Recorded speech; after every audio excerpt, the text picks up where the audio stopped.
Yes, Mr. Chair. Mr. Weddleton. Here. Mr. Dunbar. You submit. Oh, I'm sorry, Ms. Zalatel. Here.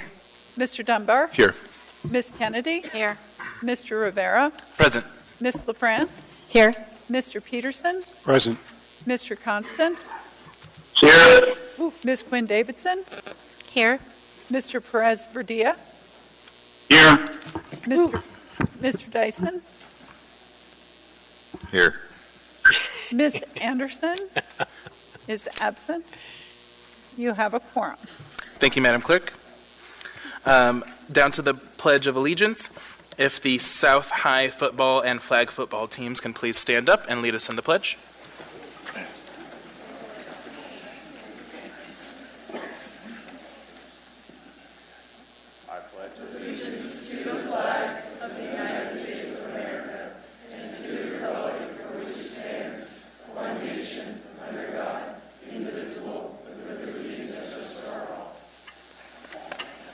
Thank you. Down to minutes of previous meetings. Madam Vice Chair? Move to approve the minutes of the special meeting of November 20, 2018, and the minutes of the special meeting of December 2nd, 2018. Second. Moved and seconded. Any objection to approving those minutes? Seeing none, those minutes are approved. Mr. Mayor, Mayor's report. Nothing at this time. Thank you very much, Mr. Chair. Thank you, Mr. Mayor. Assembly Chair's report, just one brief item, a reminder to the body that we have the Alaska Municipal League in town, and so hopefully members will be able to participate, who are going to be in town, participate in the conference Wednesday through Friday. Specifically, though, tomorrow at 6 p.m. at the Hotel Captain Cook, we are hosting the kickoff party. It's going to be at the Discovery Ballroom, so if everyone can be in attendance, that would be fantastic. Moving on then to committee reports, I'll start on this side with Mr. Dyson. Nothing to report. Thank you. Ms. Quinn Davidson. Nothing for me, thanks, Mr. Chair. Thank you. Mr. Perez Verdia. No report, thank you. Thank you. Mr. Constant. Nothing to report. Thank you. Mr. Peterson. Thank you, Mr. Chairman.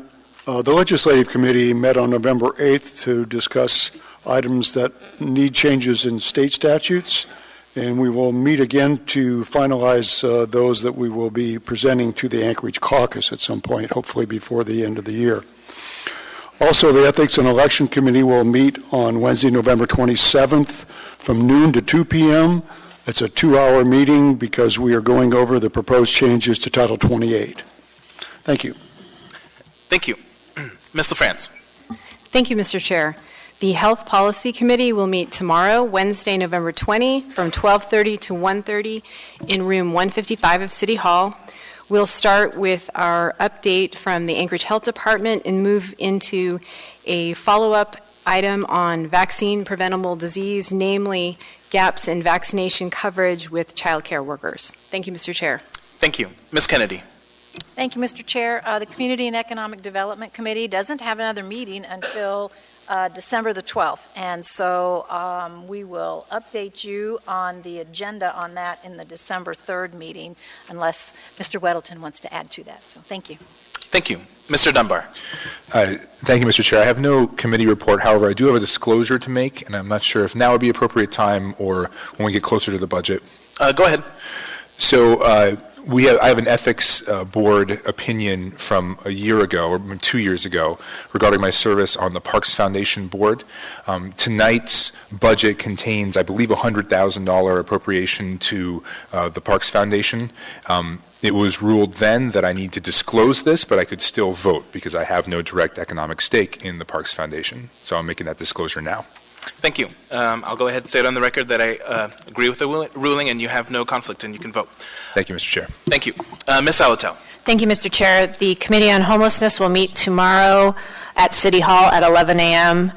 We will be discussing the Anchorage Coalition to end homelessness's new coordinated entry proposal or plan, as well as go over some frequently asked questions that have been asked by the public. Thank you. Thank you. Mr. Weddleton. Nothing to report. Thank you. Going down on our agenda then, we have addendum to the agenda. Madam Vice Chair. Move to incorporate the addendum as printed and distributed and laid on the table items. Second. Moved and seconded. Any opposition to the motion?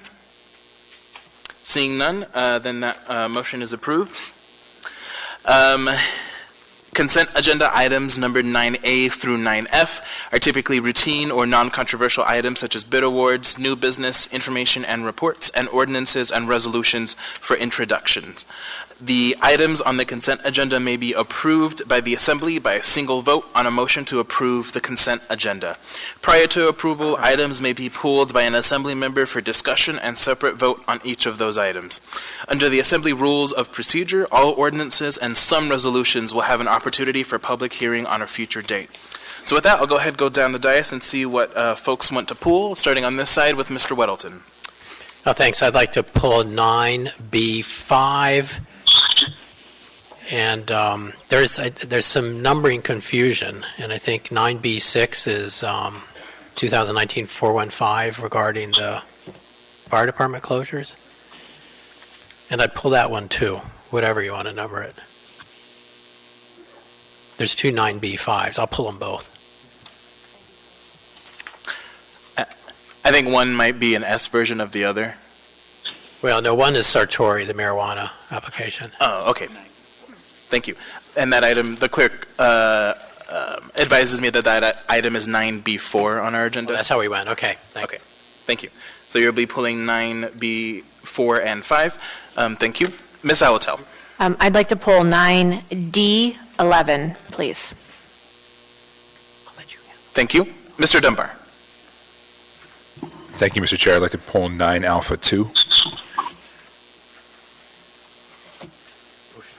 Thank you. Ms. Kennedy. Thank you, Mr. Chair. Nothing to pull. Thank you. Thank you. Ms. LaFrance. Thank you, Mr. Chair. I'd like to pull two items, 9 Alpha 5 and 9 Delta 3. Thank you. Thank you. Mr. Peterson. Thank you, Mr. Chairman. No items this evening. Thank you. Thank you. Mr. Constant. No items for me, thank you. Thank you. Ms. Quinn Davidson. Thank you, Mr. Chair. I'd like to pull 9A1. Thank you. Mr. Perez-Verdia. No items to pull, thank you, Chair. Thank you. Mr. Dyson. No items. Thank you. To the chair. Did you have another item, Mr. Weddleton? 9A6. Got it. Thank you. So just to reread the list, I have 9A1, 2, 5, and 6. I have 9B4 and 5. I have... Oh, did anyone pull that one?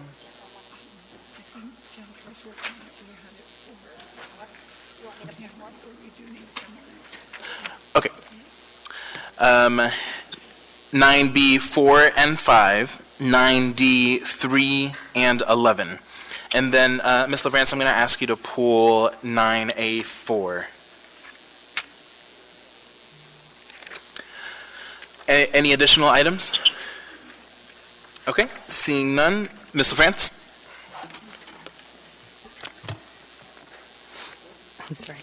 Move to approve the agenda with the exception of the items pulled. Second. And to clarify, that's the consent agenda? Consent agenda. Thank you. Moved and seconded. Any opposition? Okay, seeing none, that motion is approved. So for the public's information, the Assembly has now passed or accepted all items on 9A through 9E, other than the items that were just pulled, which we will take up next, or that have been introduced for future public hearing, which are all the items in 9F. So if you're here to see action on an item listed on the consent agenda that was not pulled, that action is now complete. So we're going to go ahead and go through the consent agenda, starting with item 9A1.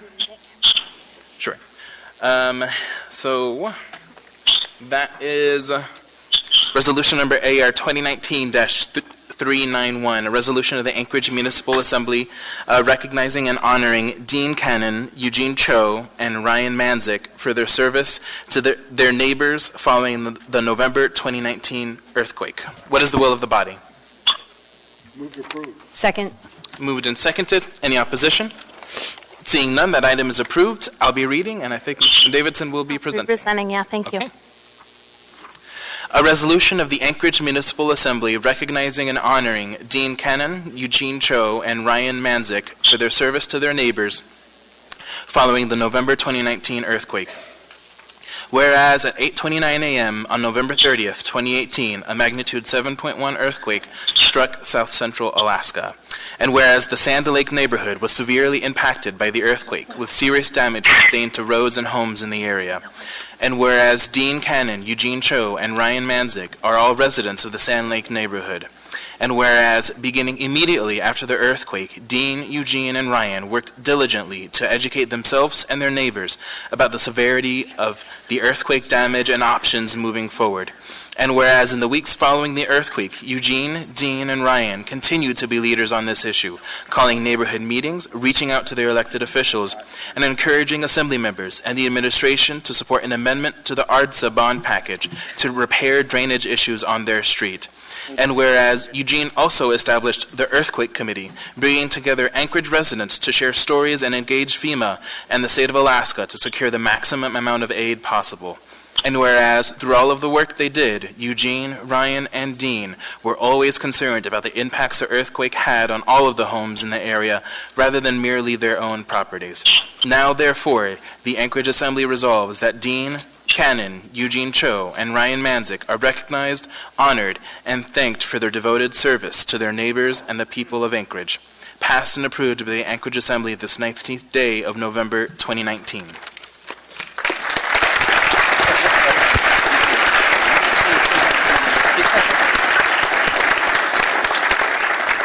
Welcome.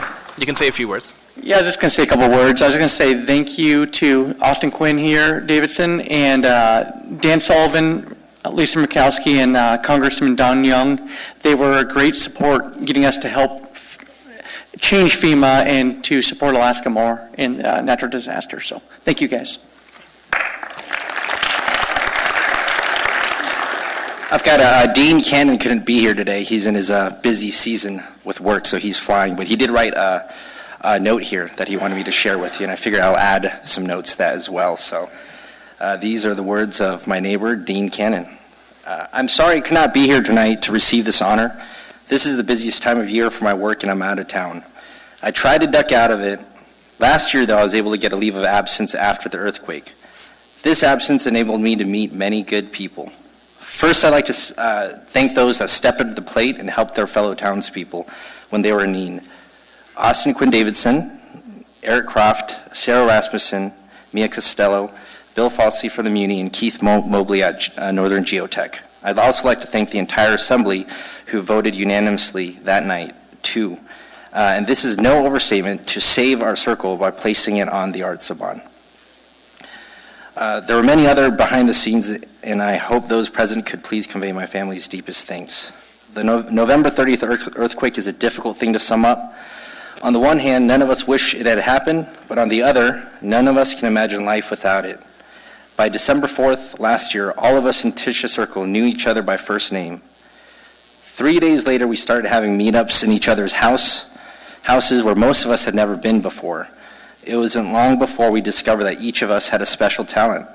There was the MacGyver, the carpenter, the mechanic, the spokesman, and a gourmet muffin baker. At these get-togethers, our kids played in our learning homes as engineers and contractors presented jaw-dropping, expensive repairs, so unaffordable that they really weren't feasible. Together, we came to the grips with our new reality. Our biggest problem, we were told, was water. There was no singular way of it. We would need a bigger partner if we were to solve this problem. It was here we began to reach out to the Muni and our elected officials for help. In the meantime, we cleared each other's driveways and kept an eye on those neighbors' houses who couldn't be there. A couple times we had to notify them of break-ins and graffiti during the night. We finished that crazy month off with a bonfire in the middle of our circle. I know it's illegal, but good friendships were made. It took the loss of some of our homes to meet this way. But I can't imagine that time without the camaraderie and the good people of Tisha Circle. The good news came in January after jumping through hoops, meeting deadlines, and lots of nights of staring at the ceiling. We learned we made it on the Artsbahn. Thanks to all of you. Now that some of us have begun to repair our home damage, it is more clear than ever how important the Circle's redesign is to our longevity and well-being of our neighborhood. It is a crucial component to rebuilding. The November 30th earthquake handed our city a devastating blow. It was a reminder that through adversity, do people find their own inner strength and those of the community at large. The earthquake taught me, at least, that when Alaskans stand up and get behind each other and stay together, there's nothing we can't do. For all your role in the restoration of our circle, I say thank you. Dean Cannon.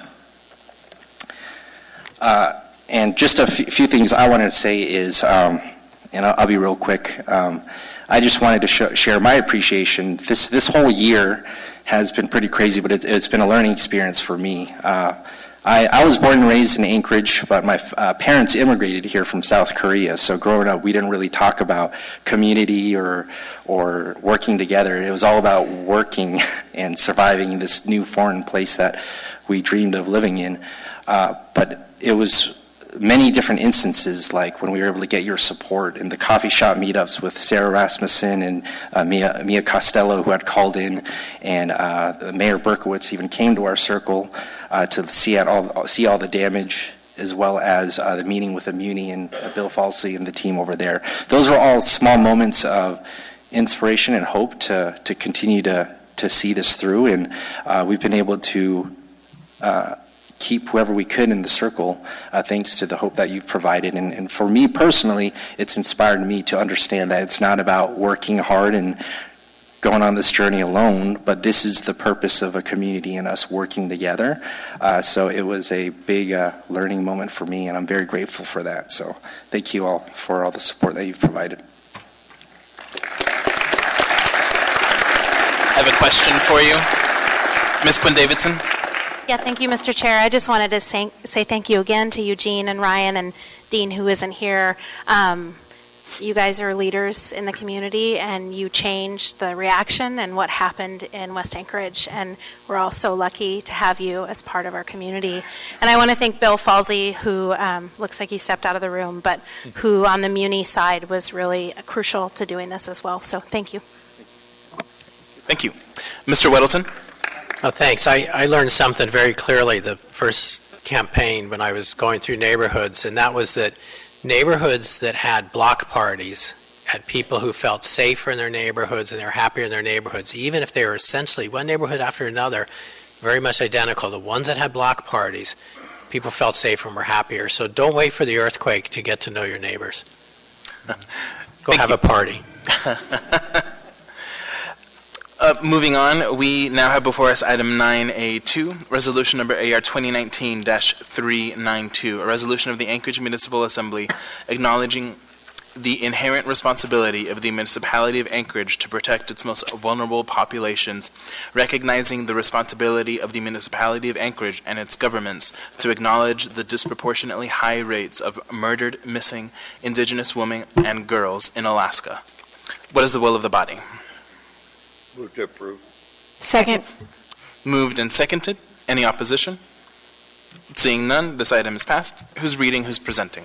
I will be reading, and Ms. Quinn Davidson, Ms. LaFrance, and Ms. Zalata will be presenting. Whereas there are 229 federally recognized tribes in the state of Alaska, and nearly 1 in every 13 people in Anchorage identify as Alaska Native, the indigenous people of the land since time immemorial. And whereas the shared goal of public safety in the municipality of Anchorage, police department, fire department, health department, and the Office of Emergency Management is to protect life. And whereas, according to the Urban Indian Health Institute report, Alaska has the 4th highest number of missing and murdered indigenous women in the nation, despite the state's small population. And whereas the continued partnerships building among Whereas the Urban Indian Health Institute report found that Anchorage ranks third highest in the nation for the number of cases involving missing and murdered Indigenous women that are not included in law enforcement records. And whereas continued partnership building among local, state, federal, tribal, and nonprofit agencies can come together to address the disproportionately high rates of MMIWG in Alaska. Now, therefore, the Anchorage Assembly resolves the municipality of Anchorage acknowledges the disproportionately high rates of murdered, missing Indigenous women and girls in Alaska, and the Anchorage Municipal Assembly, its departments, and mayor will work together to make sustainable investments in creating racially appropriate approaches that hold the municipality accountable and work in cooperation with Alaska Native communities to build trust and engagement for stronger government-to-government relations. Passed and approved by the Anchorage Assembly this 19th day of November, 2019.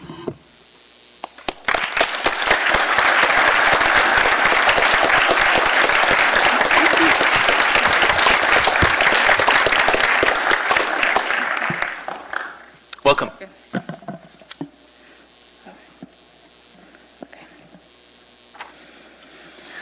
Hello, thank you for doing this. My name is Kendra Kloster, I'm the Executive Director of Native Peoples Action, and here with a group of many individuals, and I know there's a lot more of us out in the communities across Alaska who've been working on this issue that is deeply important to us. We have a real problem here in Alaska and across the nation, as we've just heard through this resolution, with Anchorage being the third highest number of cases of missing and murdered Indigenous women, and Alaska ranking number 4.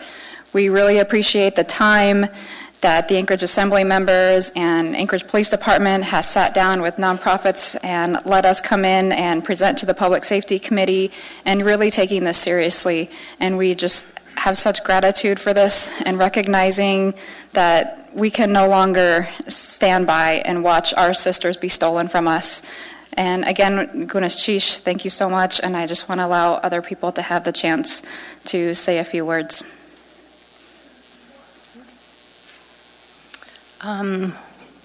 Masitcho, first of all, I want to say Masit to the Dena'ina people of the area.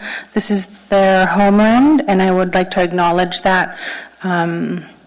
And also to remind us that Alaska is an indigenous place, and where we're at now is the traditional homeland of the Dena'ina people. And no matter where you're at in Alaska, you're standing on indigenous lands. And so this is a good step in the right direction for us to acknowledge that and acknowledge what is happening here in our state and in our home, and somewhere, a place that we all call home together. It's really important that we do have a safe community for us all to live in and to not have to worry about what may happen to our daughters or our moms, our aunties. So this is a really, really great step in the right direction. I hope that this is a model for the rest of Alaska and other communities to use. And I just want to say masicho to everyone on the Assembly, to APD for working with us, and especially to my sisters standing behind me, and all of the women doing this very hard work. So masicho.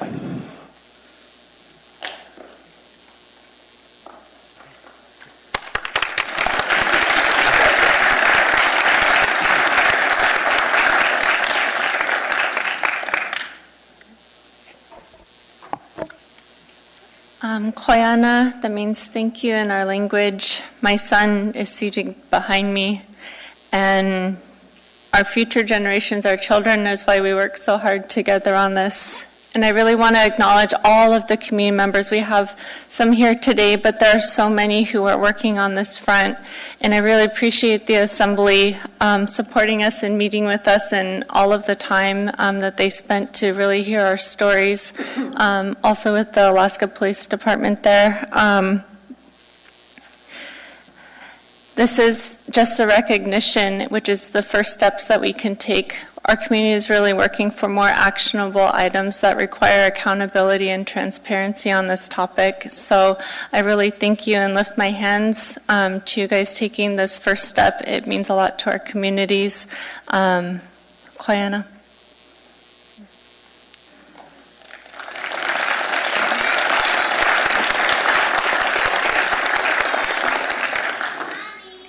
Thank you.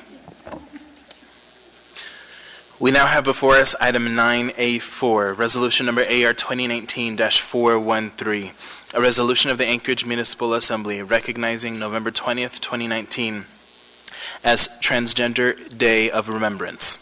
What is the will of the body? Move to approve. Second. Moved and seconded. Any opposition? Seeing none, that item is approved. I will be reading, and who will be presenting? Thank you. I will, Mr. Chair.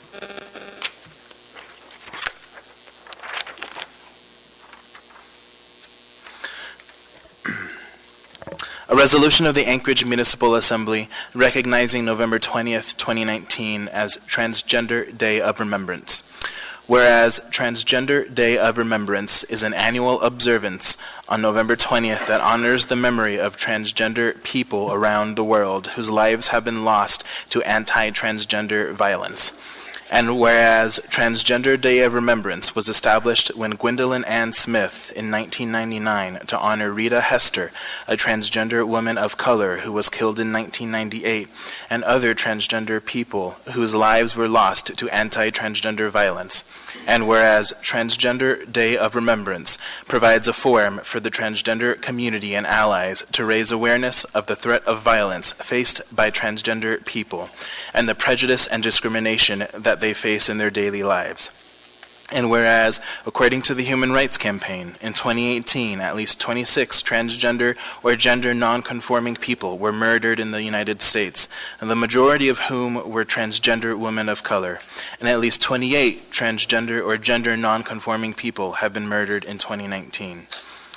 And whereas transgender people are disproportionately affected by hate crimes and violence and experience discrimination, high levels of unemployment, and barriers to accessing adequate quality health care. And whereas we recognize and honor the bravery and resilience of all of the transgender people who live, work, and play in Anchorage as their authentic selves. And whereas Trans Leadership Alaska will be hosting a Transgender Day of Remembrance observance on November 20th, 6 to 8:30 p.m. at Cyrano's Theater, 3800 DeBar Road, where our community will remember and honor those transgender, gender nonconforming, and gender expansive people whose lives have been lost to violence. Now, therefore, the Anchorage Assembly resolves to recognize November 20th, 2019 as Transgender Day of Remembrance, passed and approved by the Anchorage Assembly this 19th day of November 2019.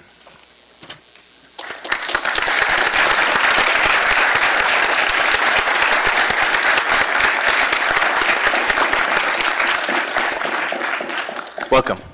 Thank you. I'd just like to take a moment to thank the other people who really helped me plan this event that couldn't be here today. Charlie Mills and Sam Ohana have been invaluable in making sure that this year we will again be able to remember those of us who were not able to make it through this year. I'd like to thank the Assembly for recognizing this continually pressing issue to our community. I really hope that this can help motivate people to treat everyone, every single person, with respect and kindness, because everyone deserves respect and kindness, and that someday we no longer have to have this event anymore. And to anyone who would like to come visit and mourn with us, our fallen siblings, please do come out to Cyrano's tomorrow at 6 p.m. Thank you. Thank you.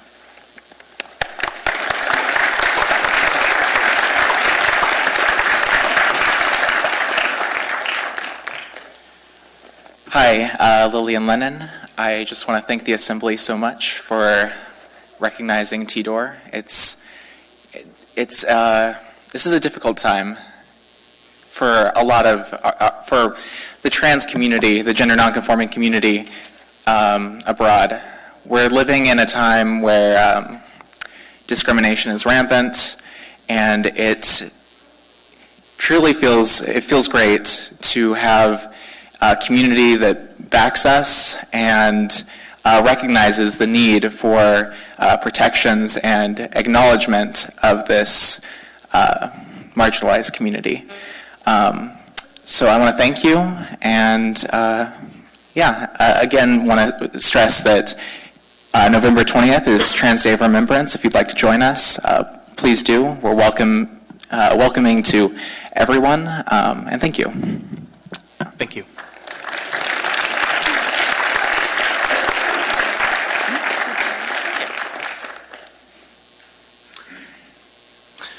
We now have before us item 9A5, resolution number AR 2019-414, a resolution of the Anchorage Municipal Assembly recognizing the South High School Wolverines football team as the Division I state champions for the year 2019. What is the will of the body? Move to approve. Second. Moved and seconded. Any opposition? Seeing none, that item is passed. Go ahead. AR number 2019-414, a resolution of the Anchorage Municipal Assembly recognizing the South High School Wolverines football team as the Division I state champions for the year 2019. Whereas the Alaska Division I state football championship game was held at the Anchorage Football Stadium on October 25, 2019. And whereas the South High Wolverines qualified to participate in the state championship by having an exceptional season, winning 3 straight playoff games to finish with a 7-4 record. And whereas under second-year coach Walter Harmon and assistant coaches Dana Curtis, who was awarded Assistant Coach of the Year, Brian Houston, Gabby Lujan, Sean Maltby, Tom Konup, Sterling Lopez, Corey Evans, Jared Anderson, Devin Collins, Jake Wedden, and trainer Kimberly Gilmore, and managers Kaya Hutchins and Layla Weber Thomas, final victory was achieved over their Southside rival, the Service High School Cougars, by a score of 27-13. And whereas this win marks the first state title since 2014 and the 4th title since the school opened in 2004. And whereas members of the winning team include Jaden Hartwell McCoy, Kellen Curtis, Carter Weber Thomas, Jackson Harmon, Quincy Hartwell McCoy, Wyatt Rowland, Carson Jungwirth, Loke Lesse, Robert Allen, Maddox Solon, Jeremiah Womack, Matthew Etheridge, Dylan Yarger, Aiden Olson, Dylan Maltby, Tony Perez, Jahan Farrelland Taylor, Grayson Shaw, Corbin Carter, Brendan Jagels, Mason Wurst, Cody Konop, Baron Louie, Nick Martin, Isaac Kovakov, Landon Maloney, Jack Moore, Aiden Davis, Elijah Bowden, Joshua Ruiz, Sean Ornberg, and Brian Okoa. And whereas the team includes 6 All-State awardees, 11 All-Conference awardees, 7 ASAA All-Tournament awardees, 7 All-Star selections, 2 Sportsmanship awardees, and a Team GPA award of 3.2. And whereas the performance of the winning football team was superb and a credit to their parents, school, and community, now therefore the Anchorage Assembly recognizes the South Anchorage Wolverines for their outstanding performance in winning the year 2019 Division I State Championship, passed and approved by the Anchorage Assembly this 19th day of November, 2019.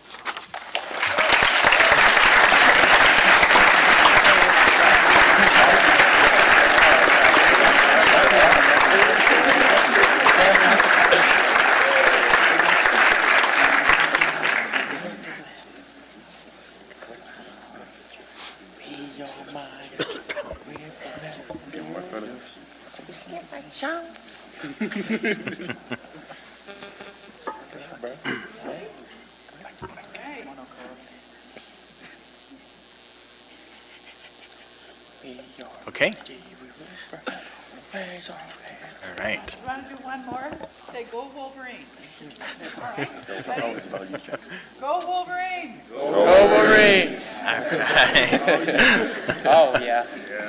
Welcome.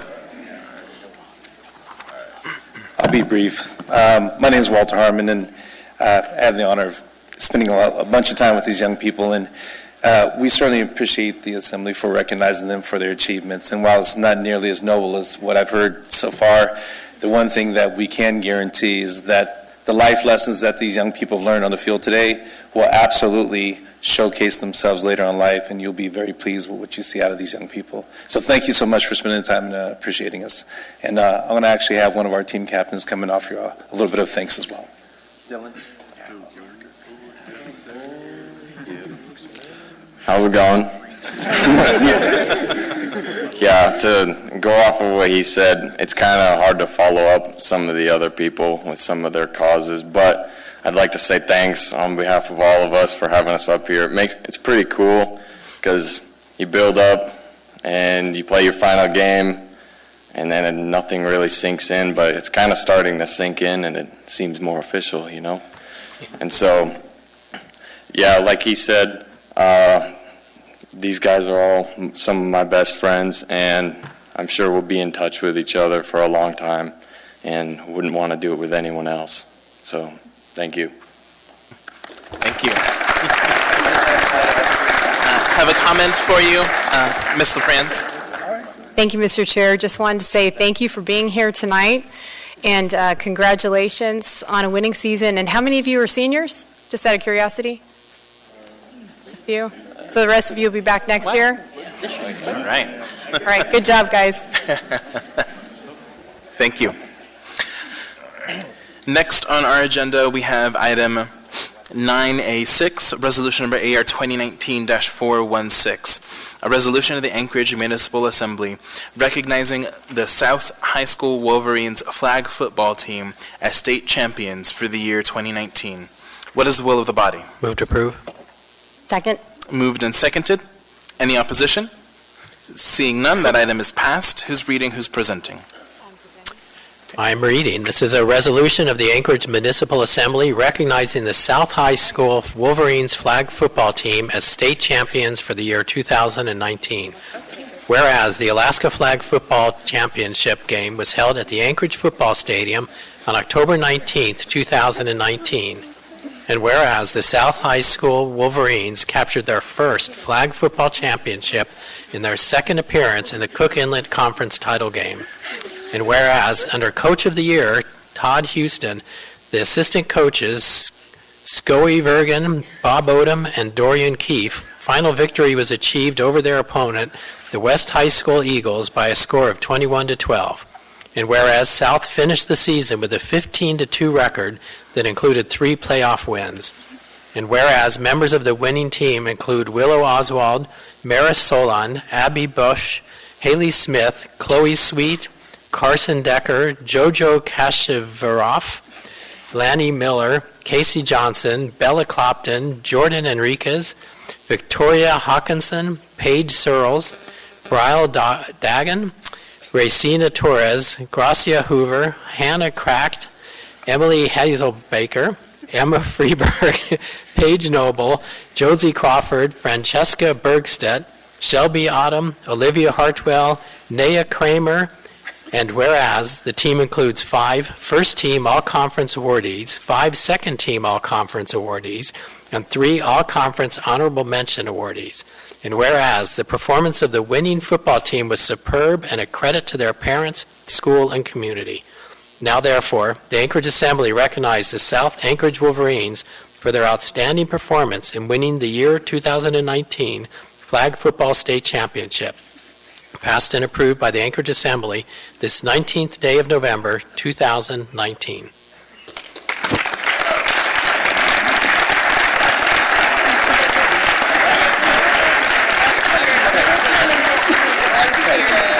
Right, I won't. So. Get pictures.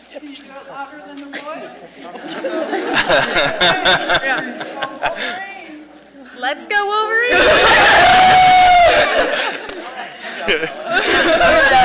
Let's go.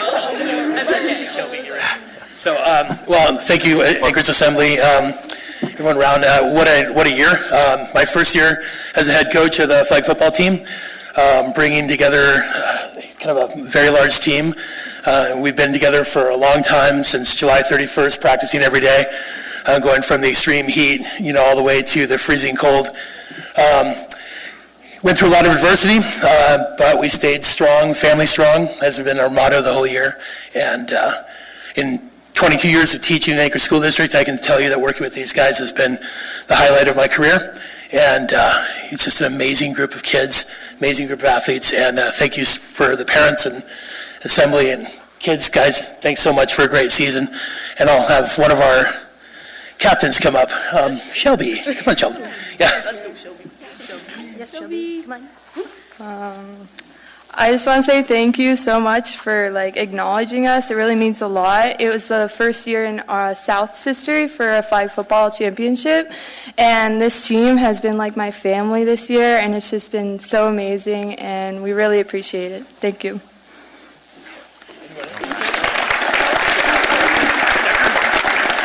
Ms. LaFrance.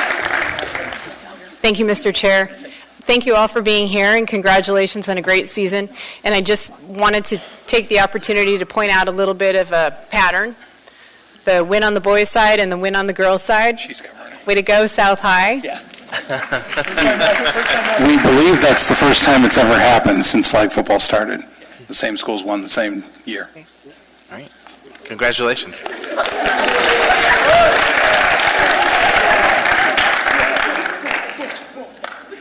Okay, we now have before us item 9B4, resolution number AR 2019-412, a resolution of the Anchorage Municipal Assembly approving the renewal of municipal marijuana retail license number M10975 for Baker Industries LLC DBA Satori, stating the Assembly's waive of protest to the renewal of State of Alaska marijuana license number 10975 for the same establishment respectively, and authorizing the municipal clerk to take certain action.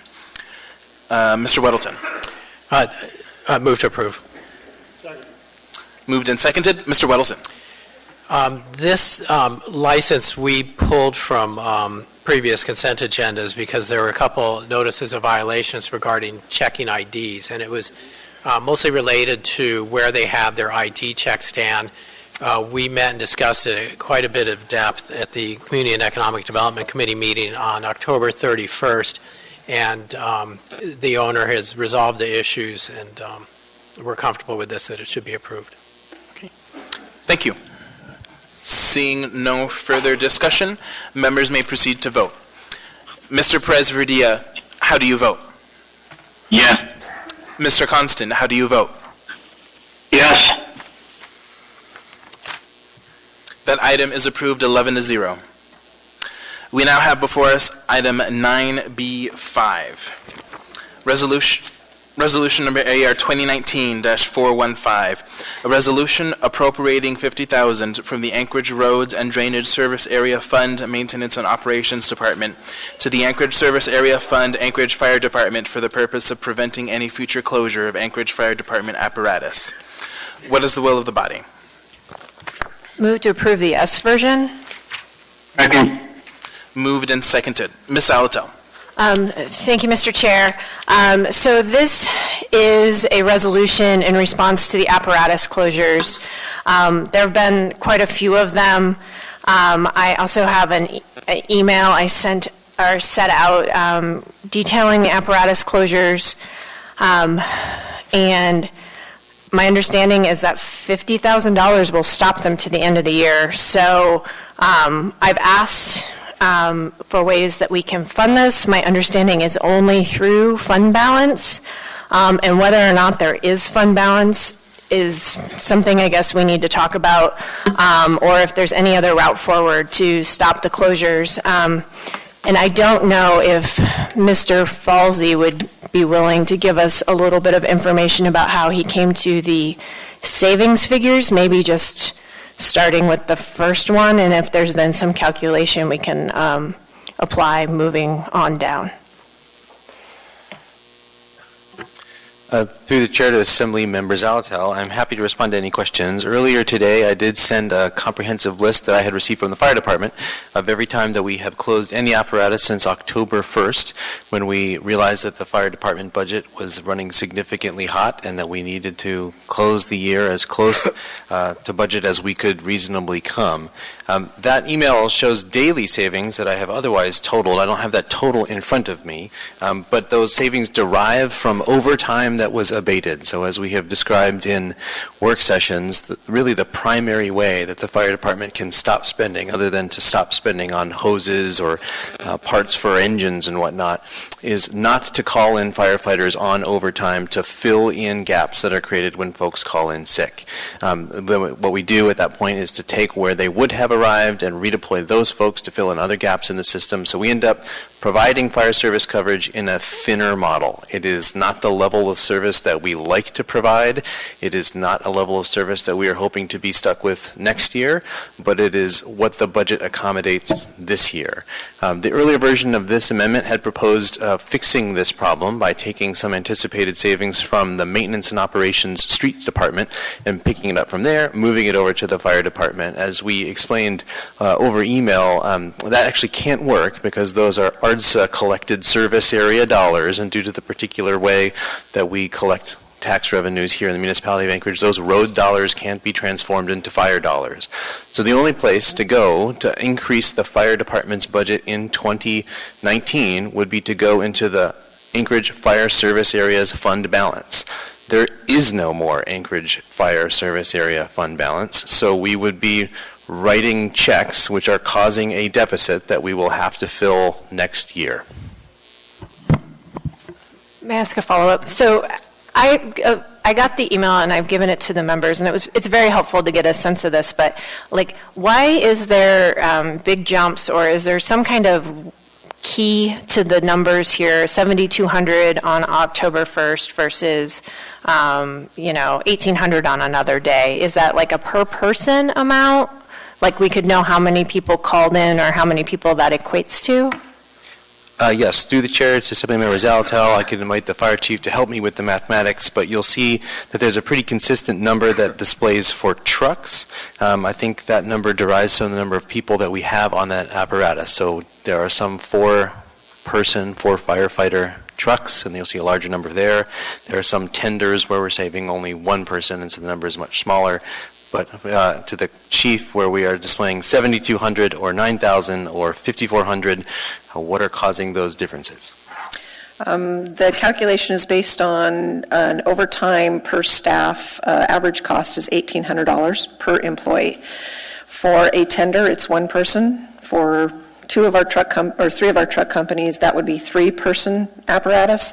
And then if it is truck 1, it will be a 4-person apparatus. So basically, it's just the math. If we have a truck 3 and tender 13, tender 13, I wish, tender 14 available or taking them out of service, that would be 4 bodies, so it's 4 times 1,800. Thank you, Chief. Thank you. Mr. Constant? Thank you. It's one thing that I find amazing about these processes is that we always seem to find money when the administration wants the priority to be achieved. And in this case, it's impossible. And I've heard it from every member of the administration, it's impossible, it's impossible, it's impossible, it's impossible. And I tend to feel that it's just not desirable. And the savings of $50,000 compared to the risk is a really bad value. And, there's a secondary value here that is chafing at me really hard. And I understand we're working on this fire hydrant issue, who pays. But the folks up on Hillside and the folks up in Stuckagon are paying for fire hydrants, and the tenders are the only trucks that give them any kind of access to water, and we're pulling them out of service. And it is a recipe for double-dipping negative disaster that is really hard to wrap my head around. And I understand that without a fund source, this would be a strongly worded letter that the administration could just turn their back to.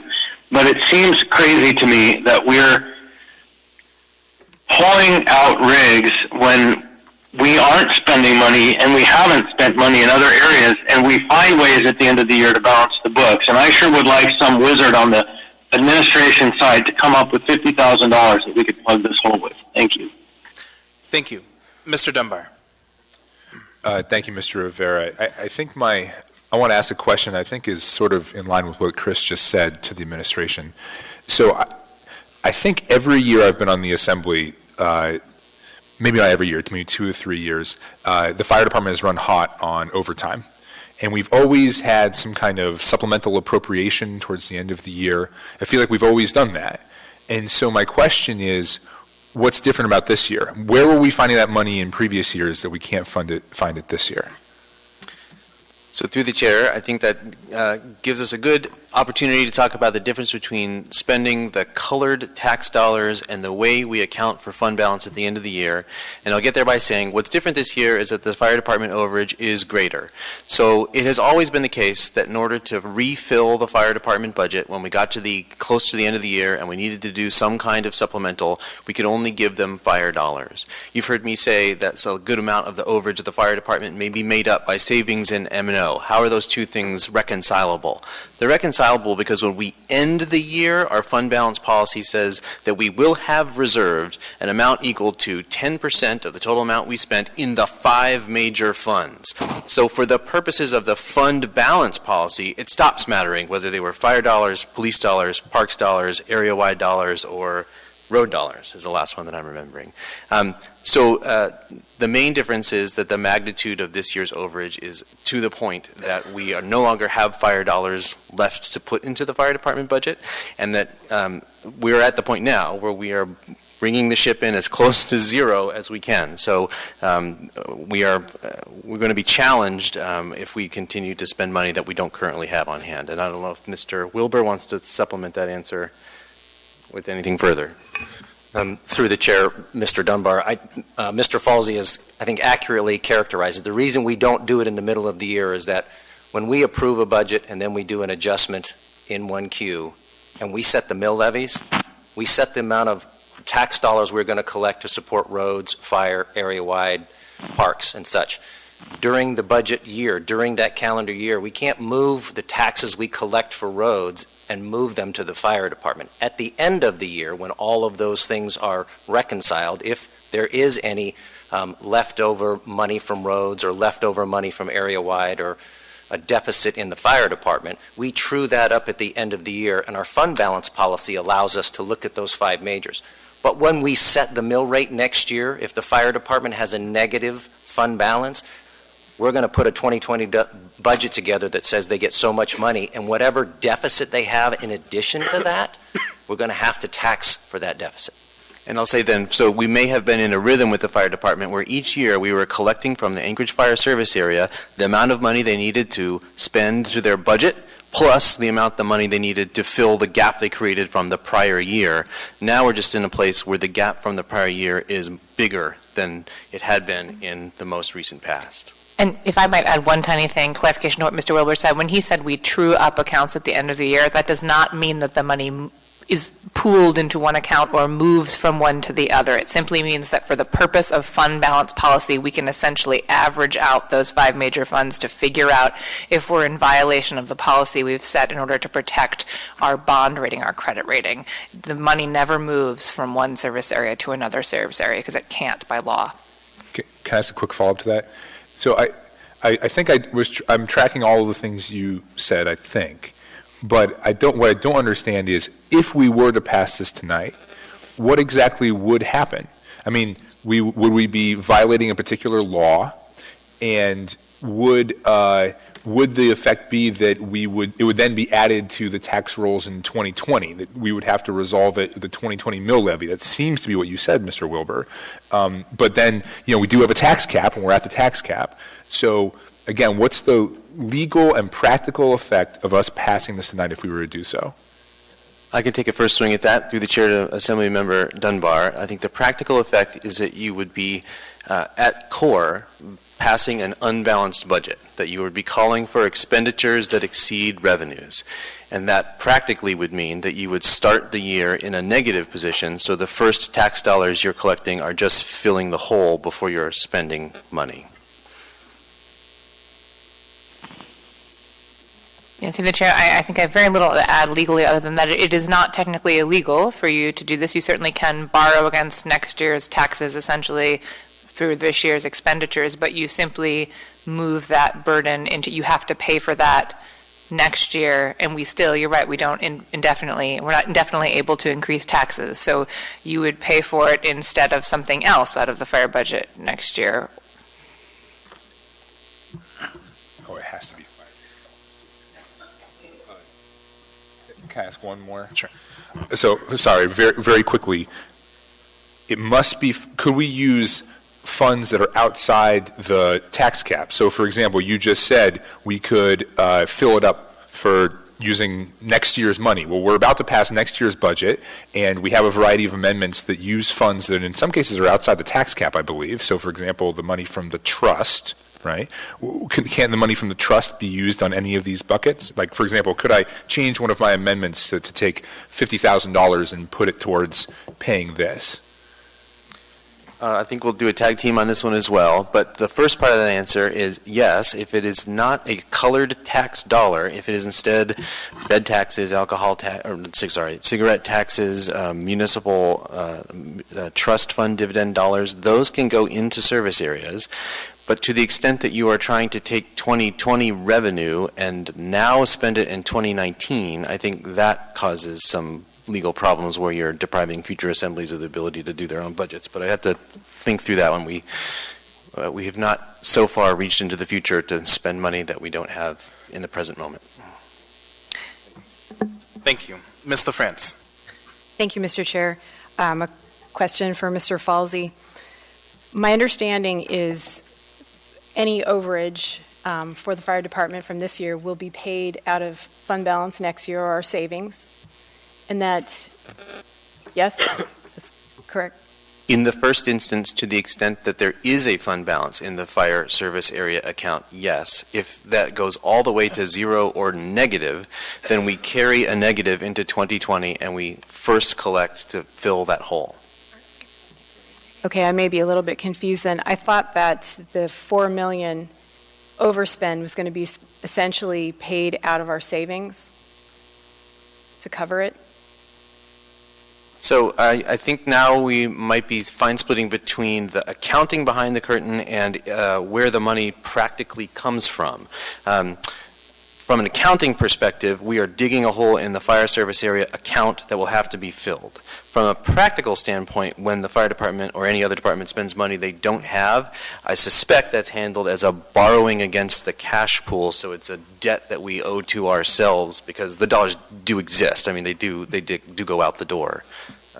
Is that practically correct, looking at the finance column? Yes. The other thing that I would add is the fire department has, and many of the closures are related to fire apparatus. The fire department is funded with area-wide, which is EMS, and then with the fire, but most of these closures are related to the fire types of service. I don't believe that there is very much, if any, fund balance in 101 as well. So taking it from that gets us into the same situation. I think practically, the reason that we've challenged the fire department to make some of these choices is that they are over budget. And what we're trying to do is we're trying to limit that amount of exposure by the year end. And so if this is not the mechanism which they can do that, there may be another one. The fact is $50,000 is, there's still going to be $3 million into the hole. And so $3,050,000, we're going to have to figure that out at the end of the year. Whether or not $50,000 will stop the closures, frankly, that's a policy call. Do we just tell them stop doing it and save the money someplace else? And I think we're challenging them to do that. So that is, trying to be fiscally responsible and have the fire department, and they've been very helpful so far. I mean, I really do think that's the case. So we don't have the money inside the fund balance to give them now. We will have to true it up. We do know that we're going to have to clean up the fire department, and if we have another one at the end of the year, and true it up in 1Q, and we'll start over. Mr. Chair, so my point in all this is that the potential savings, as has been pointed out through discussions here and with constituents, seems relatively insignificant given the risk of closing rigs. So if we can't pass this resolution, then can we just say we're going to stop closing apparatus because it's really not doing a whole lot to close that gap? And I understand that's a policy call, but I guess, that's the point I'm at. And from what I've heard from constituents as well, people are very uncomfortable with this policy and don't want to see us continue to do this. Thank you, Mr. Chair. Thank you. Ms. Alatel. Thank you, Mr. Chair. I have a firefighter here to maybe give us the other perspective on this, if I may ask him to come. Sure. Mr. Mack.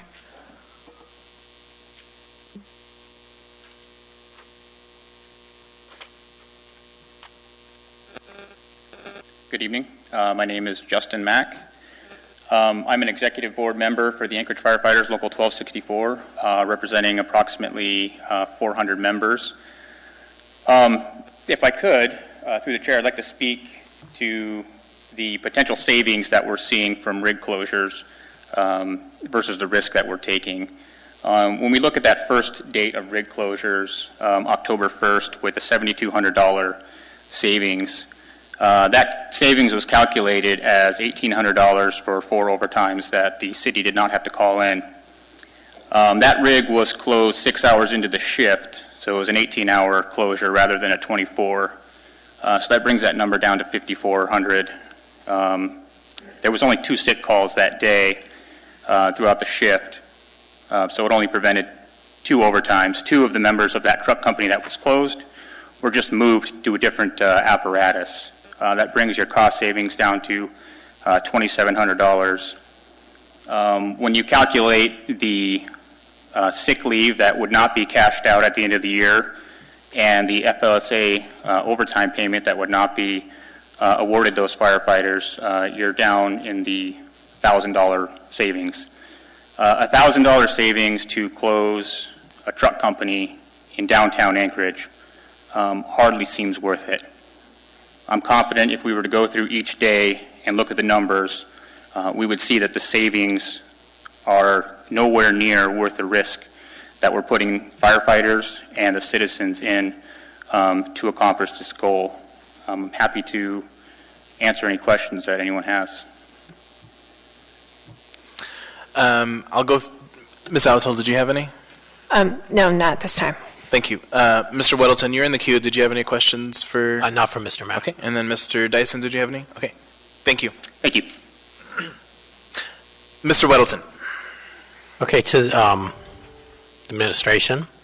If this were, instead of being taken from fund balance, if we said take it from marijuana tax revenue, would that be legal? And repercussions? Yeah, through the chair to Mr. Weddleton, the answer is yes, not only because the fire department is partially funded by area-wide taxes because they have the EMS component, but because those taxes can be spent on anything. Marijuana taxes, bed taxes, car rental taxes, cigarette taxes, those can be poured, as I understand it, into any of the service areas. But as I further understand it, because we are carrying a lot of earthquake costs, there is no 101 area-wide fund balance either. So to follow up, so then that would mean cutting other departments. Say we've got to scrape $50,000 out of everywhere else. Is that correct? Well, through the chair, I suppose it would be up to the body how it would craft that amendment. If the Assembly were to pass a supplemental appropriation that docked a current budget that is using 101 area-wide dollars, then yes, it would be a direct cut to that budget. If it were instead just a raw appropriation from the fund balance that does not exist, it's the same conversation we were having earlier, that we would start next year in a greater deficit position. Can I follow? So when you say 101, so any area-wide, like the bed tax and marijuana tax and so on, that goes into 101? I believe that is the correct nomenclature. I apologize for using jargon, but yes, I believe all of that is poured into 101 area-wide fund. Thanks. Thank you. Mr. Dyson. Yeah, thank you. I was reading this morning some quotes from our founding fathers, and I think it was Madison talking about how difficult the political process becomes when emotions are a part of the equation. I have had to be re-educated by the fire chief. We get 30 times as many calls for medical assistance as we do for fires. And as I read the list, there's no medical response rigs that are being shut down and so on. But as I remember the reports in the past, oftentimes the firefighting rigs go to the accident site or whatever because they have the equipment and stuff on it. So I would suspect that that most of the population that is responding negatively and with great concern on this are mostly thinking about fire protection, where 30 times as much of the department's business is having to do with medical emergencies. I suspect that what the administration has done here has not in any way that's definable reduced the capacity for response to accidents and medical emergencies. And I think that's just important for us to remember. And I got to say that I'm impressed with this administration's really working to try to balance the budgets and to be responsible. Thank you, Mr. Chair. Thank you.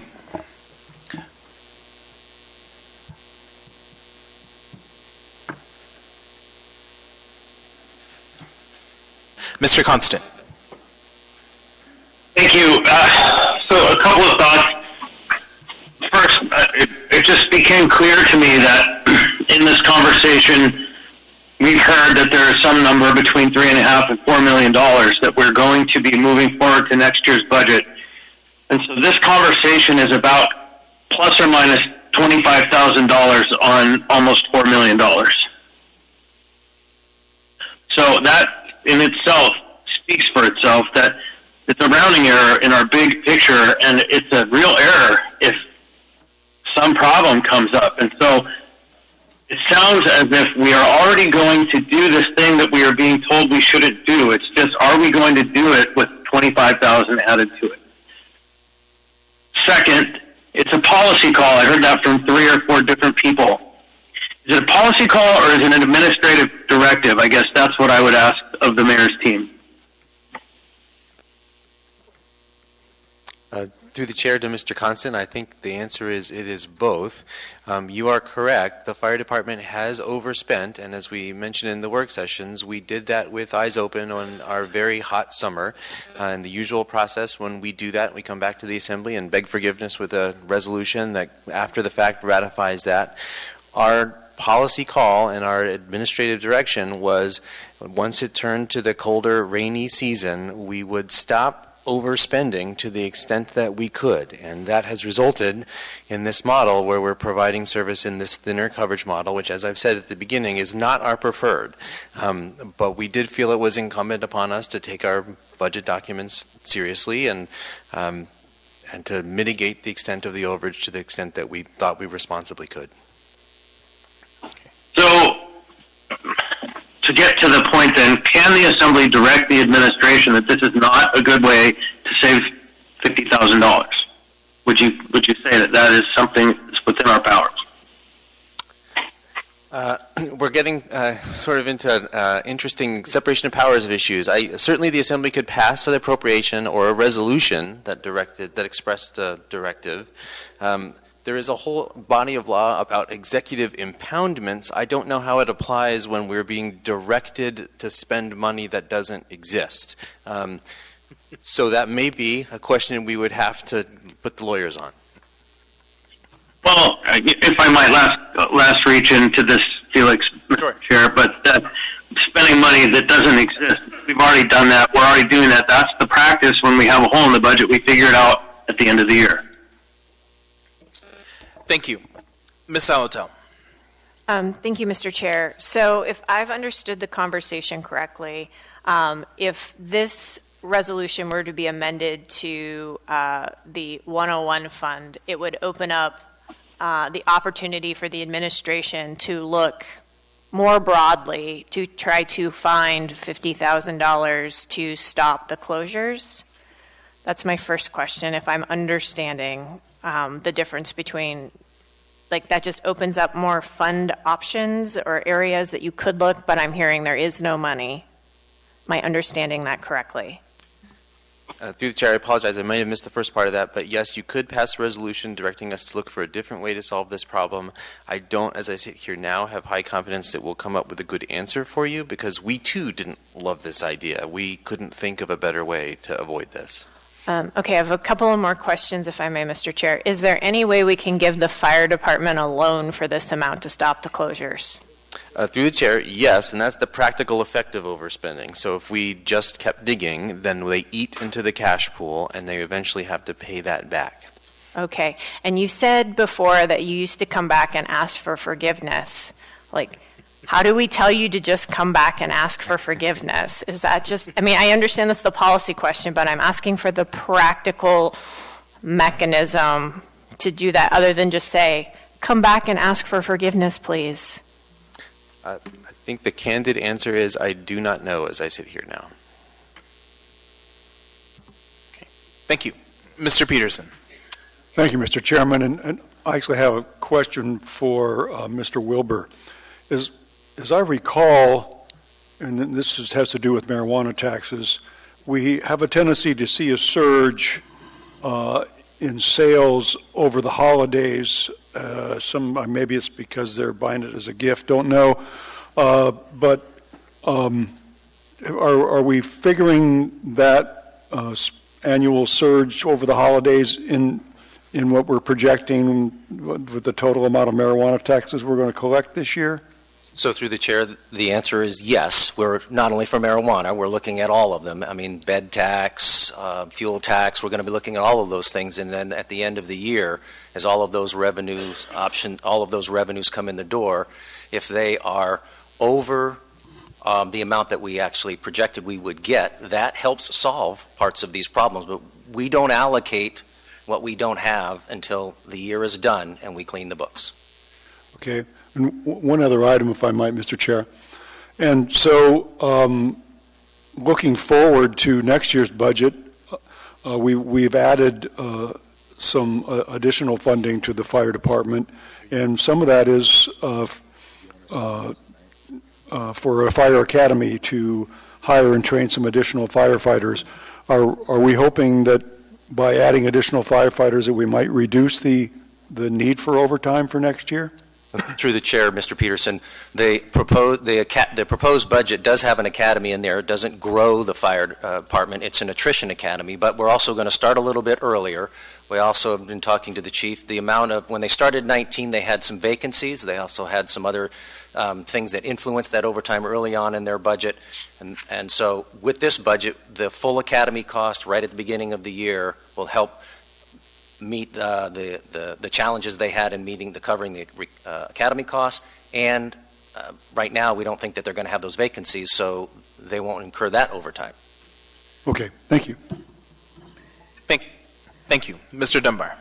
Thank you, Mr. Chair. So I think the idea was floated, although there's nobody in the queue, so perhaps this amendment is not forthcoming, that if we change this to the 101 fund, that would have some impact. But the way I'm hearing what you're saying, Mr. Falsey, and perhaps I'm misinterpreting, is that doesn't really matter, because what's going to happen is either way, the fire department is going, or whichever, whether it's the fire department or the 101 fund, is going to borrow this money, and then we could refill it with either the fire department's money or the 101 fund. Is that correct?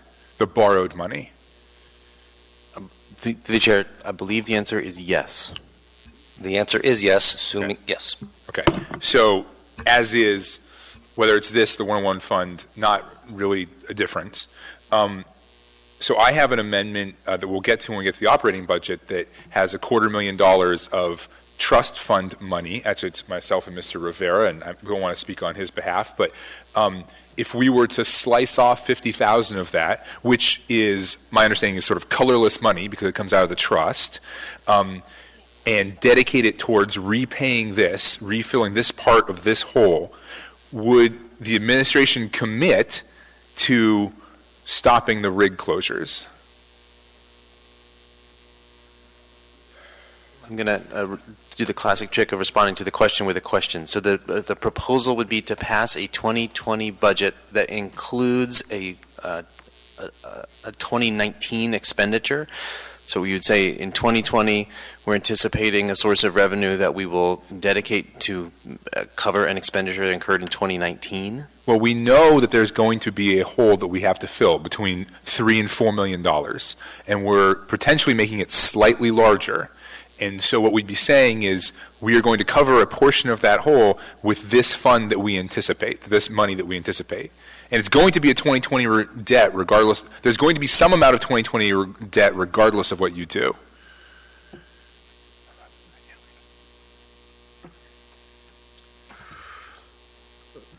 So I'm sympathetic to what if we try to do this, I know if we try to do this in the military with the federal government, we would all go to jail. Like the way the Anti-Deficiency Act works, you cannot do this. But I'm not sure if our municipal code is as restrictive when it comes to the time frame of money as the federal law. It sounds like it's not, because you're telling me that we're carrying over a debt to 2020 regardless. Well, there are a couple ways to respond to that. I mean, the first answer is that we would probably need to huddle and do a sidebar to figure out what we think about all of that. But the debt that we were carrying over is, I think, much like the federal government in that it's sort of the real-world experience rather than the planned debt. So whether you could now say, as this assembly, we are passing next year's budget to retroactively cover a new 2019 expense, I don't know. But as I'm sitting here now, maybe. I mean, I think to the extent it's helpful for me to weigh in with my thoughts, I think to a certain degree it doesn't matter. What you're doing right now is what you would pass. You think you'd do it piecemeal. You'd pass right now. Right now you're digging the hole deeper. We're saying there is no money, so we're going to spend further into the hole, and then at some point next year when we set the mill levy, we're going to have to figure out how we pay for the fact that we dug ourselves into a hole this past year. I'm not sure that you need to do the appropriation on the 2020 budget right now, or that's the appropriate way to deal with it. But I also am sort of answering off the cuff, and I think we'd have to figure out, we'd have to huddle to figure out how the exact mechanisms you're talking about work. I think the general, to sum up, I think what you're hearing from us is that it is legal, what you would like to do. You can overspend if you would like to. I think that we are already overspent, so what you're hearing is the sense that this is what we're trying to do so that we don't overspend, we don't just continue down this path and leave next year's budget in a serious deficit. And then I think that from the separation of powers perspective, there's two pieces to any expenditure. The Assembly can appropriate the money. It's still a management decision within the executive branch. What happens within the fire department in terms of management of fire department resources. Thank you. I think Ms. LaFrance has a motion. Move to take up this item after we take up the budget in the 11s. Second. Okay. Thank you. Mr. Whittleton, did you have discussion on that? No, a separate one, but that's fine. I can ask it if we postpone. Thank you. Ms. Salatalo, discussion on that? Yes, Mr. Chair. I think once we get through that discussion, then can choose. I will probably have a quick amendment on this, and I think I'll be better educated after that discussion to make that amendment. Thank you. Mr. Constant, any comment on the motion? Okay. Yeah, I would love the administration just to say, we're going to stop the rolling closures. You guys don't need to vote on this, because I know that they work really hard to figure all this stuff out. And I'm hopeful that they will see the light in that, because we recognize there's going to be a hole. And so we can talk about this later again. Thank you. Seeing no objection then, we're going to go ahead and take this up after the budget items. We now have before us item 9D3, Assembly Memorandum Number AM 739-2019, Anchorage Equal Rights Commission appointments. Ms. LaFrance. Thank you, Mr. Chair. There is no motion on this item because it's going to come back to us later. I believe that's correct. Yeah, we'll be getting, based from the administration, we'll be getting different appointments back to us in the future. So then moving on, we now have before us item 9D11, Assembly Memorandum Number AM 747-2019, Source Contract with Streamline AM LLC to produce an implementation plan for construction of a waste-to-energy facility for the municipality of Anchorage Solid Waste Services. Ms. Alatel.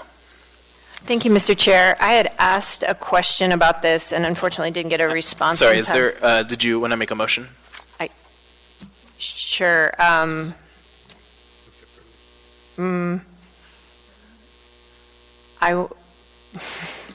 move to postpone to December 17. Second.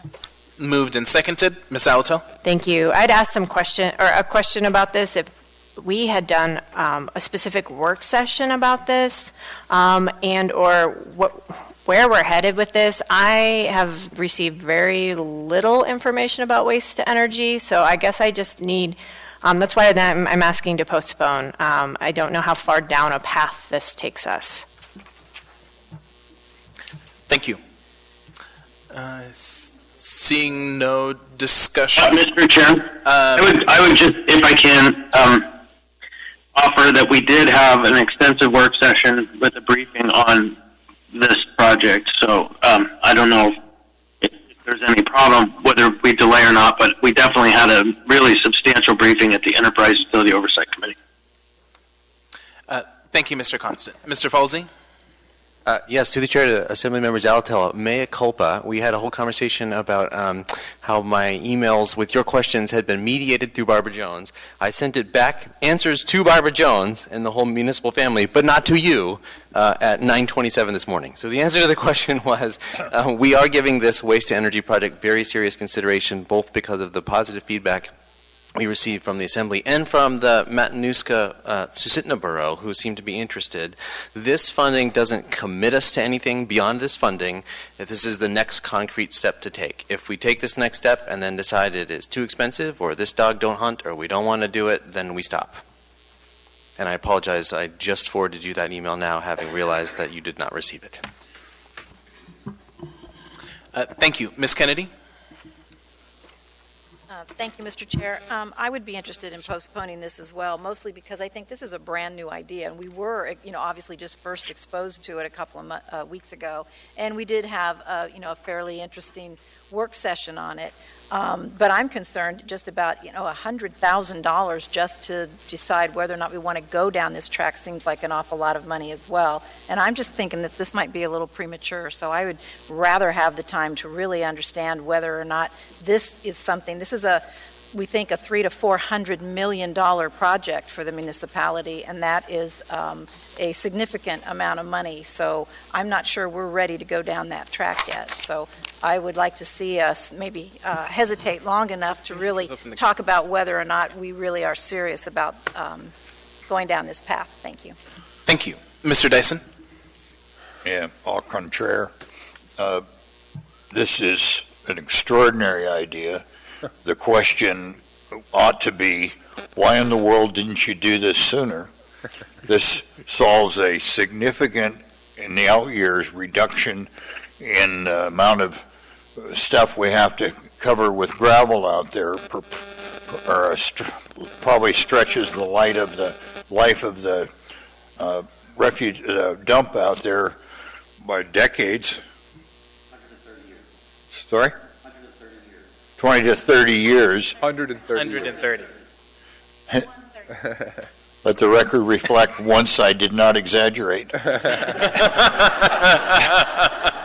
And we certainly heard when we met with the Matsu Assembly, that joint session, that this could be a huge step in solving many problems for them and keep them from having to find significant real estate and a big investment, and they would pay us to burn their garbage and help defray the capital costs of our plant.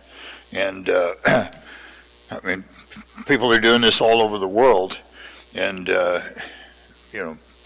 my only question here is there a downside for us delaying it 3 weeks?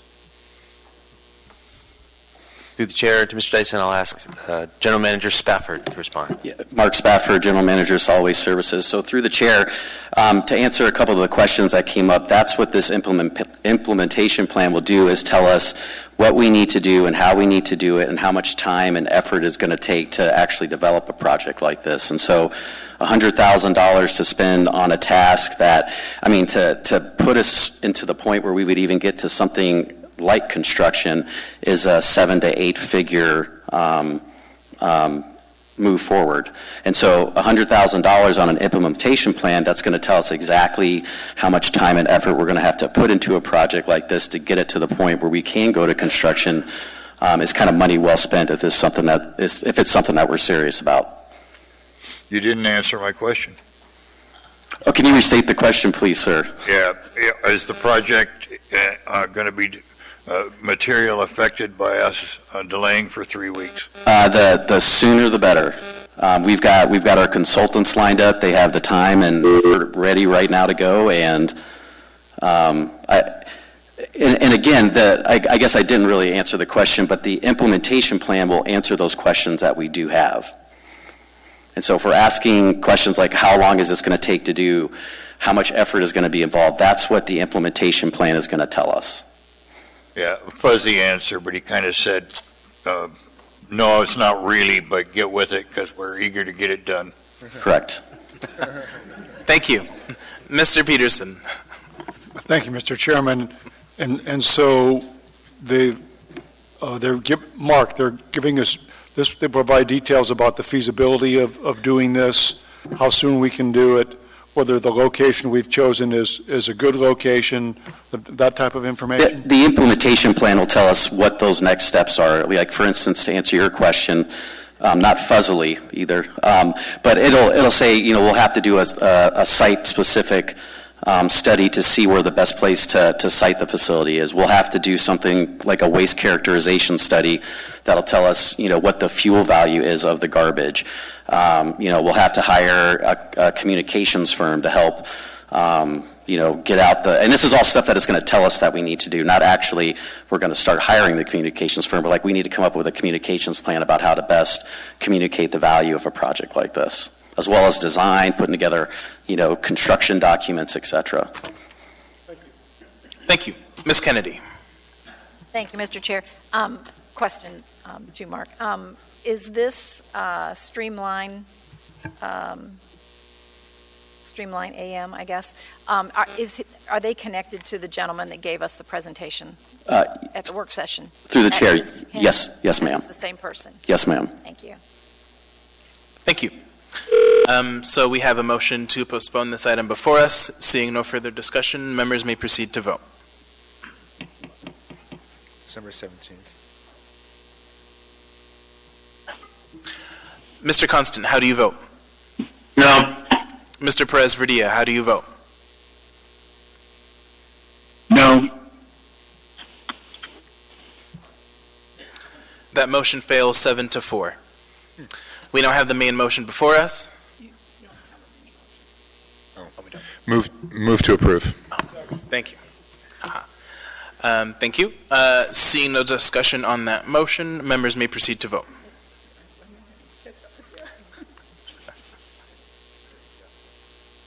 Mr. Constant, how do you vote? Yes. Mr. Perez-Verdia, how do you vote? Yes.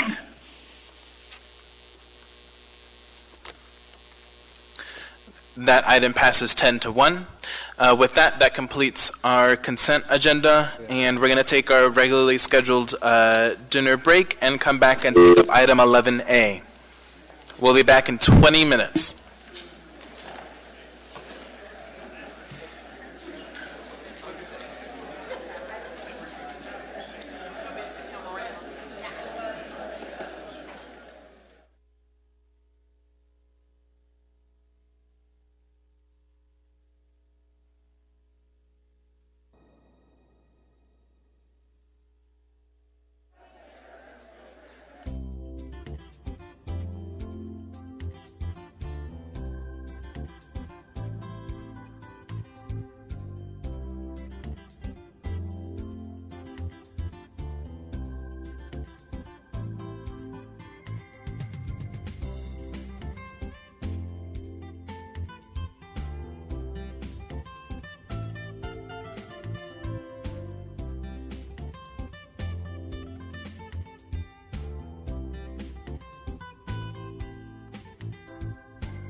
Okay, so as we get settled in, a couple of announcements. So first,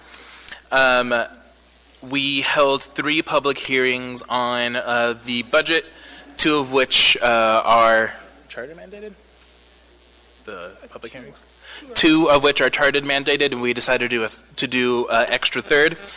So today we are not doing a public hearing on the budget items.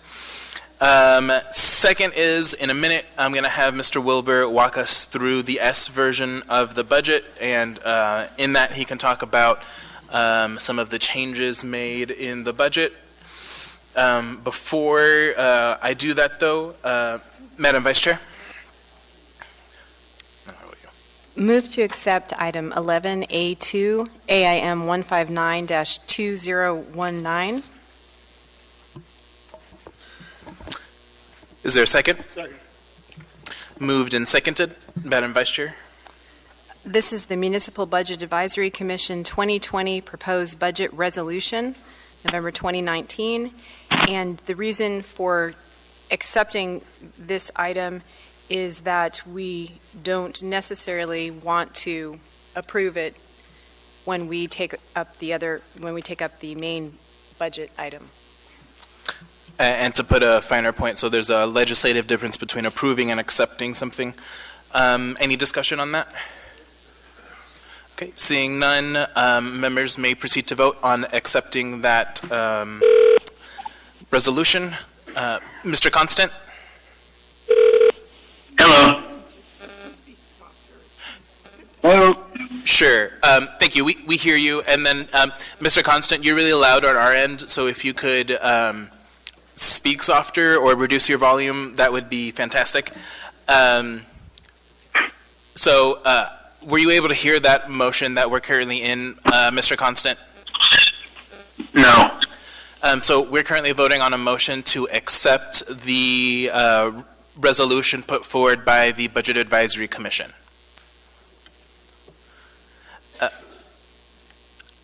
How do you vote on that motion? Yes. Thank you. Mr. Perez-Verdia, how do you vote? I vote yes. Thank you. Thank you.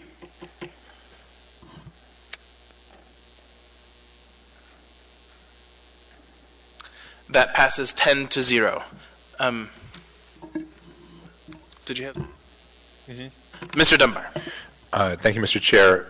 This will happen after the operating budget, but I move to take up item 11C before item 11B.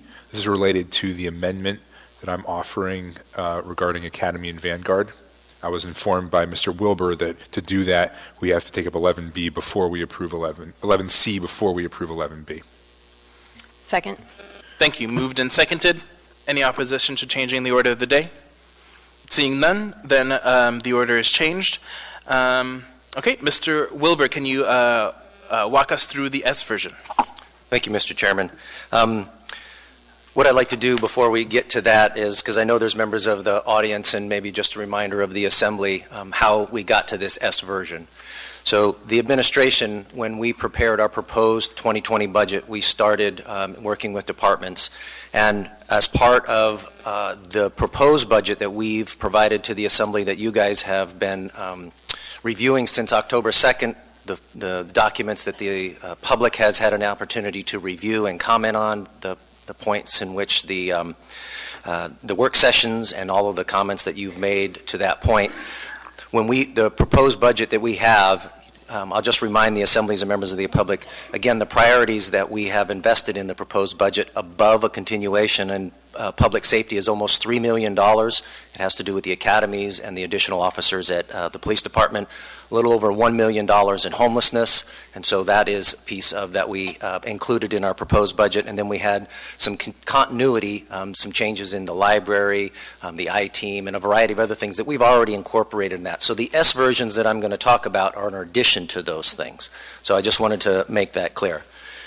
As the chair had mentioned, the process that's got us to this date, while we, over the last 7 weeks, we've had three public hearings, had multiple work sessions, including the one from last Friday in which the Assembly had proposed their amendments. And so the documents that you have here is the S version of the general government budget. We do not have an S version for any of the other budget documents. It's just focused on general government. So what we have done leading up to last Friday and in review of the amendments that you had, we took a look at, similar to when we built the budget, we looked at all of the revenue sources that we had and tried to make some adjustments. We'd had some work sessions on what the amount of documents that we would have in. Well, that's not funny, but it is the thing that we actually did. What we've actually done is, through the work session, we've had a lot of conversations about ML&P. And one of the things that in the proposed budget is we had a contribution of $225 million into the trust that would bring us roughly $3 million. We've had work sessions that the amount could be anywhere between $200 million and $330 or $234 million. The adjustment that we've done in the budget would raise that to $234 million, so that brought us a little bit more revenue. And then through the thought process in preparing this, we've reviewed and looked at the comments that we've had from the public, and in the amendments that the Assembly had proposed. Last Friday, there were 20 amendments. 16 of those were related to general government. 4 of those were related to the capital budget. So what I'd like to do now is just kind of walk you through what we have been able to accommodate and some of the things that we weren't able to address. We were not able to address all of them, but I think we've got a very good proposal that addresses most of the needs that the Assembly had requested, I think some of the primary needs that the public had requested when we prepared this budget. So if you have a copy of AO 2019-117S, what this document shows is this will be the approving document based on your amendments. And just for the members of the public and the members of the Assembly, let's just look at the Assembly budget. You'll see a bold number and then a number underneath it that has a strike through it. The S version would propose that the bold number would be the new budget that we would load into for the department. So on the ordinance, the bold number would be the new number that we would load in. So that's the key there. The next thing I'd like to do is just go to the AM document, the Assembly Memorandum, and walk you through what the changes were. So through our conversations over the past 5 weeks, we've had a lot of conversations about things that were in the proposed budget. And so we've made some adjustments in this S version. One of them is, in the proposed budget, we had new patrol offers for trail safety. In the S version, we were going to propose to take out the words trail safety. The chief had mentioned that he's going to allocate those resources into places where he thinks the needs are the highest. We do recognize that there is an interest and a need for trail safety. So, but to give the chief some latitude, we are proposing that we would take out the words trail safety. The other thing is, on the next item, we had in our proposed budget a line item for a homeless and a behavioral health systems coordinator. What we're going to do in our in this revised budget, we are going to continue to fund that homeless coordinator, but in our S version, we are going to add the behavioral health analyst. And so that's the reason for the strikeout there. We've separated the two pieces. Then the next item is, in the proposed budget, we had specifically identified money for a particular piece of property or in a particular part of town. Given the conversations that we've had over homelessness and a variety of other things, we want to make sure that we keep the options open. And so what we're going to do is we're proposing to strike out that we would use this match specifically for the Stolt building. In the event that that is available, we can continue to do that. If we have another piece of property that's available, this doesn't limit us, so this gives us a little bit more flexibility. So those were the changes in words that we made in this S version. So the next part are the things that we have added or made adjustments to. As I mentioned, we do take time to review the revenues that we've had. So the first thing that we did is, based on the conversations and the work sessions, presentations that Ms. Wynn Pearson's made, the presentations that Mr. Falsey's made, and then Mr. Slifka's participated in regarding the MOA trust. By increasing the amount from 225 to 234, using the same math calculations, that would bring us about another $118,000 into the revenue stream. We also went and visited with property appraisal and looked at based on new information, what is their expectation on the amount of revenue we might receive from the review of the property tax exemptions, and these are individuals claiming exemptions that are not eligible for. Assuming we have about probably a couple thousand of those, if we get a 50% return on those, and that's probably very conservative, we can go from the 1.1 to 1.4. So that gives us about $270,000 more in revenue that we've included.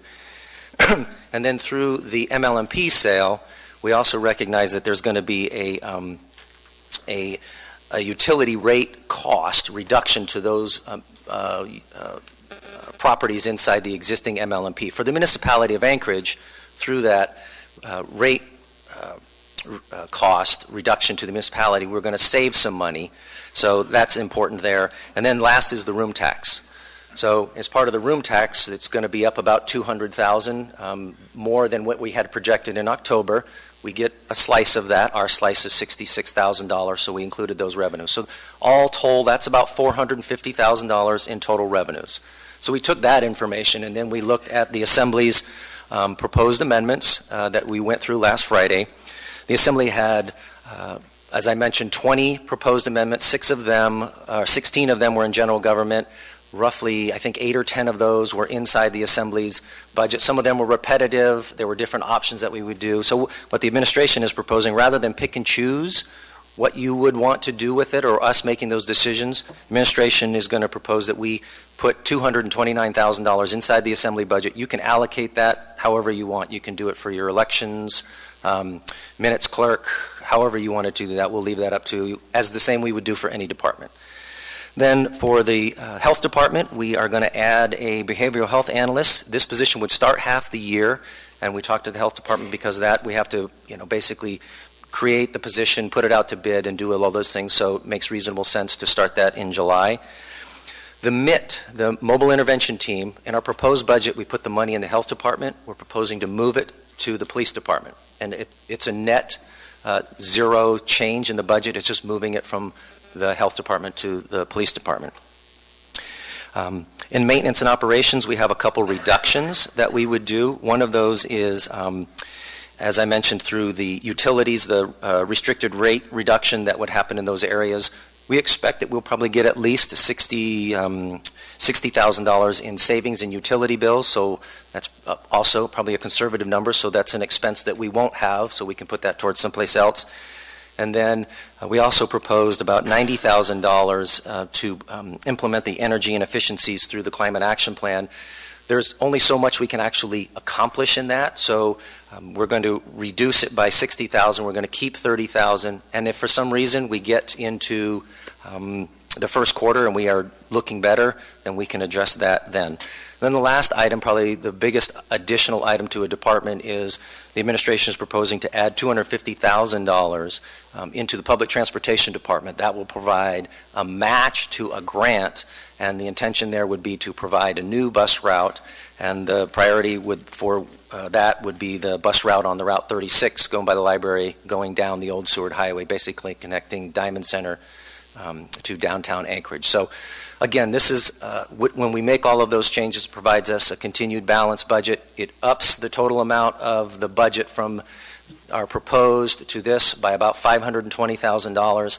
And when we made these recommendations, we looked at the things that we know that we can do, the things that we can pull off, the needs, the comments, the requirements, and the comments that the Assembly and the public have made. So we feel that this, while we were not able to meet everyone's request or everyone's need, we do believe that this gets us a long way to that. And again, it's a balanced budget. The amount that affect in the property taxes will not make any significant difference than it would from our proposed budget, still at about $20 per the average household. So with that, Mr. Chairman, I'll leave it up to the Assembly, and if you have questions, I'd be glad to entertain them. Thank you, Mr. Wilbur. With that, we now have before us item 11A, ordinance number AO 2019-117, an ordinance adopting and appropriating funds for the 2020 general government operating budget. What is the will of the body? Move to approve. S version. The S version. Second. Moved and seconded. So I want to thank the administration for their diligent work on the S version and for incorporating many of our amendments into the budget. as described already. With that, I'm going to be going through the amendment packet one by one, and sponsors can decide to move forward their amendment or not and provide brief commentary as to rationale. A point of order. Before we do that, Mr. Weddleton? Yeah, I just had a couple of questions on this for Mr. Wilbur. Sure. Is that all right? On the move of the $550,000 from the health department to police, why is that done? Through the chair, most of the activity actually occurs in APD. So what we've been doing is basically we've been taking the money out of health department to pay the activities inside APD. Initially, we put all of the homeless-related activities inside the health department, and we did that. And then through process and learning, we recognized that the mobile intervention team is primarily in the police department. So that's why we moved it. Okay, and one more is on the bus route. I mean, that's using CMAQ, the air quality money for AMATs, and is that in the tip? I mean, it's lined up through AMATs, or are we going to have to modify the tip and so on? Through the chair, in my conversations with the public transportation director, the money is identified inside the tip. If there's some amendments they have to do, I mean, just doing this doesn't solidify that. There will need to be some activities inside the transportation improvement program to make sure that that match money is lined up. But in talking to the public transportation director, we have to work through the AMATS process to make sure. But the money is in the budget, in the transportation improvement program. Okay. It's just the purpose of it will change. Okay, all right, thank you. Thank you. Ms. Kennedy, questions for Mr. Wilbur? Yes. Thank you, Mr. Chair. My question's also in regard to the new bus route. Was there any adjustment to the revenue for any potential fares that would be generated from the new bus route? So through the chair, there will be some adjustments to the fares. We didn't do that analysis here, but I don't know how much revenues we would actually be generated on that. It would offset the total cost of the route, yes, and the services. Okay, can I follow up? Sure. But just to be sure, we're not having to change the revenue side of the equation because of any potential revenue being generated by this new bus route? You are correct. Thank you. Thank you. Okay, with that, let's go through the amendments. Start with amendment number 5. Ms. LaFrance, Mr. Weddleton. Move to approve amendment number 5. Second. How are we getting this order here? Where are they? Do we have them in that order? Yeah. I pulled them out. Oh. Okay. Shall I restate? Okay. Yes, please. This is what I got. Motion to amend the S version of the budget with amendment number 5. Oh, that's my original one. Mr. Weddleton, do you second? Second, yes. Thank you. Ms. LaFrance. Thank you, Mr. Chair.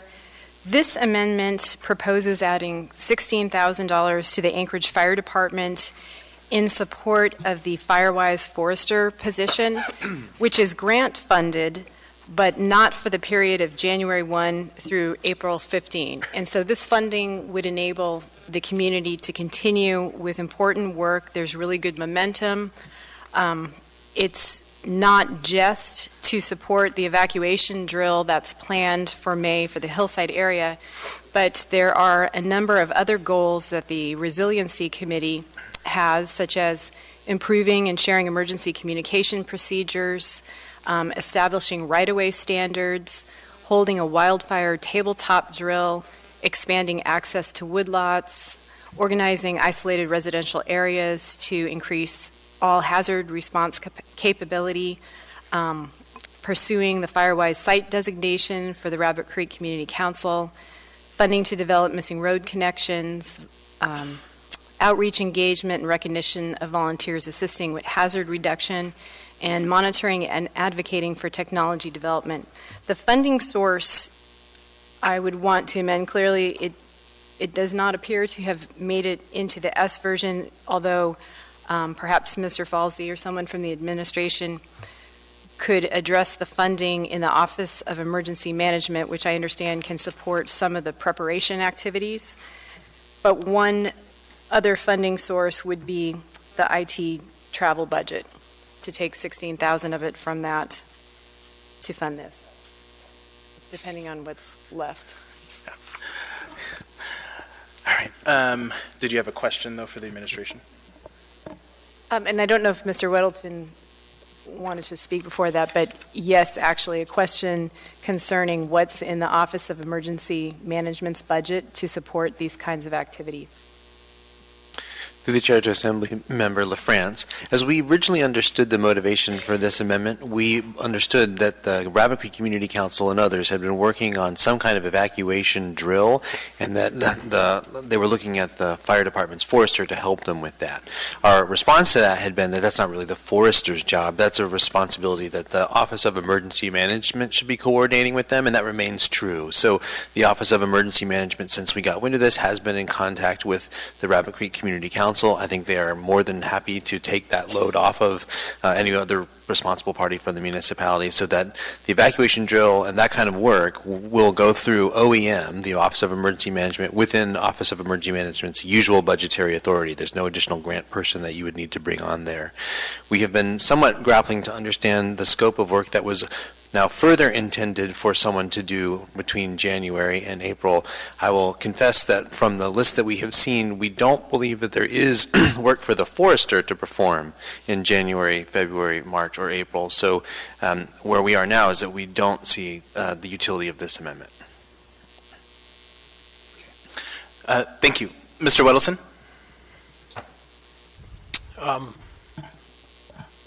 Perhaps you should move to the hillside and you'll find the utility of this. This parallels something that was done 15 and more years ago, the first time we had the spruce bark beetle, and we had a huge amount of money then coming from the federal government to get people aware of ways to build and maintain their properties so that it's safer in the case of a wildfire. And that's an ongoing year-round activity. I mean, obviously doing the Firewise work is more a summer job. But having someone who can focus on this and engage the community year-round is very valuable. And this small amount of money leverages a huge amount of activity from homeowners. And we see this now, and you'll see more as people get more engaged, particularly after a drill is done, where people really understand the magnitude of the problem with the wildfire. And you will see the woodlot fill up quickly with people hauling cartloads and trailer loads of debris to the woodlot. This is a relatively small amount of money that will engage a huge amount of volunteer work. Thank you. Mr. Falsey? Thank you, Mr. Chair. To Assembly Member Weddleton, I might ask the fire chief for a little bit of assistance. I don't want to suggest that we have any difference in policy aim here. I think that we do understand the risk posed by the spruce bark beetle's return. I think we are just grappling to figure out what the work of the forester would be in this, as we do have operations and fire prevention staff who are already part of the fire department budget. Good evening, through the chair. The contract forester that works for Anchorage Fire Department is very focused on delivering the Firewise program as part of the grant. The scope of work for that contract is very detailed to working with homeowners to do complete assessments on their property, ensure they're educated about doing Firewise, and completing those projects. Also, there's a small amount of time in the grant and the scope of work focused on improvements to public lands. The other work that was detailed from the Rabbit Creek Community Council is all outside of the scope of that work. Most of that work is related to, we have other people responsible for that, which is our community risk reduction person who helps develop and share messages about the Firewise program and firewising property. The division or section for fire prevention would work on the right-of-way issues. That is definitely outside the scope and expertise of the forester. All of the evacuation-related stuff would be the work of the Office of Emergency Management. And I agree, the person we currently have in the forester position, our current contractor, John C., does have quite a bit of expertise. And I think if the Rabbit Creek Community Council wanted to hire him specifically to help with as they develop their their exercise and the other things that are on that list to improve their resiliency, that is absolutely their right. But I don't necessarily think that the fire department needs additional funding to do all of those other things because it's so far outside the scope of the work that the forester should be doing. The focus is the FireWise program, and there is work, but in January, February, and March, because no work can get completed, other than the education piece, which we have someone to do that work, I don't find this, that this funding is necessary. And yes, I am turning down money. I know it's hard to believe. Thank you. Seeing no further discussion, members may proceed to vote. Mr. Constant, how do you vote? Mr. Chair, point of order, or a question before? Sure. Actually, sorry. Apparently there was a question. Ms. Salatel? Do we need to identify a definitive fund that this is coming from ultimately? Because I have two potentials written down. I guess I missed it if we landed on one. Sure, go ahead. Thank you, Mr. Chair. As I mentioned briefly in the beginning, this did not get into the S version, and we would not be taking funding from the property tax exemption review positions, but the IT travel budget, which has a portion left in it to fund this. Did you have anything further, Ms. Salatel? Okay, thank you. All right, members may proceed to vote. Mr. Constant? No. Mr. Perez-Verdia? No.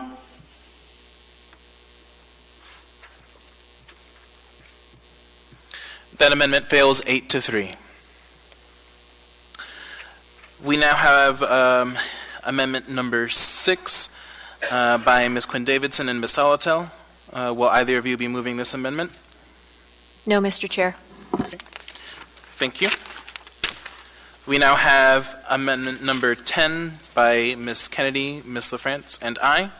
Will any of us be moving this amendment forward? Yes, Mr. Chair. Move to amend the proposed 2020 operating budget with amendment number 10, with $15,000 to the real estate department coming from the Office of Information Technology, specifically the travel budget. Second. Moved and seconded. Ms. Kennedy. Thank you, Mr. Chair. We discussed this a little bit ago.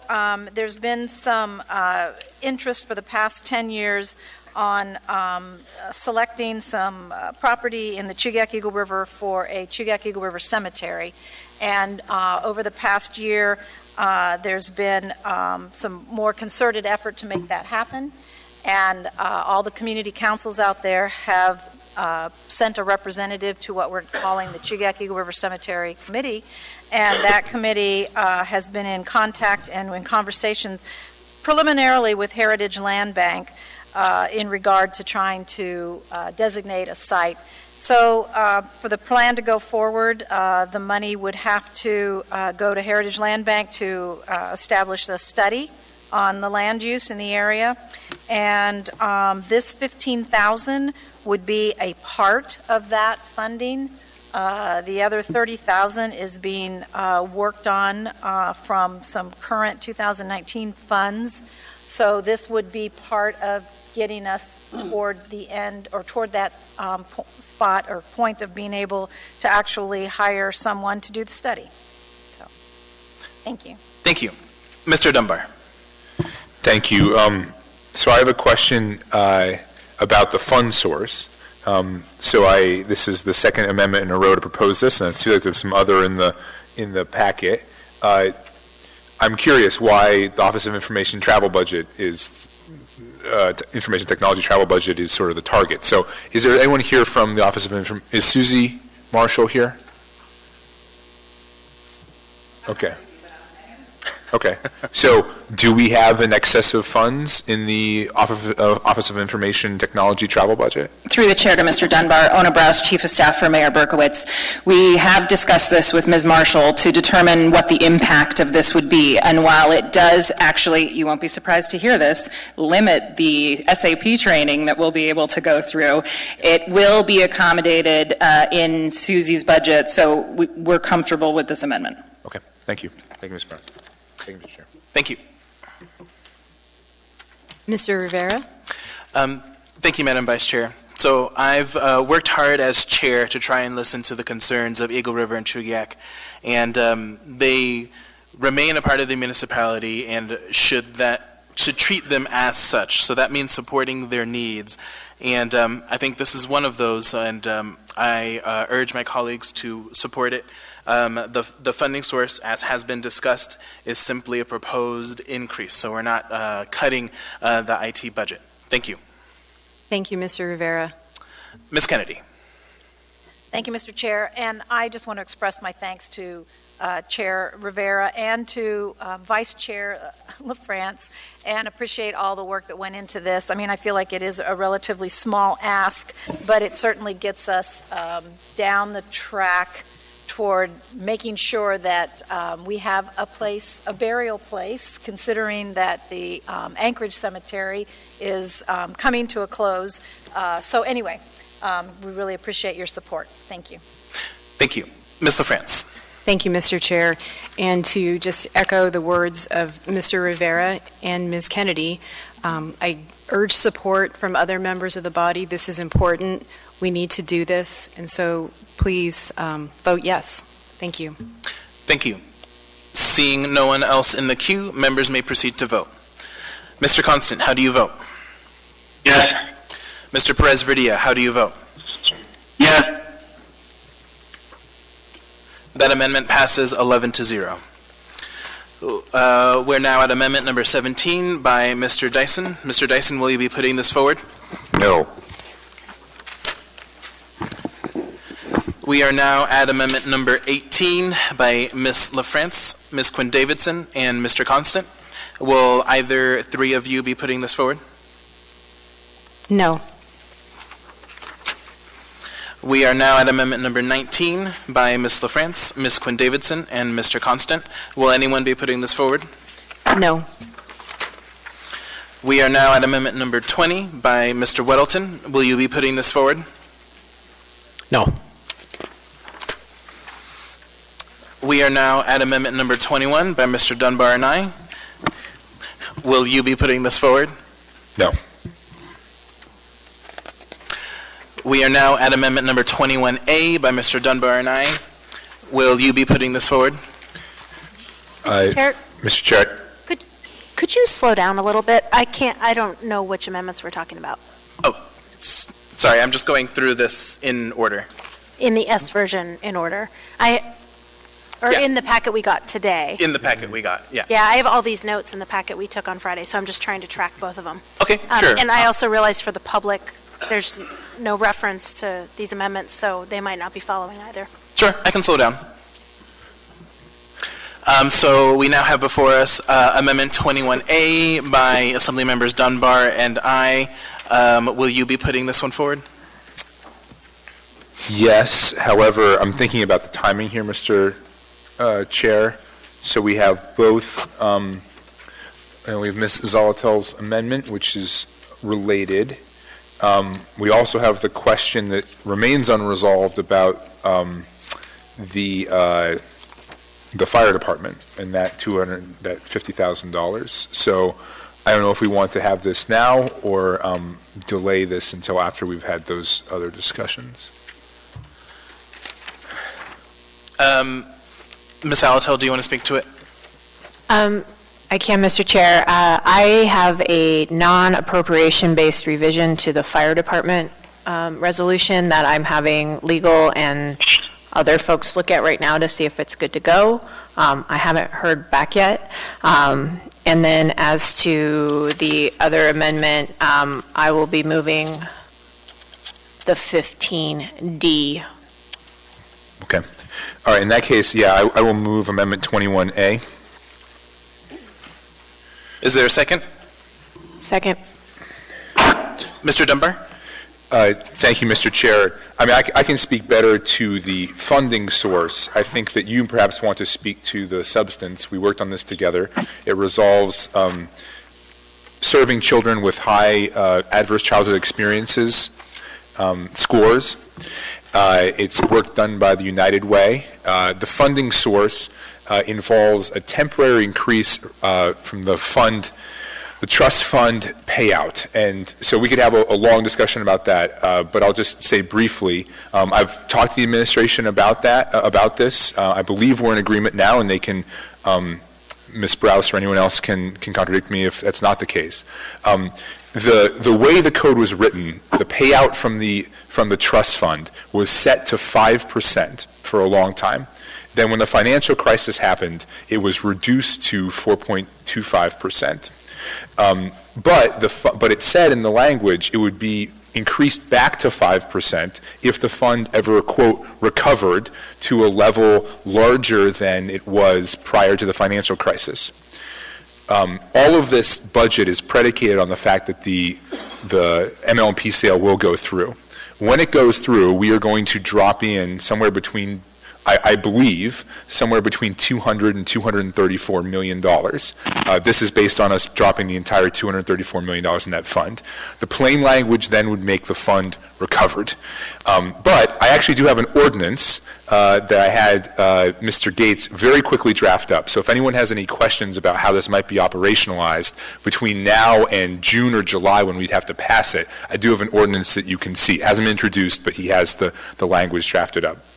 But again, I believe that myself and the administration, we are in agreement on this. So if we, just for the half year of 2020, because my ordinance would set the rate back down to 4.25% for 2021 and years going forward, because I do think it is the financially prudent thing to keep that payout relatively low. But for this half year, I propose that we increase it to 5%. That will give us monies both for this amendment and for Ms. Zolotel's proposed amendment for homelessness. A portion of that comes from this proposed new source of funds. So that's the source of funds for this, is we get about $540,000 more, and that's a rough estimate. I mean, it could end up being more than that. I think that's a conservative estimate, actually, by increasing from 4.25 to 5% for that one half year of payments from the trust. And then that's all I have on this funding source. I don't know if Mr. Rivera, you want to speak to the substance. Thank you, Mr. Dunbar. Mr. Rivera? Thank you, Madam Vice Chair. So I want to thank United Way, the Anchorage School District, School Board President Star Marcet, and School Board Member Dina Mitchell for all your support in developing this measure. Currently, the partners are only able to cover a small fraction of the need, approximately about 675 students. With this inclusion, we will be assisting and serving an additional 200 students. The documents I've shared speak to the need, and I or the partners in the audience can answer any specific questions that members have. Thank you, Mr. Rivera. Thank you. With that, Mr. Perez-Verdia? Yeah, thank you. I'd like to make an amendment to this amendment. My amendment is to eliminate priority 1 in the amendment. So I move to eliminate priority 1 in this amendment. And I would appreciate a second. I think he's looking at the wrong. Mr. Perez-Verdia, does he even have this one? So we have Amendment 21A, which is a new amendment you may not have. Desiree is emailing it to you right now. Okay. So I don't know if it's appropriate for me just to speak to it or make the amendment and then speak to it. But I'm suggesting that we eliminate the $250,000 to United Way from this amendment. Okay. Is there a second for that? Mr. Rivera, that's the entire amendment. So, Mr. Perez-Verdia, the new amendment is just to fund that and nothing else. So perhaps rather than an amendment to amendment, you just want to speak against the substance of the amendment itself? That's not what I'm saying. So I apologize. Then I'll just speak to the amendment itself. Sure. Go ahead. So I certainly have nothing against United Way. I'm a former employee of United Way and know their work, specifically this work, very, very well, and I'm a huge supporter of theirs. So it has nothing to do with United Way. I believe that this is a really dangerous precedent for the city to be giving this level of funds to a nonprofit organization to be doing work like this. There are many, many nonprofit organizations in Anchorage, and I can go through a long list that are very sort of wonderful and doing incredible work to support our community, to support ACEs, to support adverse child experiences, to support child abuse, to support a lot of.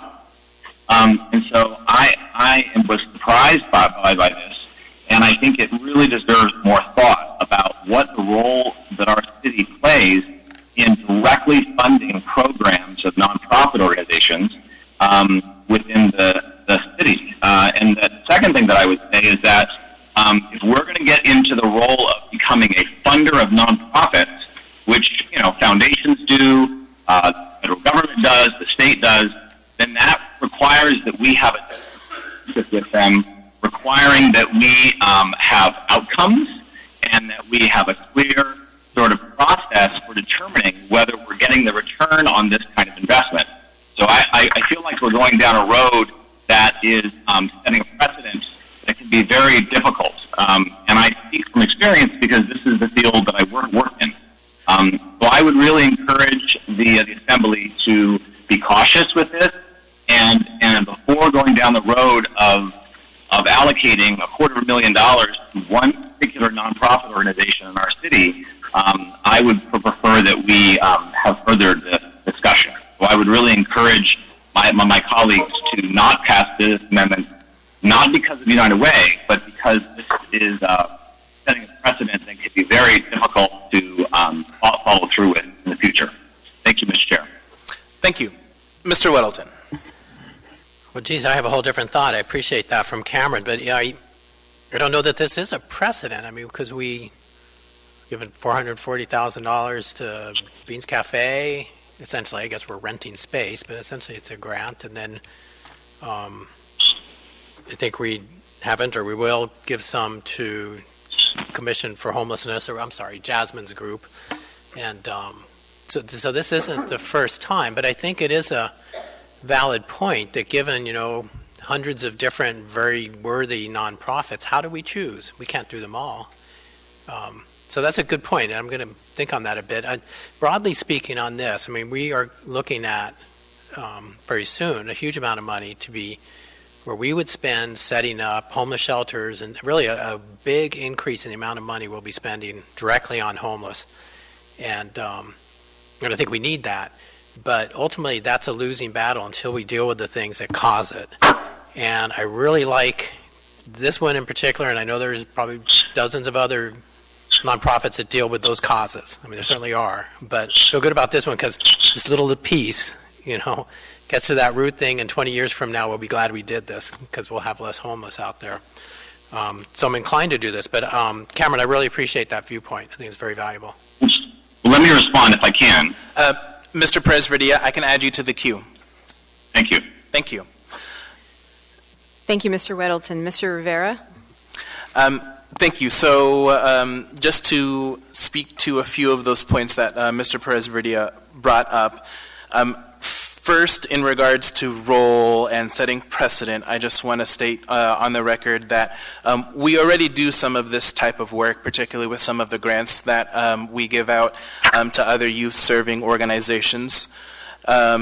Second, in regards to the discussions that we've had, this is one of the priorities that we as a body have identified, and we've primarily identified this in the bucket, so to speak, of public safety, and identified the need to fund ACE's work in that bucket. And then third, I think the outcomes frankly speak for themselves if you read the documents attached to this amendment, which speak to the significant increase in graduation rates for the students who go through these types of programs.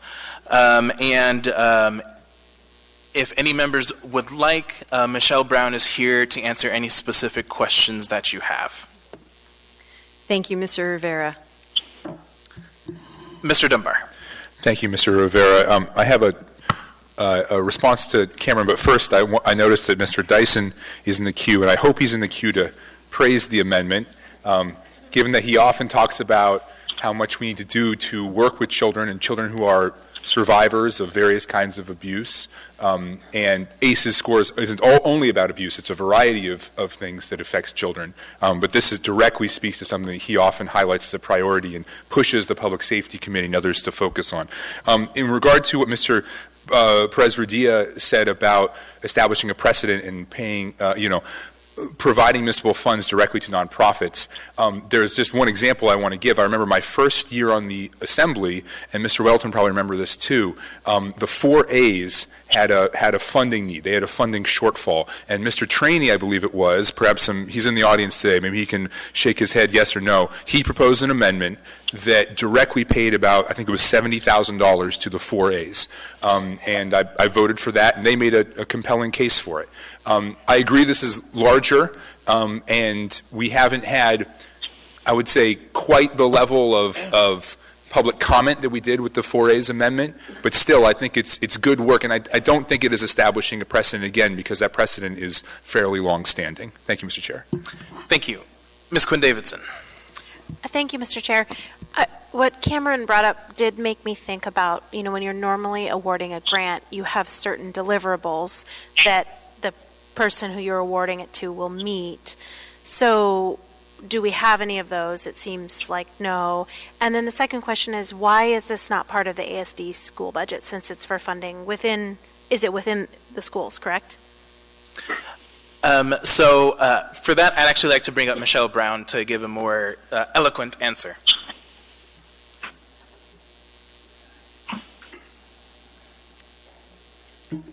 Thank you. Through the chair.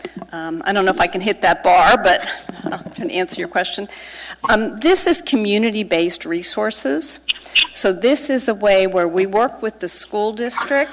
They identify the students, have the connection with the students and the families, and then what United Way does is actually help navigate the students to the services that are community-based. We use existing community assets and make sure the student gets to the service, and then track, in fact, that they take advantage of the service and that the service is having the impact.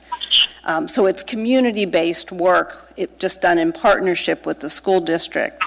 And if I may address as well some of the points that Assemblymember Mr. Perez-Verdia raised, this is not a grant to a single organization per se, in that we do use the community assets, which are the services of many nonprofits and many service organizations and many volunteers.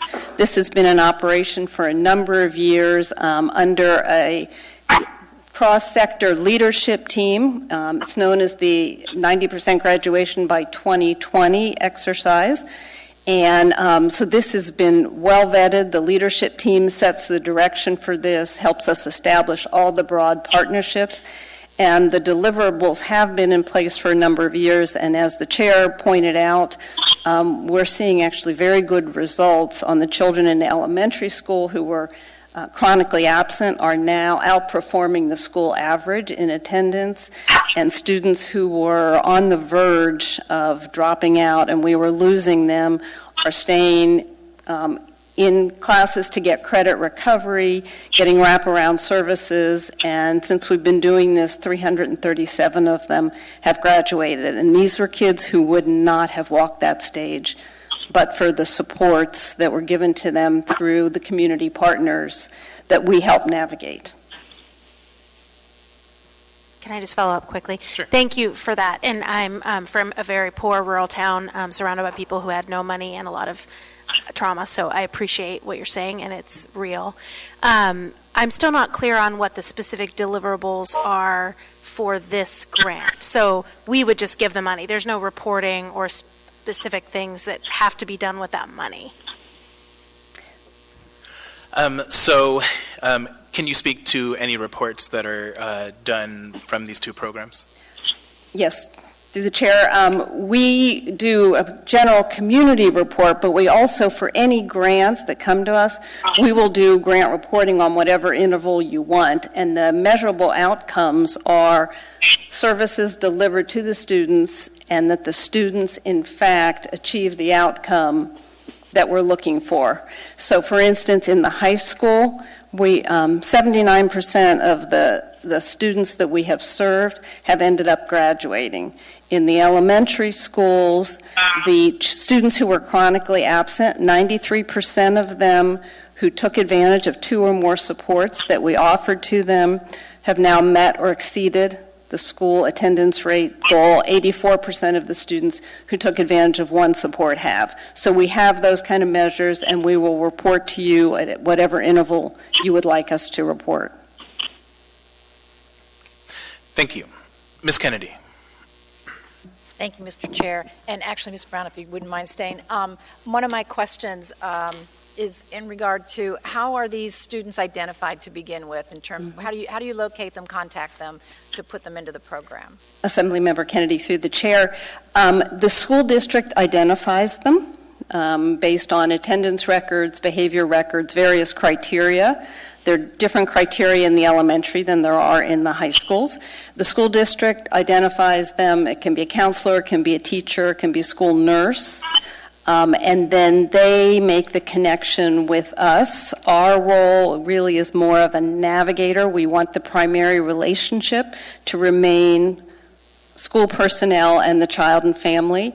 We just help provide the support to make sure that there is a direct connection to the service, help the child take advantage of it, or the family. Sometimes it's a service to the family, and track the impact of it. So the primary relationship remains with the school personnel. Okay, thank you. May I, another question and then a comment, please. Another question. How many of these children are also impacted or affected by homelessness, that homelessness is part of the reason why they kind of need some of these services? I don't know off the top of my head the exact, but a high number of them. So, for instance, we work very closely with the Child in Transition program. And so, particularly in the older kids, a number of them are. In the elementary school, there's more diverse causes, but we are tied at the hip with Child in Transition. Good. Thank you. I appreciate that. And then just a comment. I hesitated to support this as well, simply because I see it the way Mr. Perez-Verdia sees it, and that's, does the municipality need to be in this business? But at the same time, when we are dealing with homelessness the way we are and trying to figure out how we best get to some of the root causes and support those kinds of programs that can help people in that situation, one of the really vulnerable populations, and I've seen this even out in Eagle River, are teenagers. And so if this is something that we can do to prevent more serious homelessness or any kind of long-term homelessness, then I think it's money that's got value to it. So thank you. Thank you. Mr. Perez-Verdia. Thank you. I really wish I was there, and I find myself in a very precarious position because I think everyone knows there that I'm a huge fan of United Way and believe that they do wonderful work. So it absolutely has nothing to do with United Way. But the reason I'm not there is because I'm at the Philanthropy Northwest Conference, which is a conference of funders in the Northwest. And being a funder and selecting people to do this kind of work, I think is a really serious role that requires us to, validate the work and to follow up on it and to require a level of sort of accountability. And United Way knows all about that because they are a funder. And so a direct allocation it really is different than, from my perspective, than one small project that we want to sort of support. The question is, have we really looked at whether this is the best way for us to address this issue as a city? And have we looked at all of the work that is going on and whether this is the right sort of way to allocate it? And have we come up with a way to ensure that there is accountability to this work. And when we're looking at funding $250,000, which is a huge amount of money in the nonprofit world, I think that we need to be really serious about that. And so I guess I just want to be clear on this. It has nothing to do with United Way or their work. I think they're amazing. But I really do believe that this is a different step. If we want to address adverse child experiences, then let's set up a grant for $250,000 and have organizations apply for it and submit their sort of information, and then we'll select the organization that meets that sort of criteria, and we can use that process. But to not go through that and to simply directly allocate it feels uncomfortable to me in terms of my role as a steward of the municipality's fund. So just want to share that and want to make sure that it's clear about why I'm making the decision I'm considering. So I will not be supporting this amendment. Thank you. Thank you. Mr. Constant. Thank you. I am kind of torn in both ways on this one, and I 100% resonate with what Mr. Presverdia is saying. And in fact, we have set up a precedent where we'll grant a substantial amount of money to a named entity, and without a substantial amount of requirements for reporting or any kind of accountability. And there's another amendment coming up that provides a substantial amount of money, but thankfully it doesn't pick a winner and a loser. It establishes for a process by which those can be achieved. And so I am torn as to the question of what to do, but, we're backfilling after an exigent circumstance of an emergency homelessness crisis where another member, Ms. Alatel, and I, in particular her, and actually Mr. Presverdia, are writing rules for how an operator would provide a certain set of services in our community, because the cart's getting way out in front of the horse and we're just starting to pour money, and it's hard to see to what benefit we are accruing. And, is it the maximum benefit? I don't know. And so I'm torn because I do also appreciate this program, and I'll make my decision in the probably last minute, but Mr. Presverdia, your point is well made. Thank you. Mr. Dyson. Yeah, thank you. I asked the chair to give me a little leeway. I'm a little bit uncomfortable about my ignorance. So, Mr. Chair, when you talked to me on the phone about what you were doing here, I thought getting kids in need hooked up with these programs was a grand idea. And Mr. Dunbar is right. I can't describe my enthusiasm for reaching out to disadvantaged kids early as we can. But in the back of my mind when we talked, I was saying, why do we need United Way to launder the money? And because in my ignorance, I've always thought of United Way as a marvelous fundraising and passing out grants to very worthy organizations, and they used to do some despicable ones, but they repented of that. But so now I'm getting the idea here that United Way is providing the service and program, not funding a program and so on. So you're shaking your head, Mr. Chair. What am I missing? I think if you have a question, it's probably best if you direct it to Michelle Brown. Right.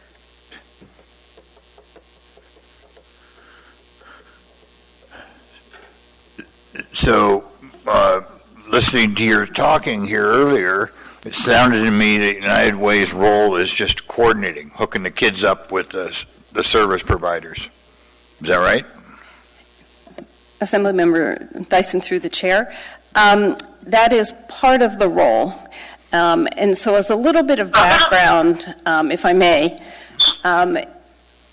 about a decade ago, we and a number of other partners convened a lot of members of the community about our low graduation rates. No, you don't need to sell me on it, but what's your role, United Way's role? Well, that leads me to we created a leadership team that said, you know, what we need to do is align our efforts and figure out what needs to be done, align our efforts to get it done, raise the money, and do the work.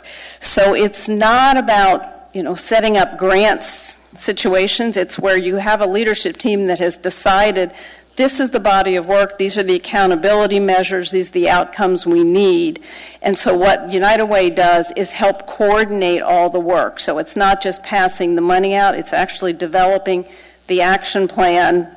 Okay, so, but it's not United Way staff that are sitting down with the children and counseling and teaching them skills and all that kind of thing? No, we do not do the direct service. We use partners for that. Yeah, We okay. coordinate the You entire. do the coordinating and sticking it all together. Yes. And so is it logical to infer that most of the kids, or many of the kids, wouldn't get hooked up with the service provider if we don't grant this money and you don't do that coordinating role? Yes, sir. And the reason we began this work is because we've had a system for years where we give kids referral slips, and we hope they get to where they're going. And this began actually 4 superintendents ago of saying, what if we took the extra step of using a community resource to actually help navigate the kid to what it is they need, make sure it happens. If they need transportation, make sure that happens, and so on. Yep. So that's why we are, it's like the connective tissue to make sure all the pieces work together to create the outcome that we desire. You're the catalyst. All right. Thank you, Mr. Chair, and thank you, ma'am. Thank you. Thank you. Mr. Peterson? Thank you, Mr. Chair. And Michelle and I actually talked about this in her office several years ago when I was first elected to the Assembly. And the way I look at this amendment is it's an investment in our future. $250,000 may sound like a large grant to a nonprofit, but when you think of what the societal cost would be if just a half a dozen of these kids continued to be dropouts and didn't finish their high school education and spent a life being unemployed or underemployed or incarcerated, the cost to our society would be many, many times what this $250,000 is. And the program, if you look at the statistics since 90% graduation by 2020 was started, they've made excellent strides, may not necessarily make it to 90% by 2020, but I think eventually we will get to that 90% number. And not only does that provide opportunities for young people that got those high school diplomas, some of them may go on to get college degrees or go into the trades and acquire skills that they would no way have been able to acquire had they not got into this program. And so I think this is an excellent amendment, and I plan to vote in favor of it. Thank you. Thank you. Mr. Weddleton? Mr. Peterson, we're still rooting for 90% by 2020. It's not over yet. I'd like to offer an amendment to this. And before I do, Mr. Perez-Verdia, do you have a copy of the A version? Cameron? Did he get a copy? It was emailed to him. Sorry, I was on mute. I am looking for it. 21A. It's on blue paper here. I don't know what you got. Okay, well, I'm going to go anyway, so hope you can follow. I have it. Yes, I have it. Okay, I would like to change this. It won't really change the goal, but just the wording. So I would add, so it would read, we don't have line numbers, but 1, Assembly Department, $250,000, providing a grant, and then delete to the United Way of Anchorage to scale up work done through Community Plus Schools and Back on Track programs, and then continue with which targets students who have high ACES scores to assist them to be successful in school. I'm not sure, do we need this phrasing, Amendment 4, that's in there? This Amendment 4 phrasing, is that important? Let's keep it in. Okay. Yeah. So if you caught that, this would simply read, Assembly Department, $250,000, providing a grant which targets students who have high ACEs scores to assist them to be successful in school. Amendment 4. Second. Moved and seconded. Mr. Dunbar on the amendment to the amendment. Thank you, Mr. Chair, and I appreciate the mover's intent here, and I think it makes sense, the argument that was made by the folks on the phone as well. I am curious, sort of, before we do this, if we could envision what that would actually look like. So we'd be adding $250,000 that would basically be a grant fund in the Assembly Department's budget. So, how would we choose between the organizations? Would we do it through work sessions? Would we do it through some kind of resolution with public comment? Would we do it through some sort of RFP process? Can the mover, Mr. Weddleton, can you make an attempt to describe what the process would look like through which we would select the appropriate nonprofit? We wouldn't. That's to me. Yes. Well, fortunately, we have a professional who's not seated with us today, but Mr. Perez-Verdia knows how to do it, and he could certainly help us. And we could certainly direct this to the Anchorage Health Department, who does this routinely.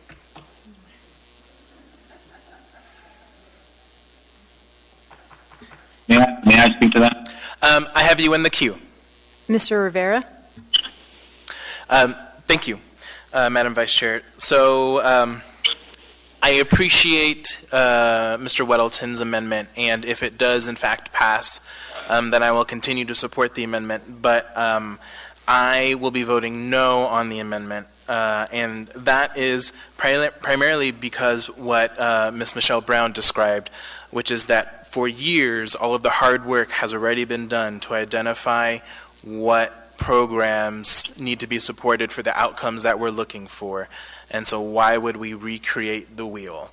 That doesn't make any sense to me. So I'll be voting no, but either way I think it gets to the intent. Thank you, Mr. Rivera. Thank you. Ms. Kennedy. Thank you, Mr. Chair.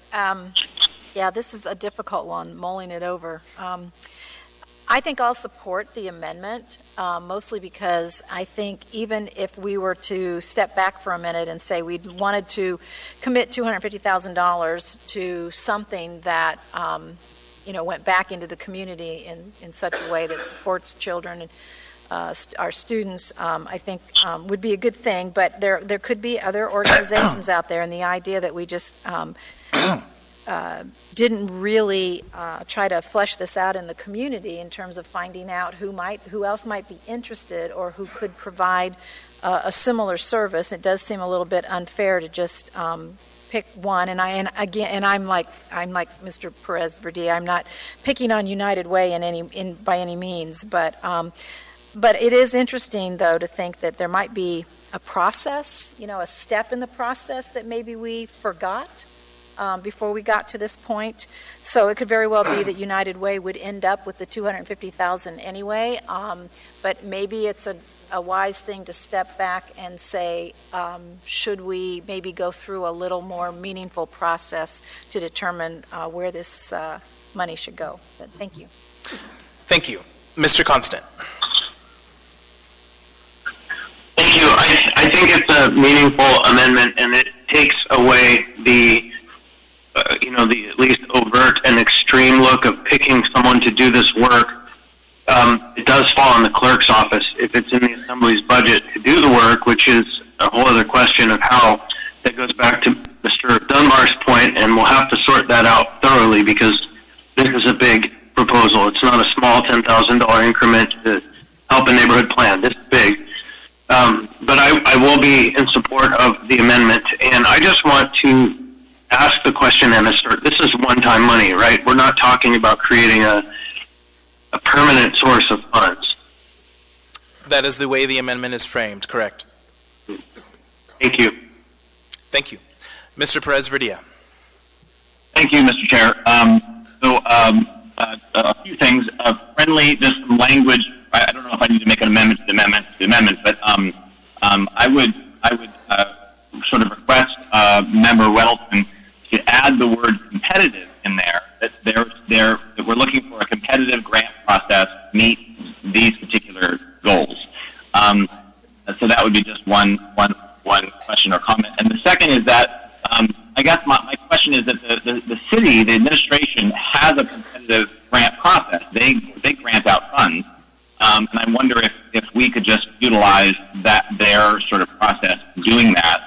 I will be supporting this amendment. I think the work needs to be done. I think it's very likely that the United Way would be the winner of this, but I also think it's very likely that other community organizations who are highly invested in this work would step forward and say, we have not just 5 years, but 10 years or 20 years experience working in this field. And so I think it's worth us, ensuring that we're creating an opportunity for community organizations to step forward and to compete for this level of money. I would agree with Member Constant.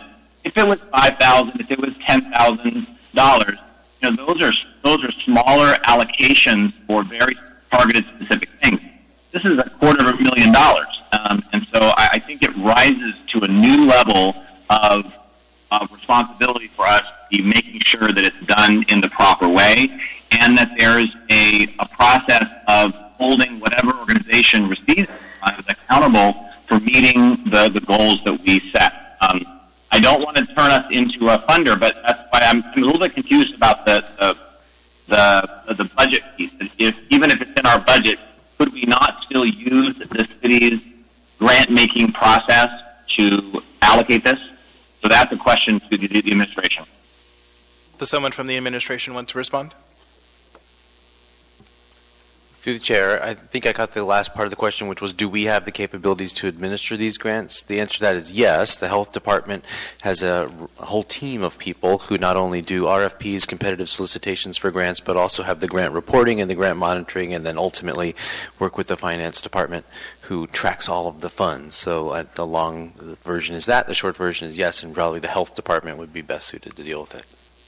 Yeah, so that I would just finalize my comments by saying I would suggest to Member Weddleton that we make sure that the wording allows us to utilize the processes the city already has in place and to grant the funds to an organization through a competitive process so that we're ultimately meeting the goal, which is to address adverse child experiences and improve school success for students in Anchorage. Thank you. That's all. Thank you. So then do I understand that you just made a motion to amend the amendment to the amendment to...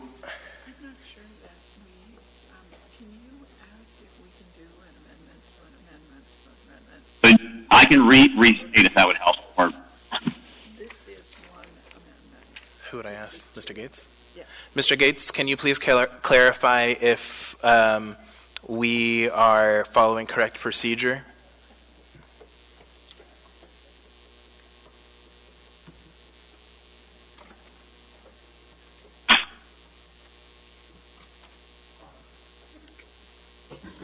Yeah, but it's very unusual. It's very unusual. I don't know what that means, though. I don't see why you couldn't vote on a simple third amendment like that. Okay, thank you. I'll second it. Okay, so Mr. Presvidia moved, Mr. Weddleton seconded, and the amendment, if I can restate it, Mr. Presvidia, is to change the department to the Anchorage Health Department and to add providing a competitive grant. To address adverse child experiences and improve student performance for kids in Anchorage, something like that. That got really complicated. So that's what I already said. Is that needed, Mr. Presvidia? No. Okay, thank you. No. So now we are debating the amendment to the amendment to the amendment. Mr. Dunbar? No, my comments relate to the amendment as amended. Sure. Assuming it happens. Thank you. So seeing no further discussion, members may proceed to vote.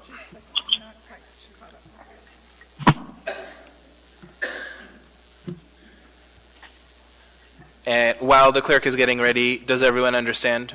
Or do you need me to restate it? Sure, so restating it then, there are two changes. It would, to Mr. Weddleton's amendment. It would be to change Assembly Department to the Anchorage Health Department, and then add the word competitive before grant.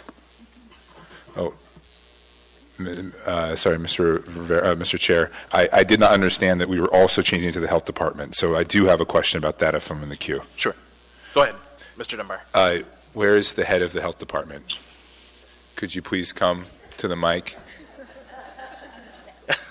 Are you able to escape from that gallery? And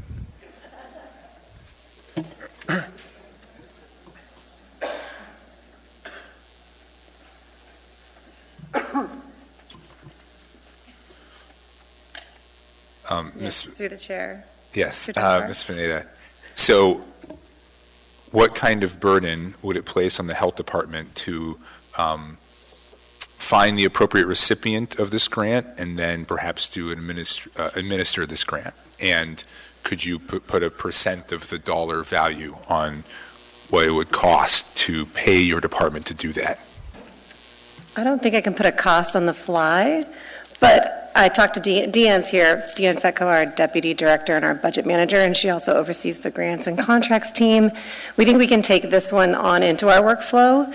The trade-off will be whatever time we spend on that, we don't spend on something else like grant acquisition.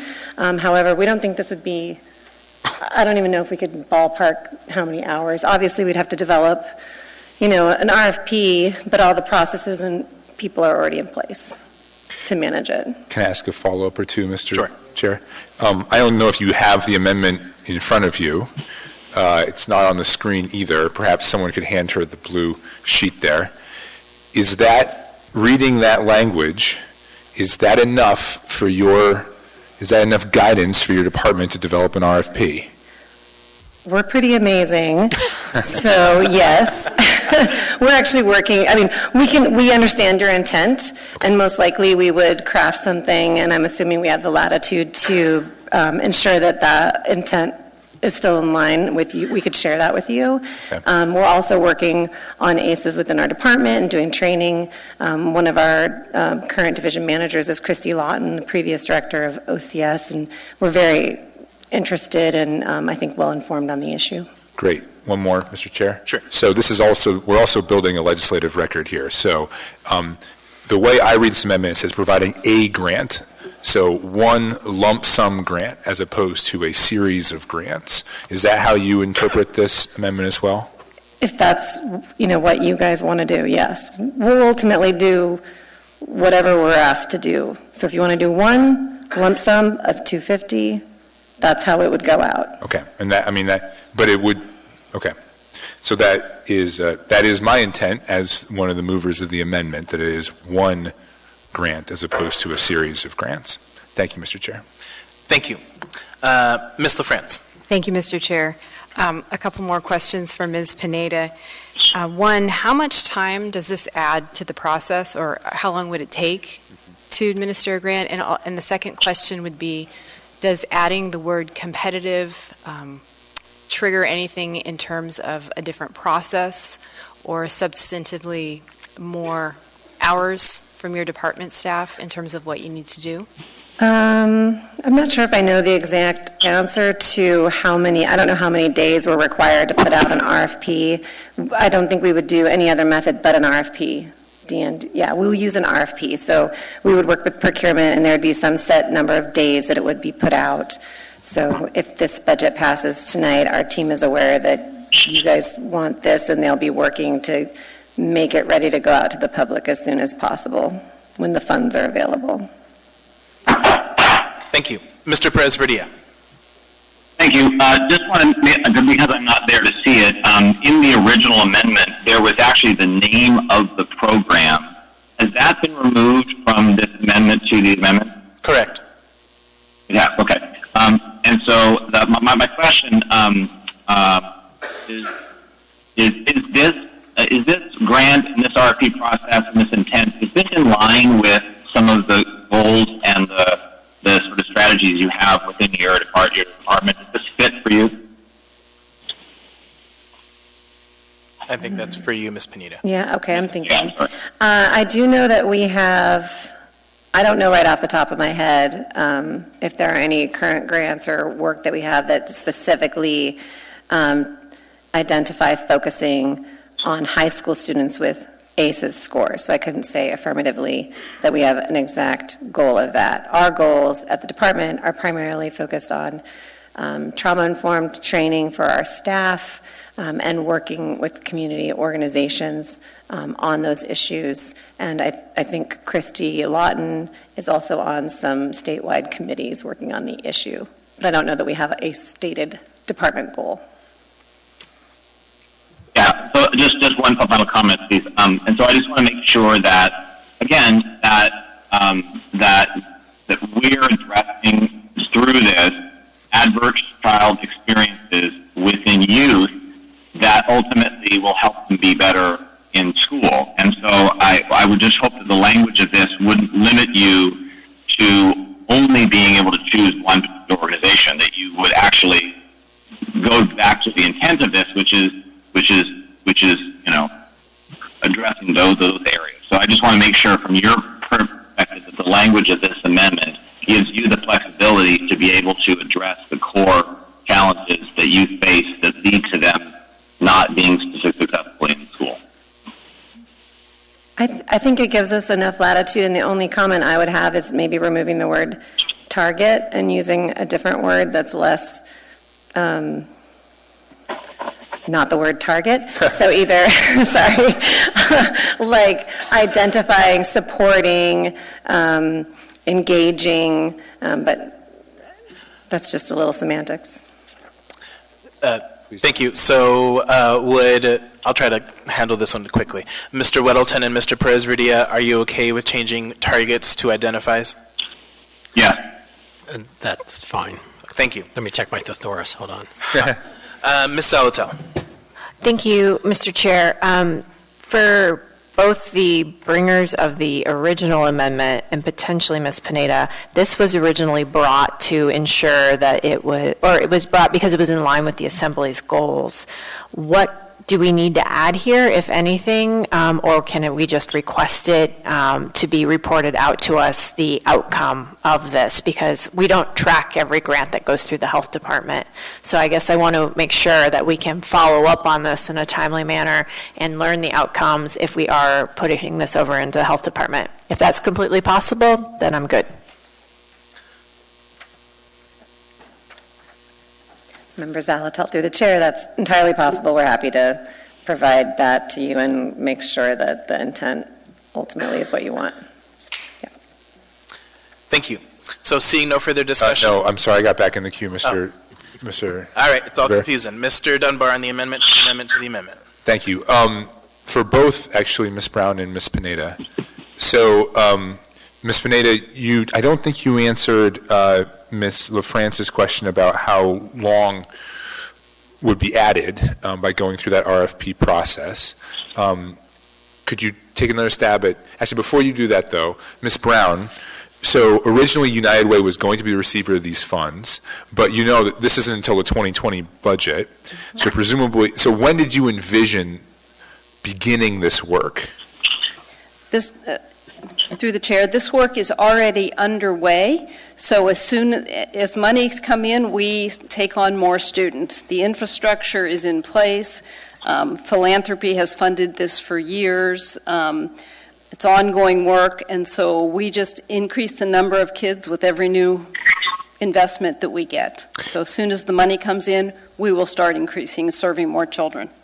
Is it the kind of program that needs to go on a semester-by-semester basis? So, for example, if the RFP pushes it till March or April, does that limit the usefulness of the funds because you don't operate in the summer, for example? Or do you? We provide some services in the summer, but basically during the school year. But we would just use it for then the fall enrollment. I mean, we continually identify with the school district, the students, so it's rolling.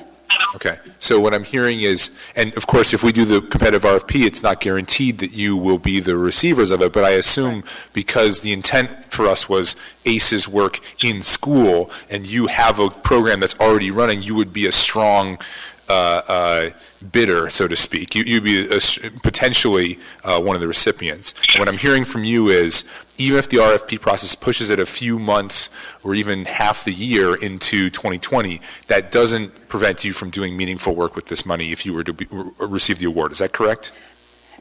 Not unless we're miraculously blessed with a situation where no more students need any service. So I vote for that one first, but if we don't have that, then yes, we will continue to enroll children as we have the resources. Okay, thank you. Then in that case, Ms. Pineda, I'm going to assume it's going to be faster than all of 2020, so I think feel like I fine. can say yes to that. Okay, thank you.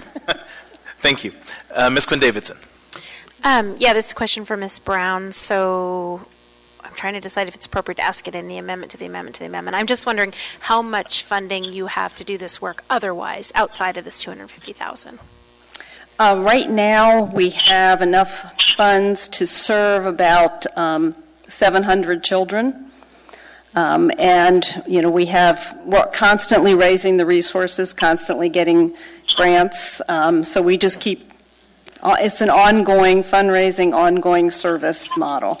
So we have enough money now to serve the amount of kids we've been serving for the remainder of the school year. We just can't increase the number of students.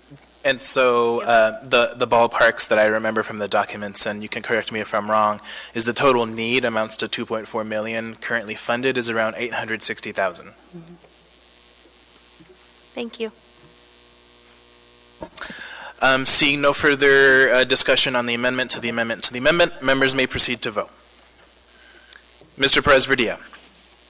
Yes. Mr. Constant. Yes. That passes 10-1. We now have the amendment, Mr. Weddleton's amendment before us. Does anyone need a reminder on what that is? Okay.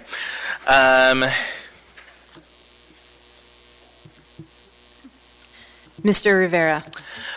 Thank you. So just one final brief comment before we vote on this. Just to reiterate that I will be voting no on this amendment to the amendment, and that, frankly, I think we've just complicated things, which is something that I think we do a little too often. Thank you. Mr. Chair. Thank you, Mr. Rivera. Mr. Constant. Thank you. I have a question for legal, I think. This, if it does not pass and it is proposed as an appropriation to United Way, and that passes, there was never a public hearing on this item. And I know that we have a rule that says any appropriation over $100,000 needs a public hearing. And so I'm wondering if the budget process provides some extraordinary power to run through that requirement to grant this kind of funding to a named entity like that. Thank you. I don't know if anyone from the administration wants to opine on that. I know the question was originally directed towards legal, but I'll jump in while they're conferring. I think this is a budgetary document, so this puts money in someone's budget. In order to actually award a grant, that would be a separate process, and so we would come back to you with that. Anything further, Mr. Constant? But normally, for a contract award, would we have a public hearing? I think there we go back to your, well, if you, I guess like Mr. Falsey's question is saying this is a grant that's awarded, then we'll have an appropriation. Then we would have an appropriation that moves the money from the budget to the nonprofit that's selected, and that item will have a public hearing on it. But if we just award the grant through this process, isn't it just straight to them? No. No, you're, through the chair, you're putting this, if the amendment, I'm not sure which level, the amendment that changes this to a grant and keeps it. Hold on, Becky, if, Ms. Lynn Pearson, I'm sorry, if the amendment fails and we go back to the original amendment that says a grant to United Way, Through the chair, in response to Mr. Constant, all the amendment does is it moves, as written, all it does is it moves money into the Assembly Department budget. You still have to do an appropriation to move it out of the Assembly Department budget to the organization. This has an explanation of the intent of the money, but this document does not, in fact, appropriate money to the United Way. It appropriates money to the Assembly Department as drafted.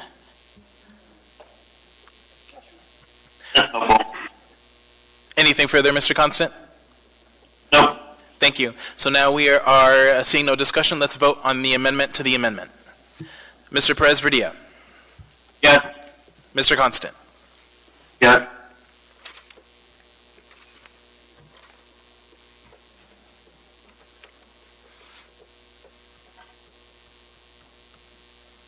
That amendment passes 9-2, so we now have the main amendment before us. Any further discussion? Seeing none, members may proceed to vote.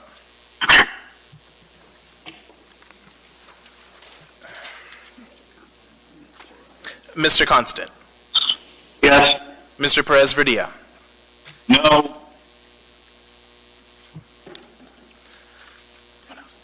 That amendment passes 10-1. All right. So moving on then, amendment number 2 by Assemblymember Meg Zalatel regarding the MIT. Do you intend to move this amendment? Mr. Chair, this was actually by myself and Mr. Perez-Verdia.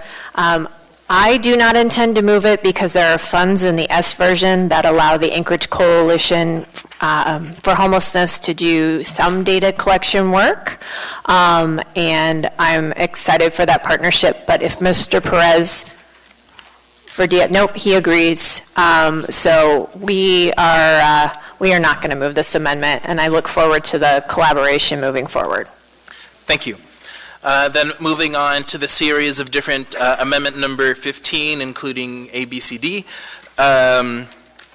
regarding increases for shelter capacity in a variety of different manners by Ms. Zalatel, Mr. Constant, and Mr. Perez-Verdia. Do you intend to move this forward? Mr. Chair, I move to amend using Amendment 15D, the orange paper for everyone who is here with us on the dais tonight and in the audience, as part of the S 2020 budget. It's $735,000 to the Anchorage Health Department. Second. Seconded by Mr. Constant. Ms. Zalatel? Thank you, Mr. Chair. This amendment has taken many forms. You see a lot of them in the iterative process in the packet of options I came up with. It started with an initial attempt to make sure we, at the end of our normal overflow cold weather shelter, weren't turning 150 people out with no place to go. Also, day sheltering, which is really important so people have a place to go during the day. Talking with the administration, talking with our community partners, what we have here before you now is substantially less money, but no less impactful. This is an important statement for us to be able to say, we are funding shelter. We've already funded part of this year through the Beans contract. We are funding shelter, so there will be no shelter gap through December. My intent with this money, it's reduced from $25 a day to $20 per person per day. That's part of what brought the cost down, and I'll ask the administration to speak on that. But my intent with this version is that we can be as responsive with these dollars as we can when we get the gap assessment, which will be our shelter gaps from the Anchorage Coalition to End Homelessness in March. We will be ready to go, and that this money is not intended just to extend having beds at Beans Cafe. And I look forward to talking about this amendment tonight, and I look forward to talking about day shelter at first quarter budget revisions, because I think that's also a vital component to this. But to get this to work in this budget right now, I think is really important. And the intent here is that we continue this funding year over year. It becomes a part of our operation so that we are housing vulnerable individuals, not just during cold weather months, but all year long. And then the flip side to that, of course, is when people have a place to go, we can abate camps, we can deal with a lot of the other issues we're hearing in the community.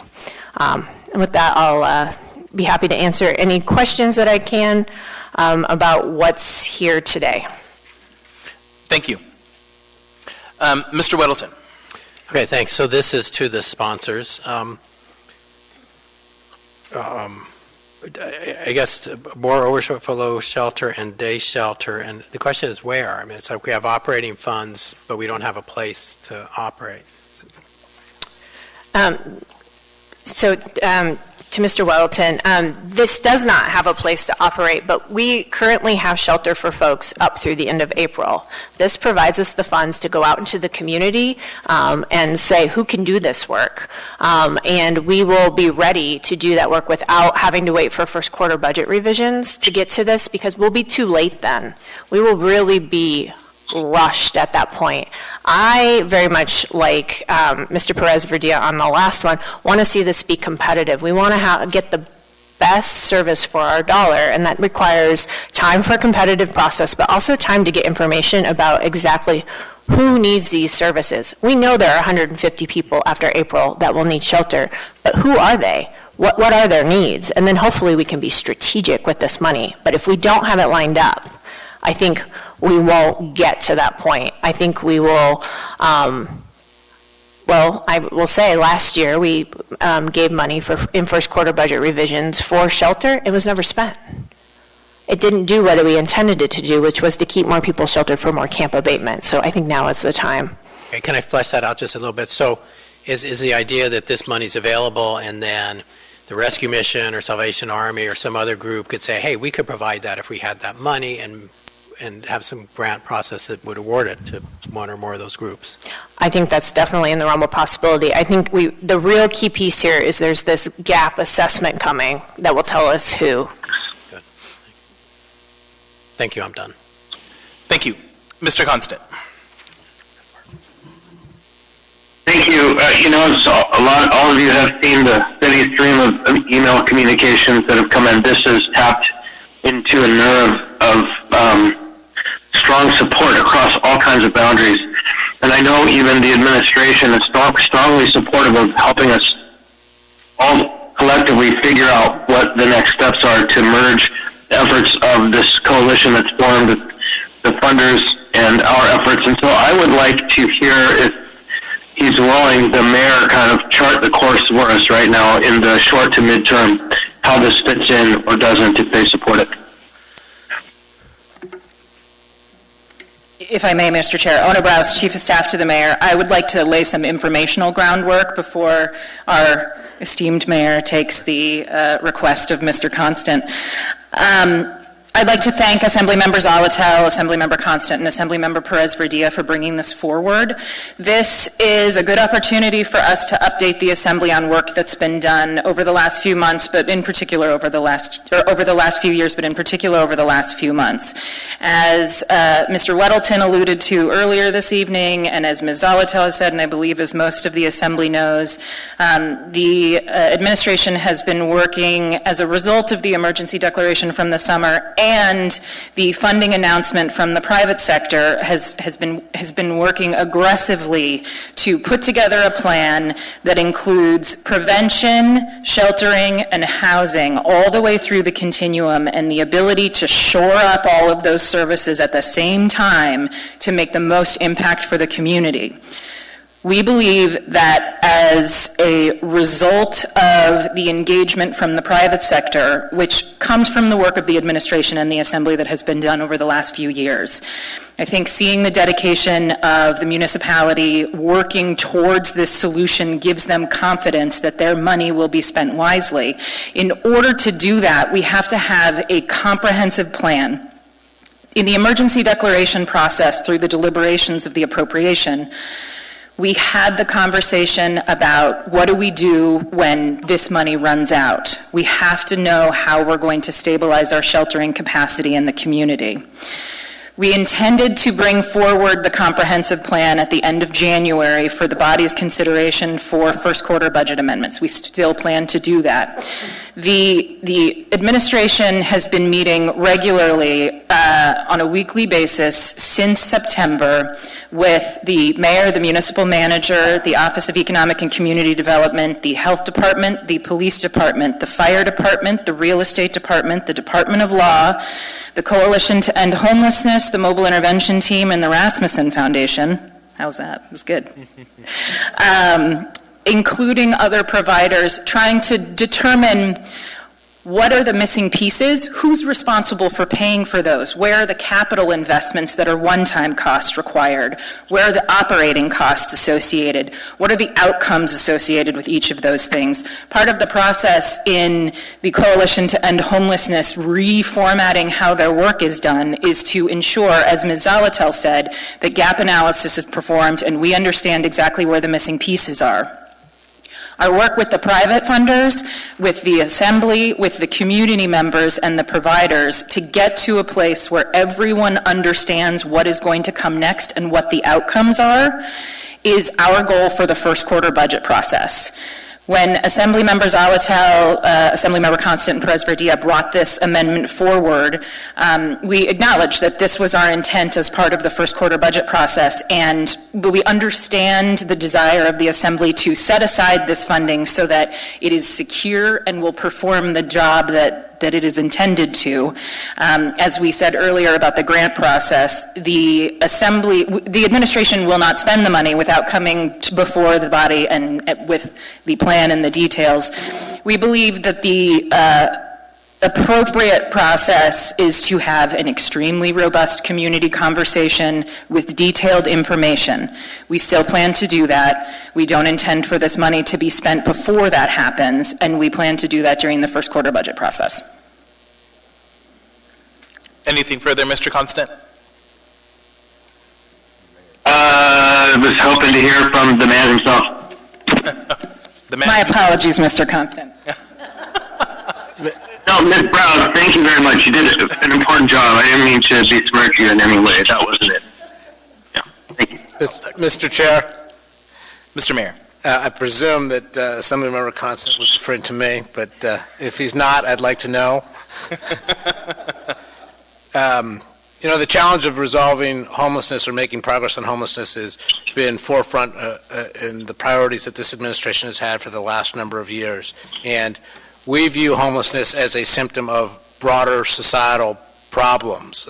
We see the problems that are connected with the opioid epidemic, with the lack of behavioral health system in this state, with the high cost of housing, with economic dislocation that's occurring, and with a number of other problems. We're also contending with some realities that the federal government has retreated in its support, particularly through HUD over the last 20-plus years, that state funding has been erratic, and in fact last summer we saw the consequence when dramatic cuts occurred which impeded our ability to move forward.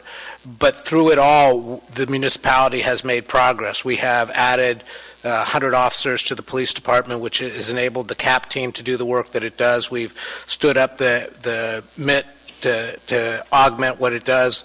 The fire department has its own units which are making significant progress. We, in the course of the MLNP settlement, carved out $15 million for a behavioral health treatment center. We are working with the state to try and do some crisis stabilization because there is a panoply of need that exists out there. What we're talking about here with this amendment is just one component of what the need is. And we have been insistent for a long time that the municipality do what it can do to resolve the question of homelessness. And I appreciate the community frustration with the inability to solve this problem. But it is more than the frustration of those who are housed and are contending with individuals who are on our streets and in our parks. It's also the frustration of people who are homeless, because we have, I think, a moral obligation to help address those issues. And it has been my personal commitment, as well as the commitment of this administration, to do everything we can to move forward and diminish the amount of homelessness in our community. I think when you have pervasive homelessness, it is incredibly corrosive of a community's ability to move forward, and it consumes an inordinate amount of our psychic energy and our community well-being. We are committed to doing what we can to move not just with the dollar amount that's here, but to continue to forge the partnerships that are necessary to make more meaningful progress. I think one of the significant aspects of the funds that are allocated or will be allocated through this amendment is that it sends an encouraging message to our philanthropic partners, those who in particular are behind the $40 million commitment, that we are here and we're going to leverage the resources of the municipality with their resources in order to have the greatest possible impact. That is significant. I want to make sure that people understand we have not been standing idle, that currently there are ongoing efforts to secure locations for day shelters, for night shelters, to try and make sure that the facilities exist. Not just the facilities, but also that we have the capacity to provide the services that should accompany whatever homelessness services will be required. But I want to remind people that we are not looking at homelessness as something that will continue to stay at current levels or increase. That if we have the capacity to make the right moves, and if we have the strong partnerships with the nonprofits and the private partners that exist in this community, as well as hopefully the state one day, then we're going to have the ability to reduce the number of people who are on the street, and the human cost of that will go down significantly. So I just want to assure the Assembly that this is but one step in a wide-ranging strategy for moving forward, that the goals that we have outlined are we're going to continue to move forward on, that come first quarter budget we're going to come back and have additional requests, because I think we have the ability to make significant additional improvements. And I would encourage the members to look at the progress that we've made, and not only look at how much work needs to be done, but how much we have done already. Thank you, Mr. Mayor. Before I move on, the clerk advises me that we have debated for a little bit over an hour, so we need to have a motion to extend debate for an additional hour. Move to extend debate for an additional hour. Second. Moved and seconded. Any opposition? Seeing none, debate is extended. Excuse me. Mr. Dunbar. Thank you, Mr. Chair. And so I want to speak a little bit about the funding sources here on the backside of the amendment, the things that it removes, and I think Ms. Browse or someone else from the administration perhaps would be a good person to speak to about this. I'll just start at the beginning.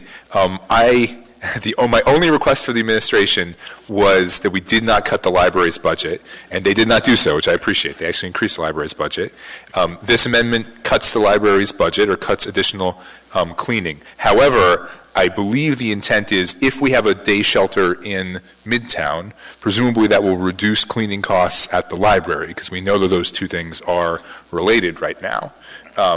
So I am, despite my apparently hard line, I'm willing to live with that one. But some of the other ones here. So I think we already cut the Information Technology Department's travel budget in one of our prior amendments. Is there still $43,565 left over?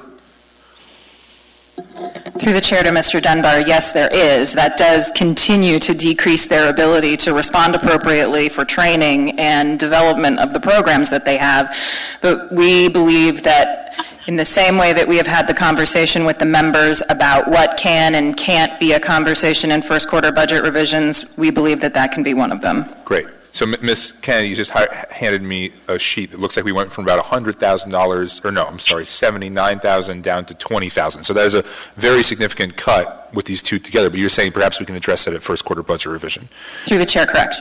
It removes one proposed payroll audit position. Now, we have had a huge problem with SAP, and we've added audit positions specifically to address some of those concerns. Will removing this audit position hamper our efforts to work through the SAP backlog? Through the chair to Mr. Dunbar, it will as of June of 2020. Right now, the current auditing positions will be performing work on the ML&P sale and the employees there. That is funded through the ML&P mechanism already for January through June. So this would be another consideration for the Assembly and the administration for the first quarter budget revisions, because this would impact the ability to perform those payroll audits. Thank you. And can I ask one more question, Mr. Chair? So then the last one then is the $75,000 removing one proposed I-team position. What does that do? What do we lose when we lose an I-team position? That is a position that is currently grant funded. The grant funds expire in June of 2020, so that is another position for consideration for first quarter budget revisions. Okay. Thank you very much, Mr. Chair. Thank you, Ms. Browse. Thank you. Ms. LaFrance. Thank you, Mr. Chair. So just so I'm clear, a question to the sponsors of this regarding the total amount. $250 comes from the day shelter funds already in the health department. Is that correct? They were proposed as an addition this year to go in for day shelter. Okay, and so the $735,000 here represents the full amount then for emergency shelter costs in the budget? It represents emergency shelter, so emergency overnight shelter from May to December. Mm-hmm. So it does not negate our need to talk about 2021 January to April, and it does not provide any money for day shelter as of right now. Okay, thank you. I just wanted to confirm that it's not in anywhere else in the budget. So this is the total amount right now that we have until first quarter revisions. This would be the amount we would have moving forward after the Beans contract expired at the end of April. Thank you. Thank you. Mr. Perez-Verdia. Thank you. I will be brief because I know we've been doing this a while. I just want to encourage my colleagues to support this. I was certainly in favor of the full $2.3 million, and so I appreciate the work of Ms. Zolotel and Mr. Constant and the administration in coming to this compromise. I want to make sure we're steering it into our brains that this will come back as first quarter, and that we have heard a commitment from the administration that this will be a priority of theirs at that time. So I look forward to that conversation. And really appreciate the comments by both Ms. Ross and the mayor. I really appreciate your partnership in navigating through this challenging work. So that's all, Mr. Chair. Thank you. Thank you. Mr. Rivera. Thank you, Madam Vice Chair. So I think for years now, I've understood and many others have understood the gap in our need. And this amendment is, I think, the start to filling that need. I agree with the administration that we have a lot of work before us between now and April to have a community dialogue and implement an achievable plan to meet the day shelter, social service, outreach, and overnight shelter needs. With that, I will be strongly supporting this amendment. Thank you, Mr. Rivera. Thank you. Mr. Constant. Thank you. It can't go without saying that when we looked at a 1% cut across several departments, the reality was it was a much higher than 1% cut across several of those departments, because many of the expenditures in those departments are just contractual or locked up. And so, to the credit of the administration, they fiercely defended all the other important work that's going on in the municipality, and it made it clear that we had to figure out a critical path that achieved as broad a goal as we could achieve while doing no harm. And so there were many hours of conversation that went into achieving where we are today, and everybody's on the same page that where we are today is not where we need to be. It's just one more step along the path to where we're going. That path is a place where we have more ample resources for people to be sheltered, and also more opportunity to protect the people who are surrounding the places where people tend to congregate in the woods.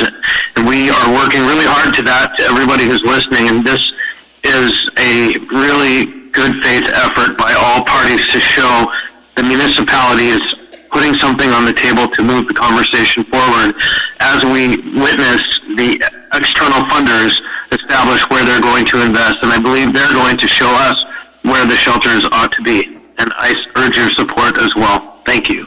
Thank you. Ms. Quinn Davidson. Thank you, Mr. Chair. I'll keep it brief since I basically agree with all of my colleagues, but I just want to say thank you to Ms. Zalatel. She's really bold, and she put this out there, and she worked her butt off to figure everything out that required putting it together, and she brought all of us along, and I really appreciate that. And I also appreciate Ms. Browse, and it's nice hearing from the mayor and hearing about their vision and the good work they're doing. So just thank all involved for finding a great compromise and showing the community our commitment to dealing with this issue. Thank you. Mr. Weddleton. Similar points. I really got to thank the people who worked on this, and I see most obviously Ms. Zalatel. This was quite an effort to get 4 versions kind of in a very short amount of time. And, my first 3 years on the Assembly, our real mission was to build up the police force, and we made very painful cuts throughout the municipality for 3 or 4 years to make that happen. And we're kind of there, pretty much settled on that, and now we have to focus on this. This is, the homelessness is defined in our city, and that's not the way we should be. We're making what I consider very painful cuts to fund this and the other efforts, but that's what we need to do. So I do support this, and definitely thank you for doing this. It's good work. Thank you. Ms. Zalatel. Thank you, Mr. Chair. I want to thank the co-sponsors on this amendment for being there, having my back early, and really an exchange of ideas, and to the mayor and the mayor's staff who really dug into the $2.3 million, and we figured out a place that we could land. I also have to thank my husband, because he ran a lot of spreadsheets over the weekend for me to try to figure out where things would go. And I look forward to continuing this work with the administration. I think this investment, coupled with making the mobile intervention team and the Parks and Rec seasonal workers a part of our operating budget, is a significant investment and a significant statement by the municipality that says we have a coordinated effort to work on this issue. And I think that the funding for shelter beds like this can really change the paradigm, and I'm really excited for that. I do want to point out, because this has garnered some attention, that the $20 per day overnight shelter calculation, it was reduced by $5, but the reason for that is we don't expect to have the same capital costs that we often do in some other instances. And then I do want to thank the public for weighing in and having this conversation. I've had some really great conversations. I hope that this is just a start of an ongoing dialogue, because as a community, we are much more poised to do this together than simply government trying to respond, and our partners. Community input is paramount. And then to those who currently are at 3rd Avenue and down near the Brother Francis campus, I fully intend to fight for day shelter, because I think that really, really shifts the paradigm, because people have a place to go during the day. So I think that's another step here. I think it's achievable, and I really look forward to that. Thank you. With that, members may proceed to vote. Mr. Constant, how do you vote? Yes. Mr. Perez-Verdia, how do you vote? Yes. That amendment passes 11-0.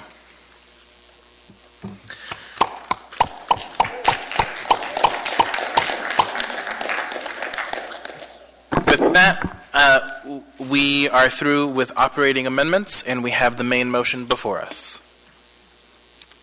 Mr. Rivera. Thank you, Madam Vice Chair. So I will be brief. So first, I want to thank the members for being nimble on all of your amendments and for trusting the administration, me, and most importantly, yourself, to land the plane.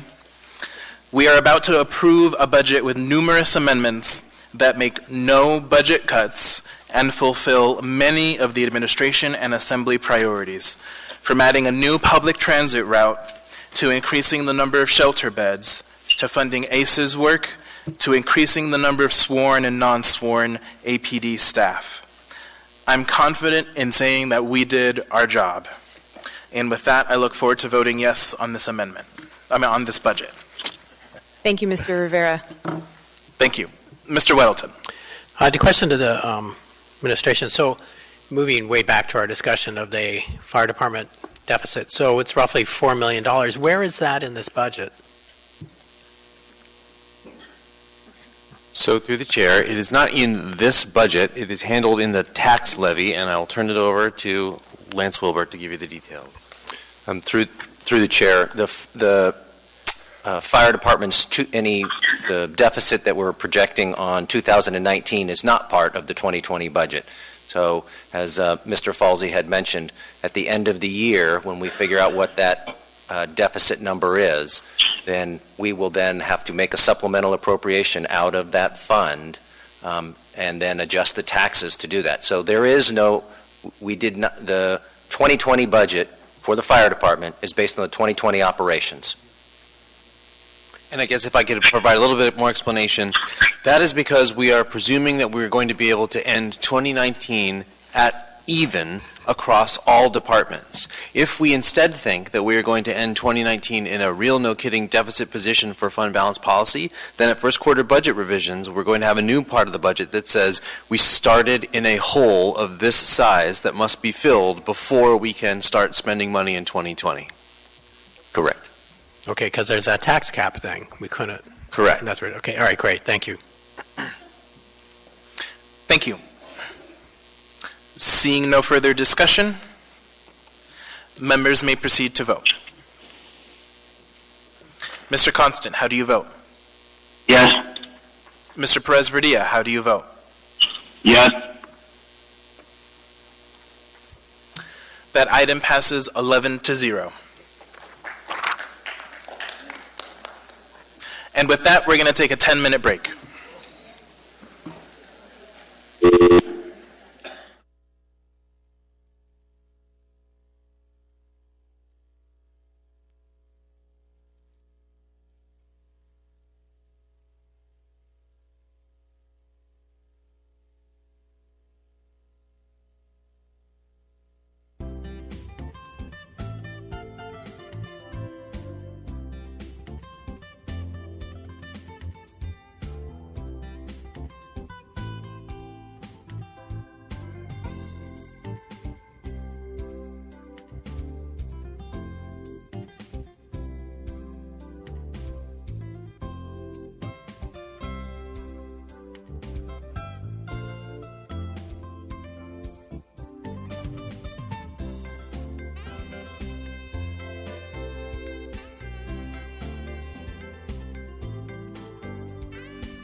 If members can please take their seats, we're going to get started.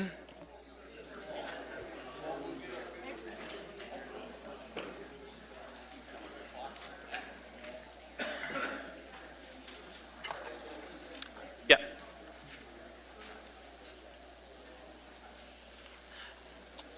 What I'm going to do is I'm just going to turn to you and you tell me which of your amendments you want to move forward. Yeah.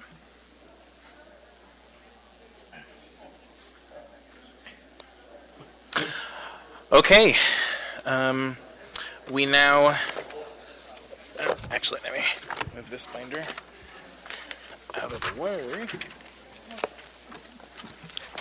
Oops. Okay. We now have before us item 11C, ordinance number AO 2019-118, an ordinance adopting the 2020 general government capital improvement budget. What is the will of the body? Move to approve. Second. Moved and seconded. Finishing up our amendment packet, we're just going to keep going in order. So starting with Mr. Dunbar, amendment number 11 regarding Academy Vanguard Drive. Do you plan on moving that forward? So I would prefer to, if we could, Mr. Chair, I'd like to just move amendment in the packet. It's amendment 13 right now, and if it fails, then I might move the other two. But sure. First I'm going to start by moving amendment 13. Okay. Need a second. Seconded by Mr. Weddleton. Mr. Dunbar. Thank you. And just so we're all on the same page, we're now on item 11C, not 11B, which I've been informed by the administration, Mr. Wilbur, who I think might have stepped out, is the appropriate place to do this.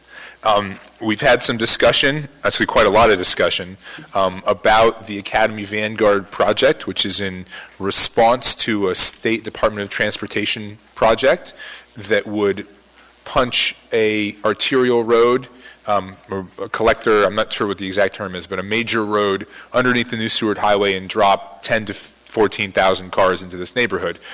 We would not be building this $20 million road project, but for a state DOT project that was conceived in 2001 when circumstances in that area were very, very different. I remain hopeful that the Department of Transportation will change the project to make it only a pedestrian and cycling project or drop the project entirely.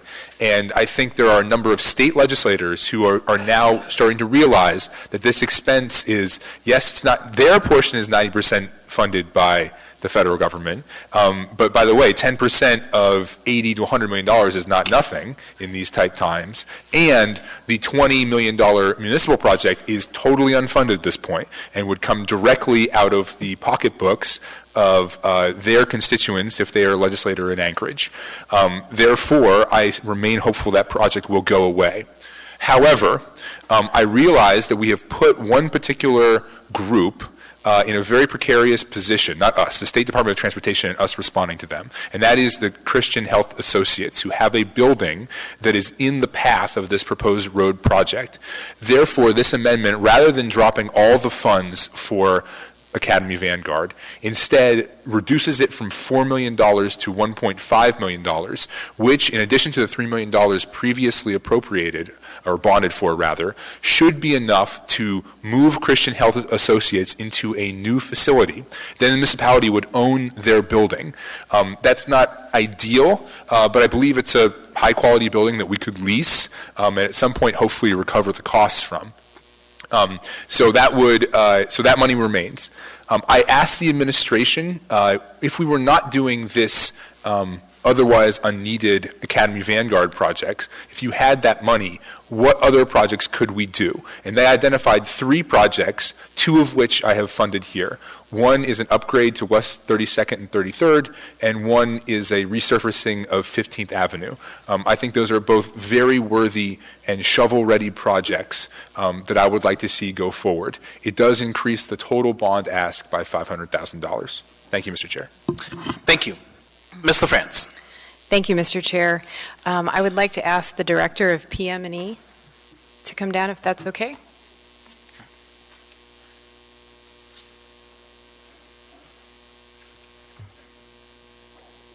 Hi, Kent Colhase, Director of PM&E. Thank you. Would you be able to speak to the amount of $1.5 million for right-of-way, and if that would be enough for us to move forward and continue on in some fashion with this project as Mr. Dunbar has described? Yes, through the chair to Assemblymember LaFrance.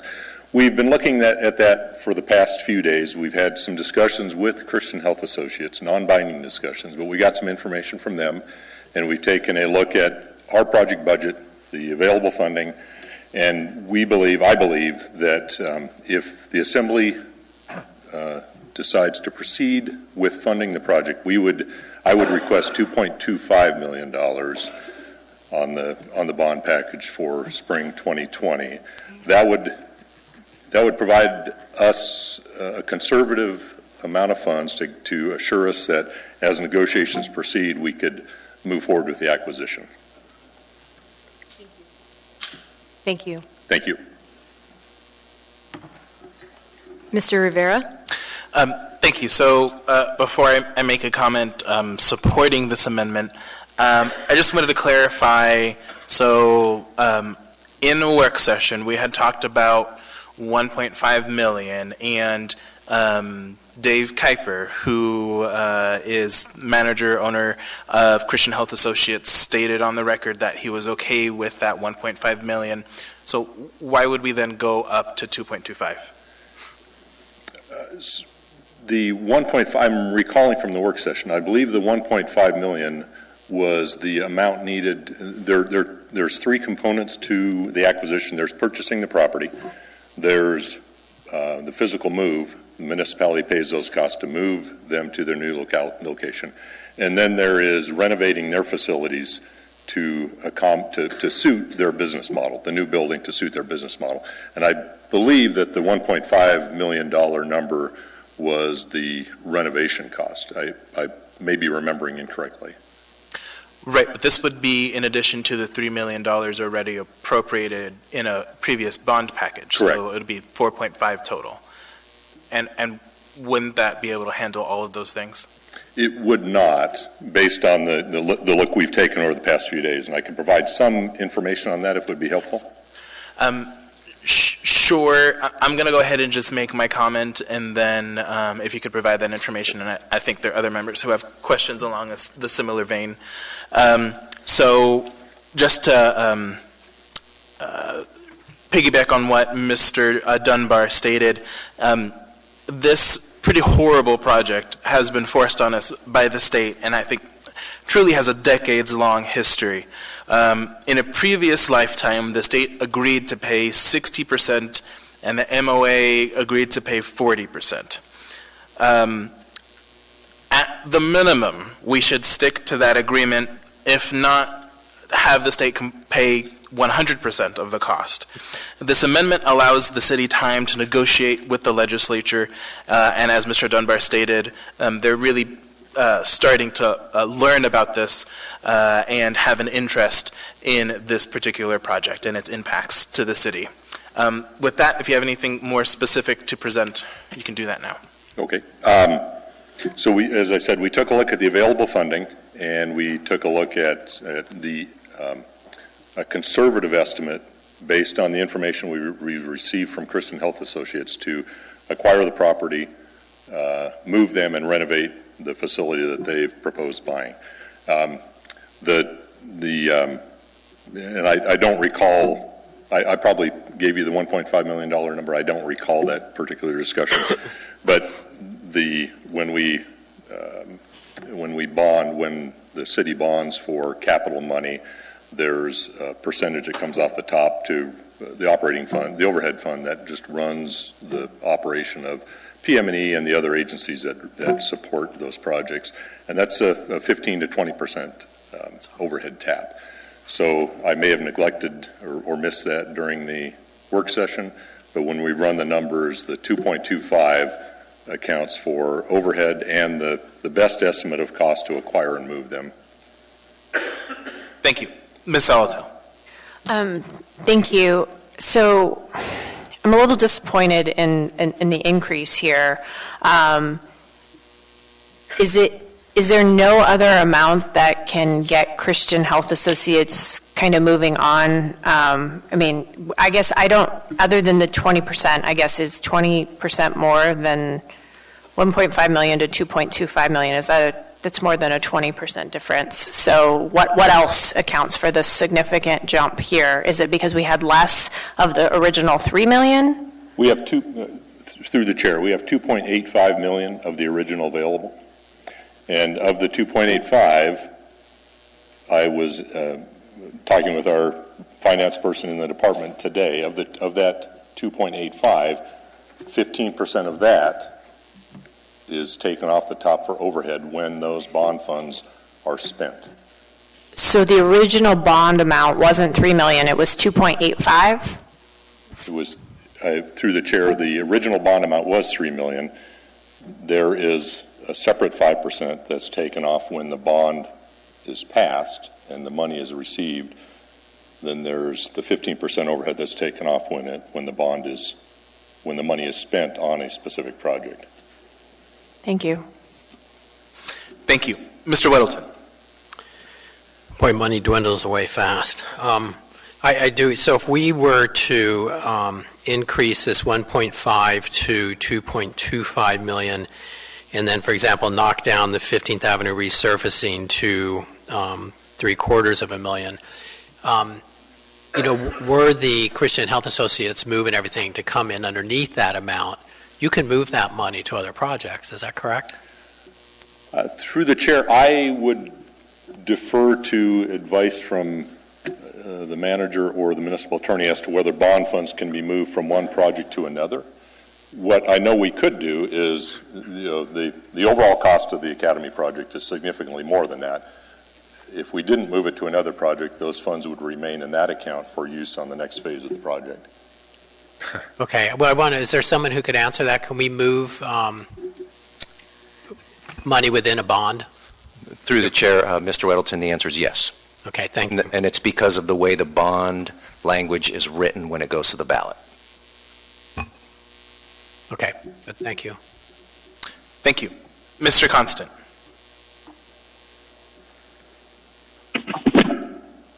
So I'm confused now. What is the value of this building that we're acquiring?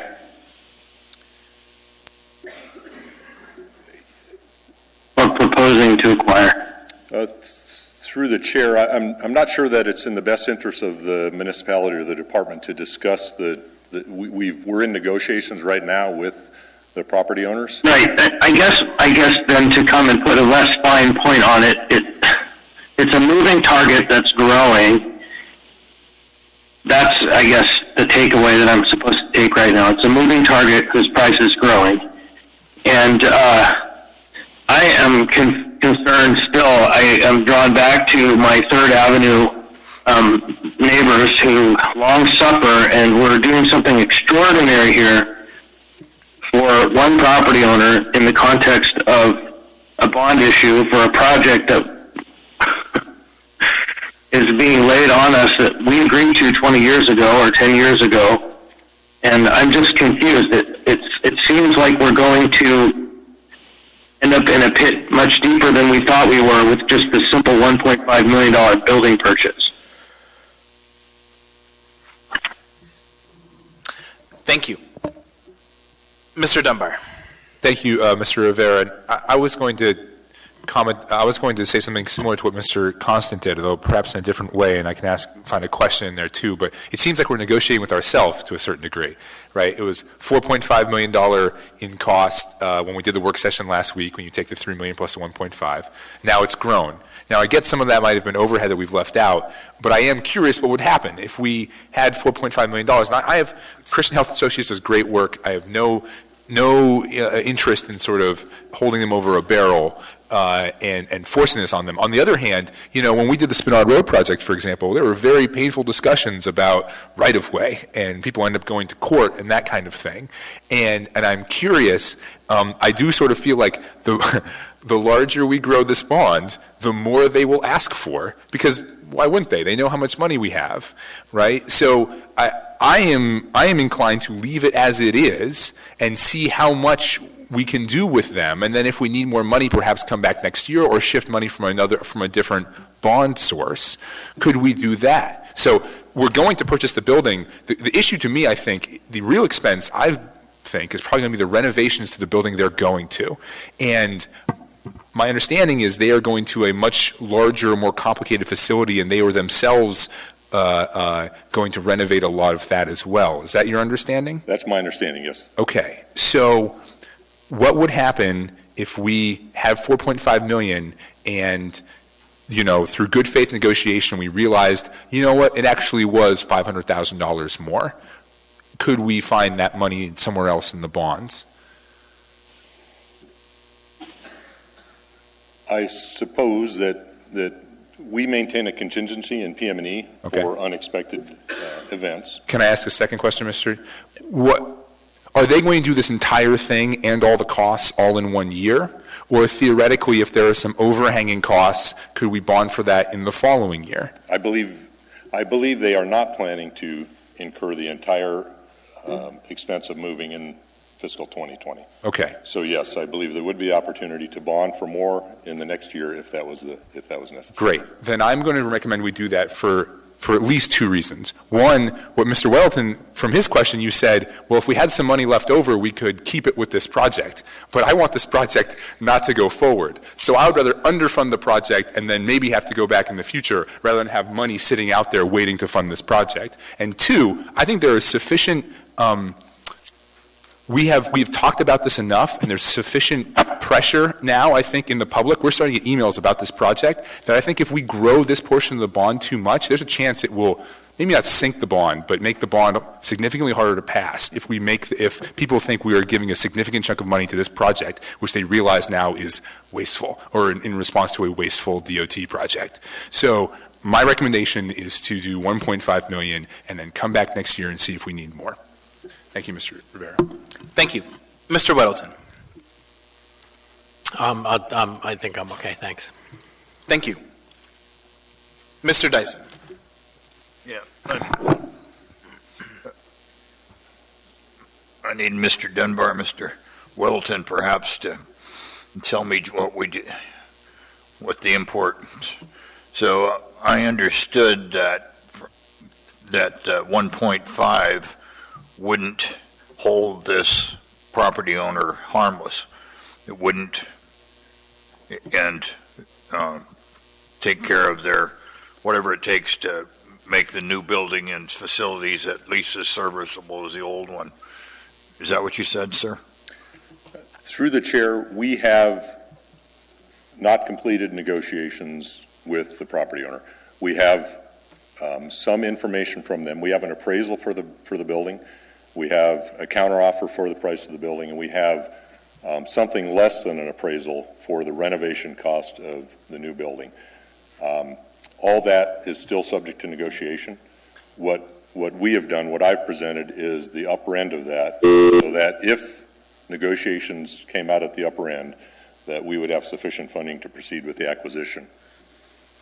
And Mr. Dyson, just to add a little bit of color to that, the Christian Health Associates on the record at the work session stated that 1.5 plus the 3, so 4.5 would make them whole. So just to state what you stated in the positive, it would make them whole. I'm sorry, 1.5 and what about the 4 million? Plus the 3 that was in a previous bond package, so 4.5 total would make them whole. Okay. So just philosophically, when government seizes private property, adverse condemnation is that's a heavy hand of government, and not unlike government overruling civil liberties and rights and so on and so forth. And I want to be very, very careful when we do that. This is an unavoidable case, the greater purpose of the public is served and so on and so forth. So I want to be as careful as we can to make sure that the property owner is held whole. And I didn't quite understand Mr. Dunbar's thing about spreading it out over some period of time But I want, that may make sense, but I want this property owner, who I know none of them, and so on, to have no doubts that their costs are covered and investments that they're making, or tenants or other people coming to their facility or whatever, there's no discernible risk for them. The capricious government is not liable to jerk part of the rug out from under them, and when we put them in a situation not of their making. So I just want to be very careful that we look out for the rights of that property owner that government's taking as facility real estate. Thank you. Thank you. Mr. Weddleton. I just did a little math here. And what we heard at the meeting was roughly from Christian Health Associates that the $3 million plus the 1.5 would be $4.5 million, and that would get them being able to buy their building but not cover the cost of moving and all the renovation. So they were looking $4.5 million.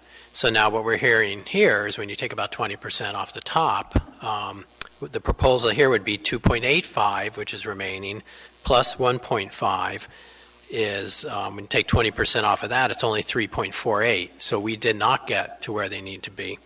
So based on Mr. Kohlhaas's thing, the 2.85 plus the 2.25, when you take 20% off of that, it's 4.08 million, which is still not quite where they wanted to be. So, you know, things aren't really growing. It's just we get our cut of these things. That's not giving them more than they expected. So I'd like to make a motion to change this so that it would read an A on the Academy and Vanguard project, change the 1.5 million to 2.25 million. And on C, the 15th Avenue resurfacing, knock that down to 0.75 million. And with the understanding that if any of these come in low, you know, money can be moved, as we heard, amongst bonded projects. And I would say, I mean, my trust is that these Christian Health Associates will run as cheap an operation as they can. If I've ever met guileless people, it is them. I mean, they just want to do good work. So. 0.75. Second. Moved and seconded, and just to restate, so you'd be increasing from 1.5 to 2.25 for A, and then for C, you'd be decreasing that to 0.75? Correct. Okay, thank you. Mr. Dunbar, on the amendment to the amendment. Thank you, Mr. Rivera. So I'm concerned about the amendment to the amendment because I'm optimistic that the cost will come in lower than that, and when it does, there will be money left over to continue this project going forward. But I also want to ask the administration, Mr. Kohlhaas or Mr. Falsey, and perhaps this is something that's difficult on the fly, but Mr. Weddleton chose C as the project to decrease. I didn't like rank order these. So of the two projects, if you were to cut $750,000 from West 22nd or the 15th Avenue resurfacing, which would you prefer? Which do you think would be more in the public interest to preserve the funding? Through the chair, I want to make sure I'm looking at the correct items here. I have Amendment 12. No, it should be Amendment 13. Yeah, I apologize. It's up on the screen. Okay, Amendment 13.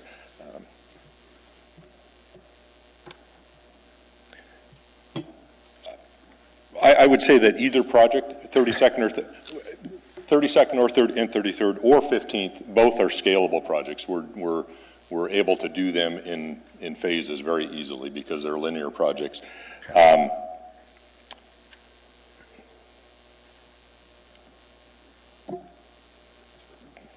I don't really have a preference. Okay. All right. Well, I tried. Thank you, Mr. Kohlhaas. Thank you. Mr. Constant, on the amendment to the amendment.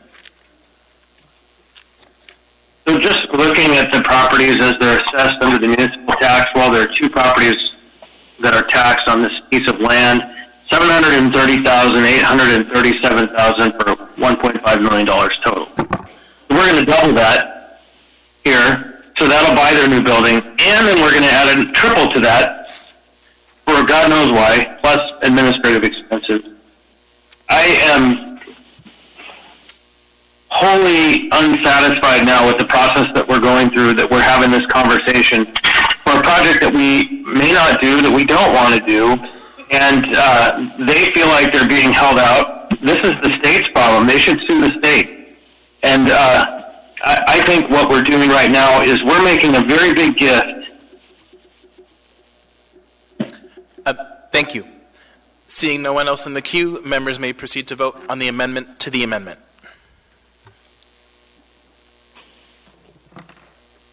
Mr. Constant, how do you vote? I'm going to vote no on all of this. I'll still ask you every time. Mr. Perez-Verdia, how do you vote? Mr. Perez-Verdia is excused.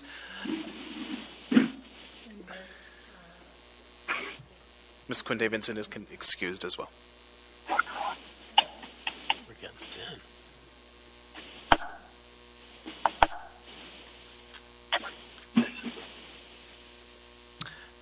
Does that fail?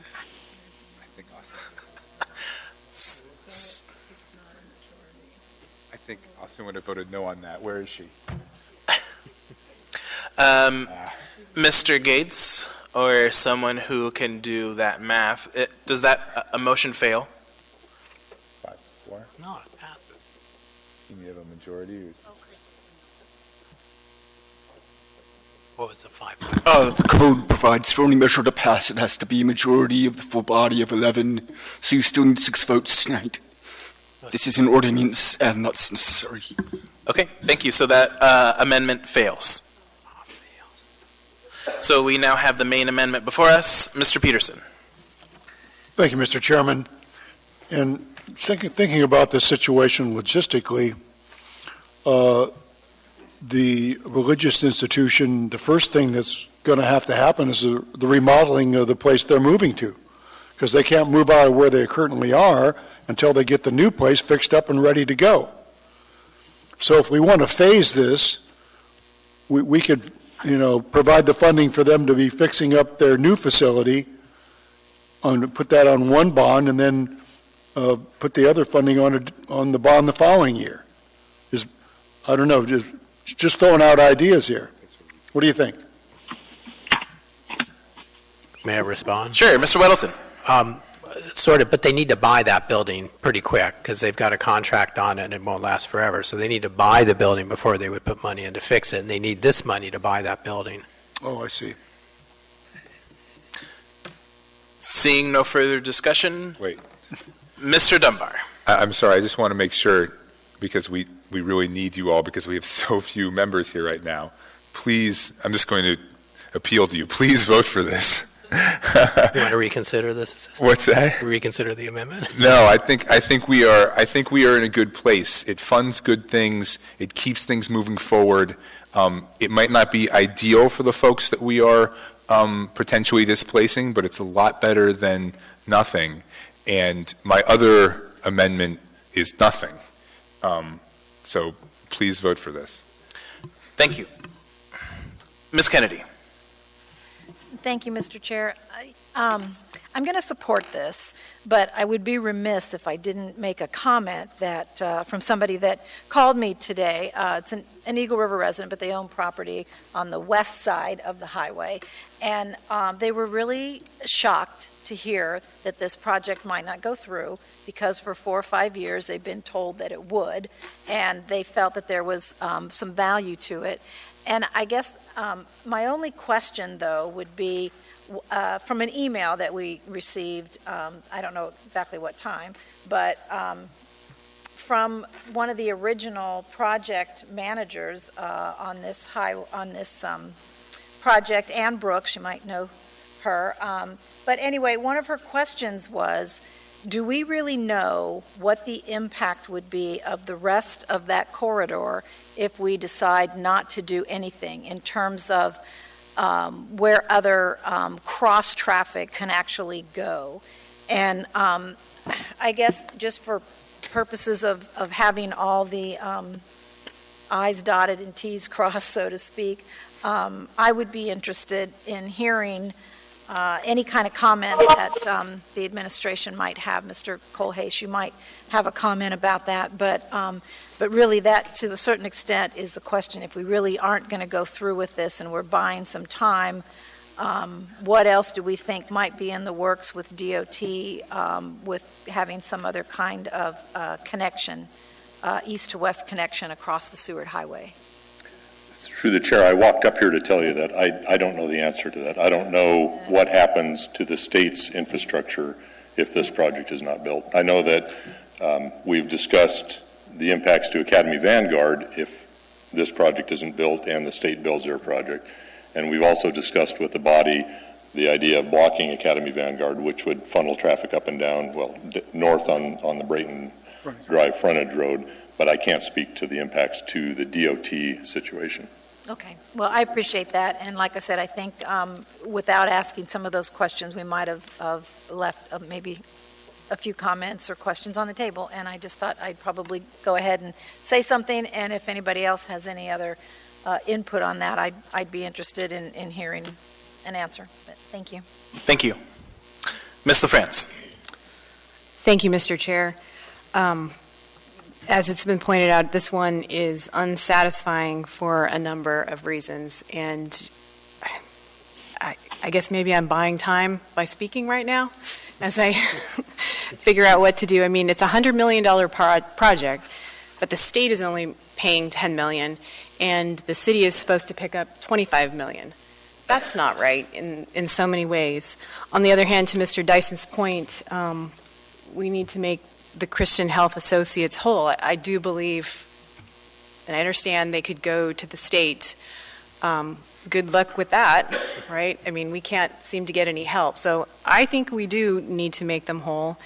And I think I heard that there's flexibility in moving around amounts for projects on the SIP list so that if it turns out more money is needed, that there is a way to make them whole. Is that correct, Mr. Wilbur? Yes, the option is there. Okay, and just to follow up, so if we pass this amended version, we still have that ability to work it out with Christian Health Associates if it exceeds the amount here. Thank you. Excuse me. Thank you. Seeing no further discussion, members may proceed to vote. Mr. Constant, how do you vote? Yes. Mr. Perez-Verdia, how do you vote? Okay, we can mark him excused.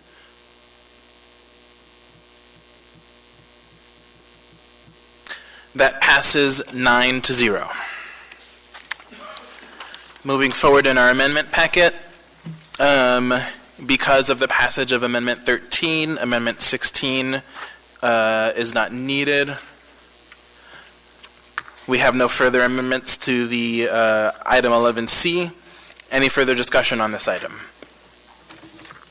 Seeing none, members may proceed to vote. Mr. Constant, how do you vote? Yes. He said he was a no everywhere.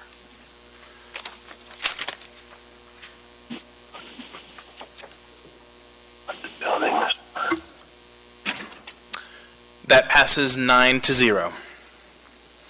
We now have before us item 11B, resolution number AR 2019-337, a resolution adopting the 2020-2025 General Government Capital Improvement Program. What is the will of the body? Move to approve. Second. Moved and seconded. Any discussion on this item? Seeing none, members may proceed to vote. Mr. Weddleton, how do you vote? Yes. Mr. Constant, how do you vote? Yes.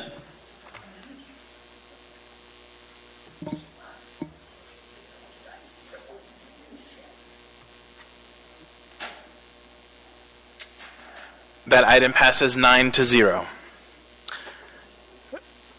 We now have before us item 11D, resolution number AR 2019-338, a resolution adopting the 2020-2025 six-year fiscal program. What is the will of the body? Move to approve. Second. Moved and seconded. Any discussion? Seeing none, members may proceed to vote. Mr. Constant, how do you vote? Yes.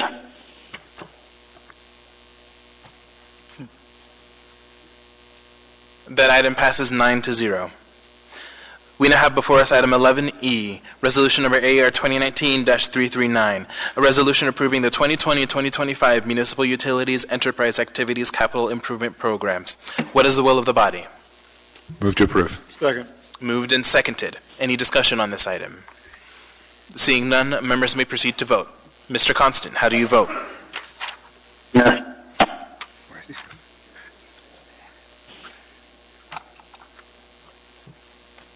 That item passes 9-0.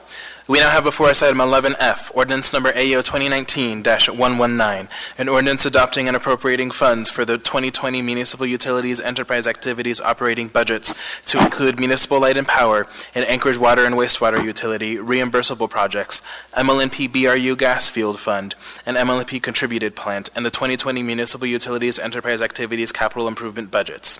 What is the will of the body? Move to approve. Second. Moved and seconded. Any discussion on this item? Seeing none, members may proceed to vote. Mr. Constant, how do you vote? Yes.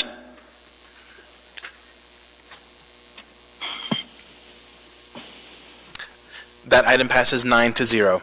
We now have before us item 11G, ordinance number AO 2019-120, an ordinance adopting and appropriating funds for the 2020 operating and capital budgets of Anchorage Community Development Authority. What is the will of the body? Second. Moved and seconded. Any discussion on this item? Seeing none, members may proceed to vote. Mr. Constant, how do you vote? Yes.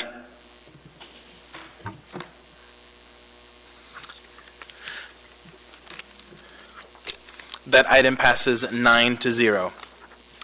And that completes all of our budget items. Now going back in our agenda, we now have before us item 9B5 regarding preventing any future closure of Anchorage Fire Department apparatus. Ms. Salatel. Thank you, Mr. Chair. I was advised by legal counsel that to change the resolution needed to actually become a new item, so it's now laid on the table. It says 9B6, it should be 9B5 at the top to prevent any confusion. So I move that item.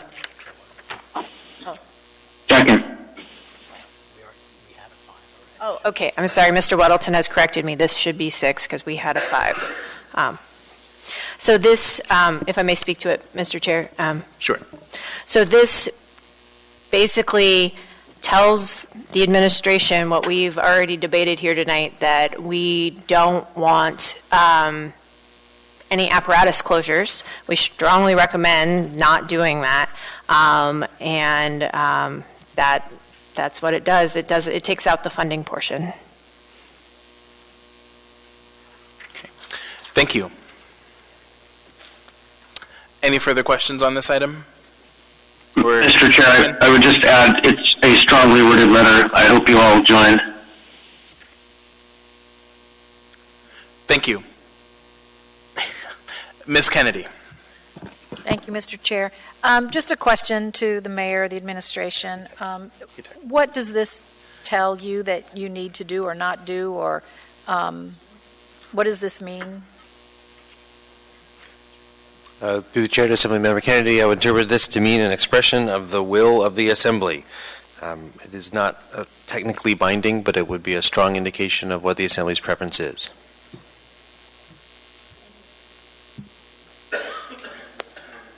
Seeing no further discussion, members may proceed to vote. Sure.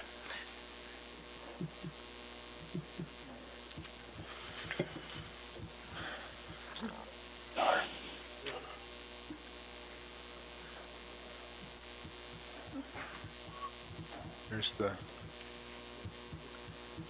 Gotcha.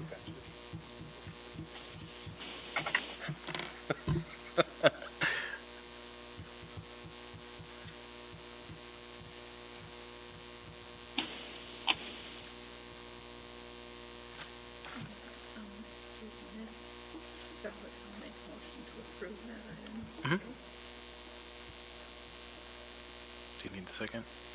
Who was the second on that motion? Mr. Constant. Yes. Little too early. Not there yet. All right, members may proceed to vote. Mr. Constant, how do you vote? Yes.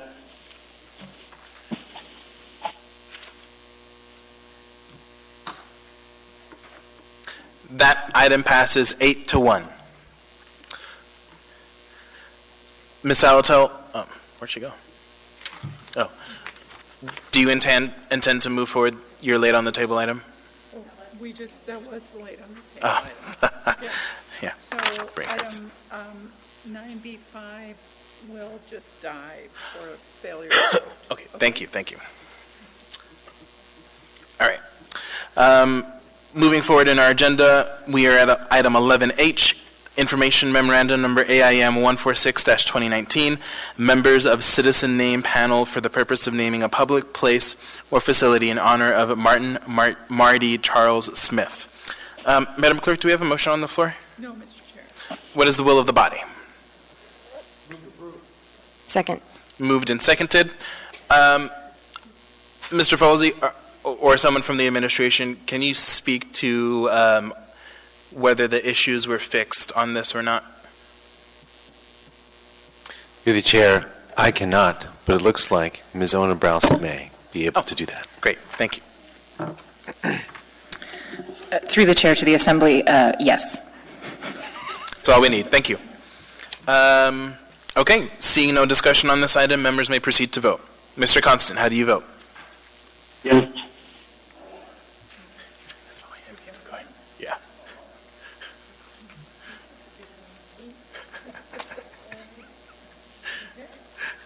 That item passes 9-0. We now have before us item 11I, Assembly Memorandum Number AM 729-2019, Anchorage Water and Wastewater Utility Board of Directors, appointments. Do we have a motion on this one? What is the will of the body? Move to approve. Second. Moved and seconded. Any discussion on this item? Seeing none, members may proceed to vote. Mr. Constant, how do you vote? Yes.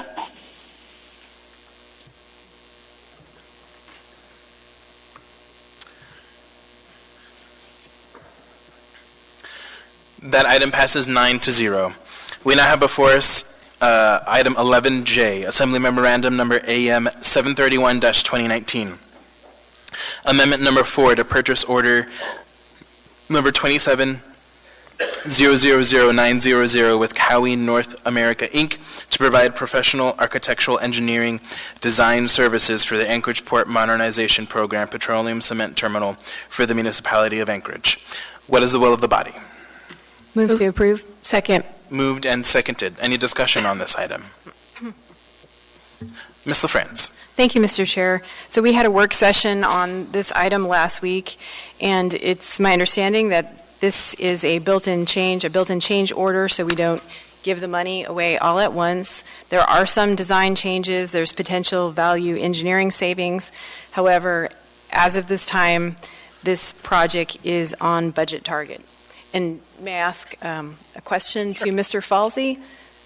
Mr. Falsey, do you know yet what the potential value engineering savings for this project is? I know that was an open item at the work session. No, we can give you some color commentary on that, though. As we have been looking at the remainder of the work on the petroleum cement terminal, which we're currently estimating to be $81 million, it breaks into some discrete buckets. One is the dolphins and the catwalks, the things that you would tie the ship to or that connect the things that you would tie the ship to. One is the fendering system. One is the piping that moves the petroleum. One is the hose tower. One is the operations shack. We've been moving through each of those to assess whether there is a way, not so much to do value engineering. We've been looking for value engineering in the sense, can you accomplish exactly the same thing in a cheaper way? We have not found those kinds of solutions, but to say, could we get away with a facility that was not as Skookum, that would be cheaper? The leading candidates now are currently the petroleum cement terminal is designed to have 6 fuel lines, including 2 2 aromatic lines, which is the lines you can think of as moving gasoline. It looks like we may reach a consensus recommendation to delete one of those fuel lines, and very rough order of magnitude, we think that's in the low number of millions of dollars, so maybe $2 million. I'm looking at Jeff Bull. He's shaking his head. We reached at 10 p.m., but we're still awake enough to say yes to that. I think that's the leading candidate for the effort so far, but we are also taking a hard look even at the operations building, which is a smaller dollar tag overall. We'll be taking a look at the hose tower, which is, I think, the last major component that we have to review as a group, but that's about where we are now. Thank you. Mr. Peterson. Thank you, Mr. Chairman. And so my question is, do we currently have 2 lines that carry gasoline, or do we currently just have 1? So through the chair, we currently have 2 different facilities, petroleum and oil lubricants number 1 and petroleum oil lubricants number 2. On one of those terminals, we have 1 aromatic line. On the other of those terminals, we have 2 aromatic lines. So we currently have 3. I'm getting more head shakes. The current proposal for the petroleum cement terminal was to add 2 more, so we would have some period, we would have a total of 5. On the current idea, the new notion would be add only 1 to the new petroleum cement terminal, so there would be some period where we have only 4. Those petroleum oil lubricant 1 and petroleum oil lubricant 2 will be retired in some short order, but they would then be matched by some additional redundant petroleum facility down the road. The leading candidate there is to find some cost savings by not having a standalone petroleum terminal, but something that piggybacks on one of the future cargo facilities. I see. So we are not going to be reducing our capacity by changing this. So through the chair, in the short term, no, we're only adding to our capacity. We lose nothing and we gain at least 1, maybe 2. In the middle term, there may be a moment where today you could have a vessel come and simultaneously offload 2 different kinds of gasolines or aromatics at the same time. We're advised that that happens maybe once a year now, and it's faster than doing it serially, where you would unload entirely through one line and then wait, change, do it again, but not necessary. So from a cost-benefit perspective, sacrificing the ability to once a year offload on both aromatic lines at the same time probably does pan out, and it's not worth building in that. At least that's our current thinking, and we're hoping to bring that to a conclusion 2 weeks from now. Okay, thanks. Thank you. Seeing no further discussion, members may proceed to vote. Mr. Constant, how do you vote? Yes.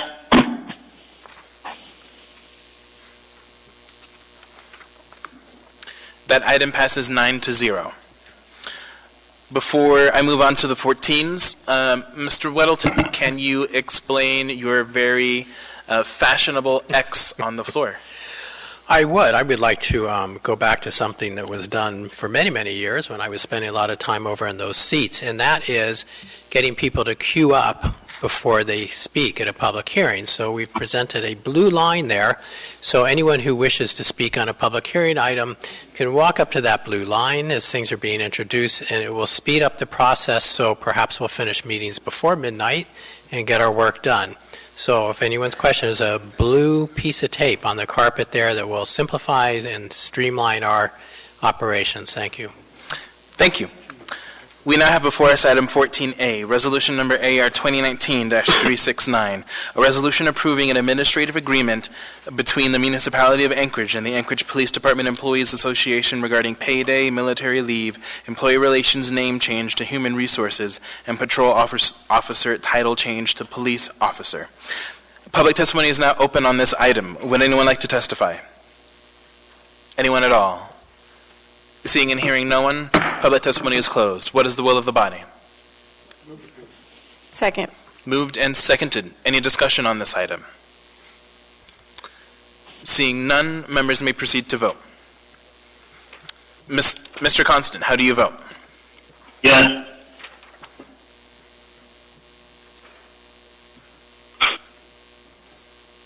That item passes 9-0.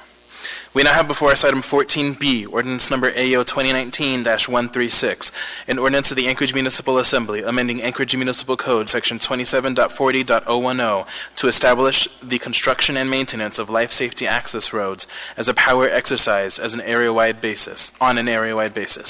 Public testimony is now open on this item. Would anyone like to testify? Welcome.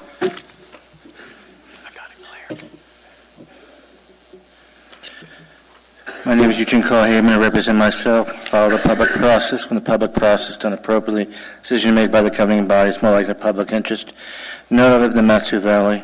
But I also was the one who attended the work session that you had at 3 o'clock Friday afternoon on this very issue. Some members, I don't know if everyone was present, but you're going to public hearing on this. What do we have here? I believe in safety, but I also believe in transparency. What is not clear here is the cost. Who is this affected?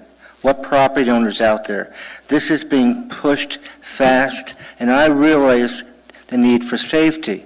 But the fact there are property owners out there that do not know, they may be asked that their property is going to be bought out. So such a public notice to deal with this issue, and it's also encouraging you open up a road, 2 roads, is that going to encourage more development and then create more of a problem? So with all due respect, you need to have more notice on this and who are those property owners out there, the unknown out there in the municipality of Anchorage that are being drawn in and they don't even know about it. So how can you pass this tonight? These people do not know what this thing is all about. You had your work session Friday afternoon, 3 o'clock in the afternoon. I don't believe all assembly members were present to get that picture of what it's about. There was no place for public comment on the issue there, just to hear what the presentation. I would encourage you to redo this scenario and document what are those unknown property owners out there that own land, that haven't built anything yet, that expected to be able to build something in the future, that may not be able to build in the future, and then there's going to be a cost to buying them out. This is a big financial unknown that you're not handling appropriately, and you're not connecting with the people. Thank you very much. With approximately 57 seconds Thank you for your testimony. Would anyone else like to testify? Anyone at all? Seeing and hearing no one, public testimony is closed. What is the will of the body? Move to approve. Is there an Second. S? Is there an S? Mr. Chair, No, okay. Yes, Mr. Constant? I just would like to speak in support of this. There are a number of places in town that just have one entry and exit up in the hills, and this is a really wise step for us to take. Thank you. Mr. Weddleton? I understand I have an amendment. Assemblywoman Francis is working on it now, so if we could perhaps move on to another item or pause. And I apologize for that. I was gone last week. Okay. Thank you. So the clerk advises me that we can just move on and come back to that when we're ready. So we now have before us item 14C, resolution number AR 2019-383, a resolution appropriating a contribution of $130,000 approved in the 2019 Parks and Recreation Department's general operating budget from the Girdwood Valley Service Area Fund to the Girdwood Valley Service Area Capital Improvement Contribution Fund, all within the Parks and Recreation Department for the purpose of improving Girdwood Valley Parks and Recreation Service Area trails, parks, and facilities. Public testimony is now open on this item. Would anyone like to testify? Anyone at all? Seeing and hearing no one, public testimony is closed. What is the will of the body? Move to approve. Second. Moved and seconded. Any discussion on this item? Seeing none, members may proceed to vote. Mr. Constant, how do you vote? Yes. Ms. LaFrance, how do you vote? Yes.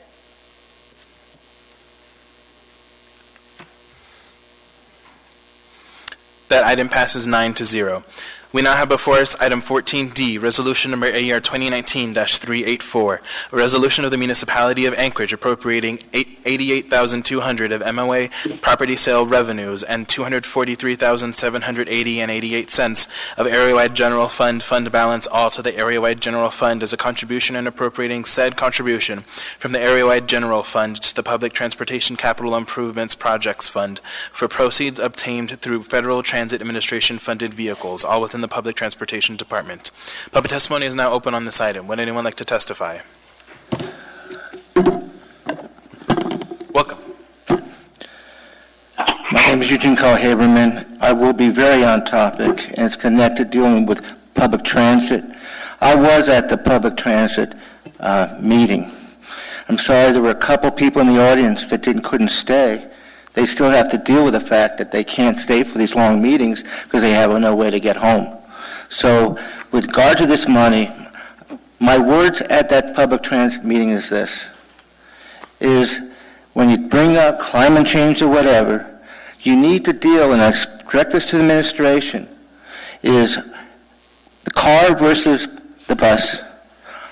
What's your position? You are focusing on the automobile.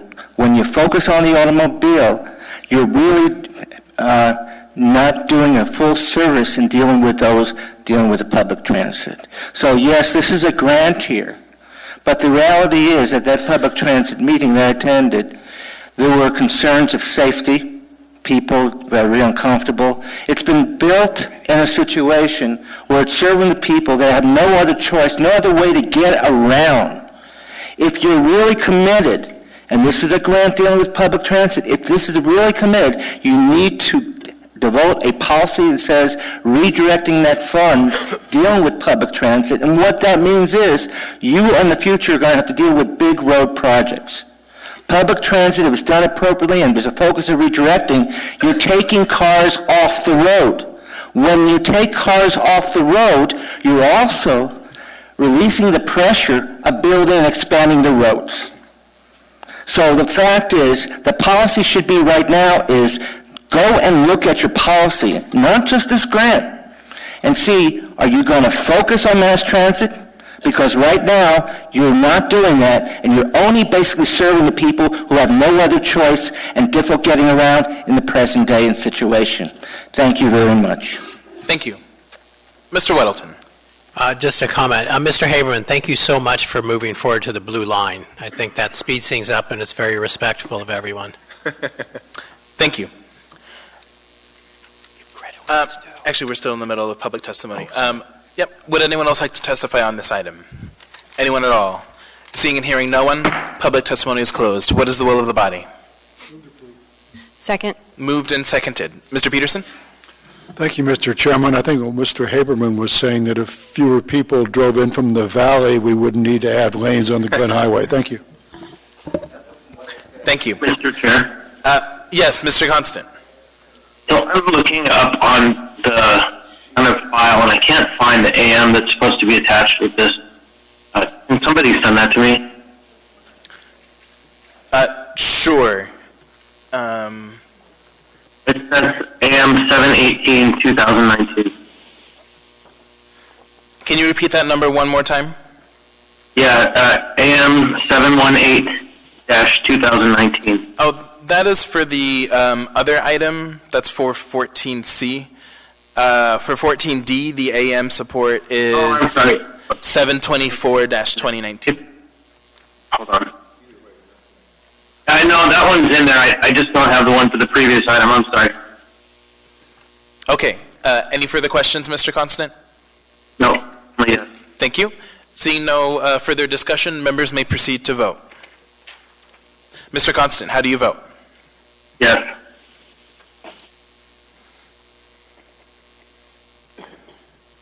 That item passes 9-0. We now have before us item 14E, resolution number AR 2019-389.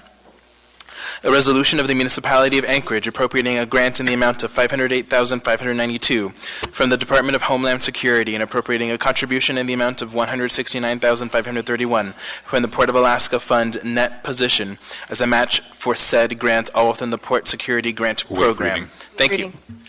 Public testimony is now open on this item. Would anyone like to testify? Anyone at all? Seeing and hearing no one, public testimony is closed. What is the will of the body? Move to approve. Second. Moved and seconded. Any discussion on this item? Seeing none, members may proceed to vote. Mr. Constant, how do you vote? Yes. You ready? If he's not, then he's just going to be at the very end. We'll do yours. Okay. That item passes 9-0. So we're going to do something a little bit different as we get from items 14F to 14K. The next items on the agenda involve applications for a liquor or marijuana license and/or a special land use permit for alcohol or marijuana. The process to review these items is different than the Assembly's legislative role because these are administrative or quasi-judicial hearings and require the Assembly to be impartial, refrain from ex parte communications, and to make a decision based only on the record before us and testimony today. So, with that said, the next item on our agenda is item 14F, resolution number AR 2019-394, the resolution of the Anchorage Municipal Assembly stating its conditional protest regarding the transfer controlling interest of beverage dispensary duplicate liquor license number 5374 and restaurant designation permit for Fish or Cut Bait LLC DBA Birch. Waive reading. Thank you. Public testimony is now open on this item. Would anyone like to testify? Anyone at all? Seeing and hearing no one, public testimony is closed. What is the will of the body? Move to approve. Second. Moved and seconded. Any discussion on this item? Seeing none, members may proceed to vote. Mr. Constant, how do you vote? Yes.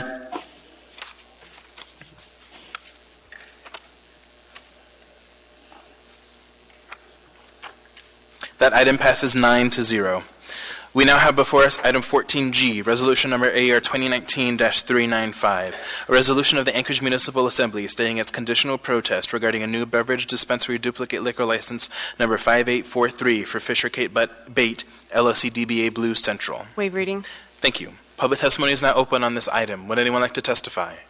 Anyone at all? Seeing and hearing no one, public testimony is closed. What is the will of the body? Move to approve. Second. Moved and seconded. Any discussion on this item? Mr. Peterson.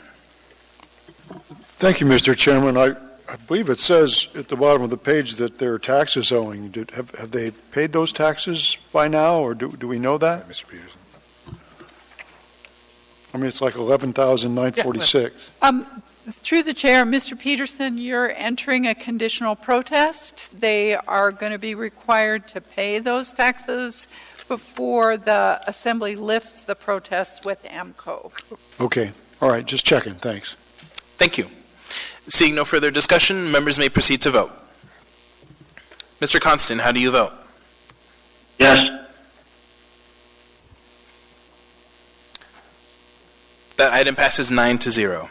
We now have before us item 14H, resolution number AR 2019-396, a resolution of the Anchorage Municipal Assembly stating its conditional protest regarding the transfer of controlling interest of beverage dispensary liquor license number 217 and restaurant designation permit for Fish or Cut Bait LLC DBA Willowa. Waive reading. Thank you.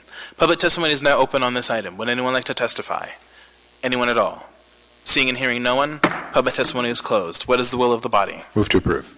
Second. Moved and seconded. Any discussion on this item? Seeing none, members may proceed to vote. Mr. Constant, how do you vote? Yes.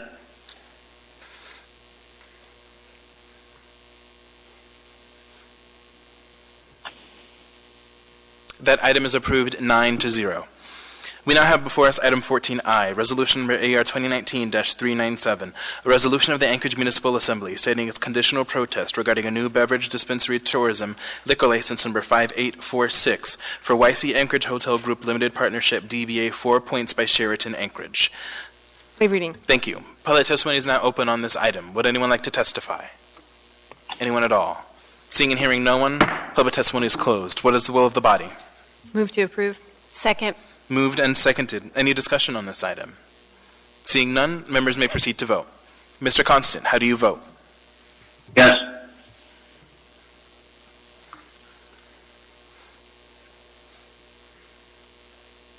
That That item is approved 9-0. We now have before us item 14J, Resolution number AR 2019-398, Resolution of the Anchorage Municipal Assembly stating its conditional protest regarding a new package store liquor license number 5850 for Target Stores, Inc., DBA Target Store T2371. Waive reading. Thank you. Public testimony is now open on this item. Would anyone like to testify? Anyone at all? Seeing and hearing no one, public testimony is closed. What is the will of the body? Move to approve. Second. Moved and seconded. Any discussion on this item? Seeing none, members may proceed to vote. Mr. Constant, how do you vote? Yes.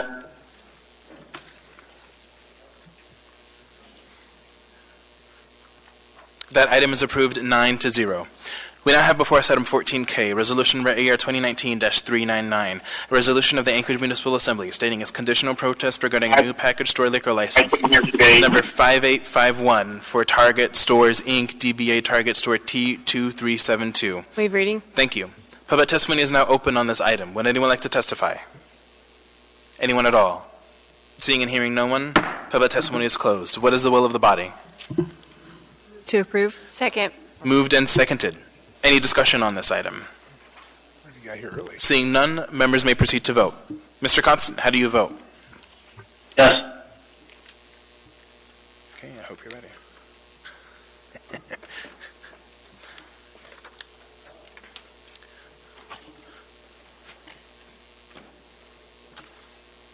That item is approved 9-0.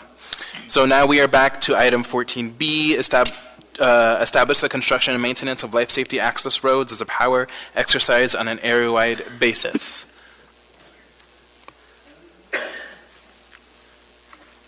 Mr. Weddleton. All right, amendment is on the way. And I guess I could speak to it. Is it, Suzanne, is it about ready? Sorry to drop on this. We've had this one sitting around for a while, and I lost track of an amendment. But basically a concern that came up over the many months that we've been talking about this with people throughout South Anchorage anyway, including the hillside, is the nature of these roads. Are we going to be building full bore roads for development, or is it really focused on life and safety? So simply to deal with that and add some clarification, I want to add a whereas, which I would like to read. Whereas the Assembly intends that a life safety access road is the first or second road to an area that meets the standards for fire apparatus access roads. Can you read that one more time, please? Happy to. Chris, are you getting this okay? It's a piece of paper in my hand. So, whereas the Assembly intends that a life safety access road is the first or second road to an area that meets the standards for fire apparatus access roads. Is there a second to that motion? I'll second. Second. Thank you. Did you want to speak to it any more, Mr. Weddleton? No, but this meets the goal of what we're looking at is there a way in, a second way out of a place for emergency access, and that there is a design standard that is for fire apparatus that would be adequate for evacuation and for fire equipment to get in. Thank you. Mr. Dunbar and the amendment. Thank you, Mr. Rivera. So just thinking about it now, I mean, obviously we just heard it. I'm wondering about the word first, if that makes sense. Wouldn't it always be the second road? I mean, if there's a development being built, we should never use a life safety access road as the first road, right? I guess maybe to the administration to speak to that, but it strikes me that when you want to build something, we require there to be access of some kind. So for the things we've already built, there should be roads already, and for things we're going to build, we don't want to use life safety access roads, right? Maybe I'm misunderstanding. So through the chair to Assemblymember Dunbar, there are areas of town now that are not served by any roads that meet a fire access road standard. Some roads were permitted as long cul-de-sacs, but more particularly there are parts that were just served by some road that a dozer built in the era before any of these things were monitored. So there are parts of town now that don't have even primary fire apparatus access roads. But That's fine. It strikes me that that's sort of, I think that's defeating the purpose of what the Hillside folks are worrying about, right? If it can be the first road in, then couldn't it be a tool for development? So through the chair to Assemblymember Dunbar, I would think the answer would be, well, the way I'd answer that this way. You wouldn't unlock development by building a road that meant only a fire apparatus access road, I believe, but the better answer is that the Assembly fully controls this process. So this says that you get in the business of potentially creating new kinds of bond packages where you build the particular roads. So to the extent that there is a concern that there would be some slippage, that now you're just building to raw land to unlock new areas for development and are not cleaning up this legacy process, that is policeable in every one of the bond packages that the Assembly would have to approve before they go to voters. Okay, thank you. As long as the clerk has the amendment, we're fine. Thank you. Right? Suzanne's amendment is your amendment. Is it the same as John's? Yours is different. No. Oh, this is the only. Okay, so I think we should reread it because that's not what John said. He said the first or second road, right? Or did he read first or second? We're waiting on the hard copy too from Mr. Yates. Okay. Do you want me to ask him to?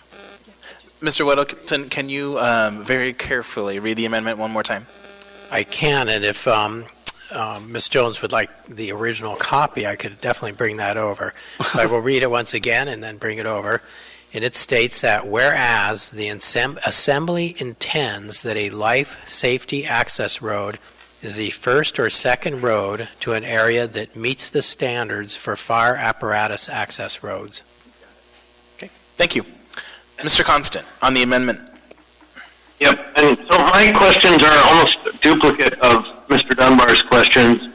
I'm wondering if that language isn't somewhat too wide or it needs a caveat applied to it, because even having you just read that to me, Mr. Weddleton, it clearly seems to me that it reads a first road that would be developed to the standard, which could be very generous to developers.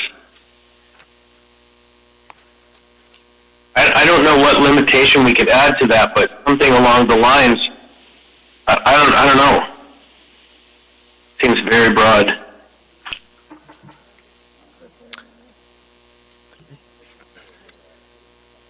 Sure, in response, go ahead. I just hate to box this out as something. Go ahead. A quick point of order on the amendment that was passed out. It says my name, but it's actually John's, Mr. Weddleton's amendment. Believe it or not.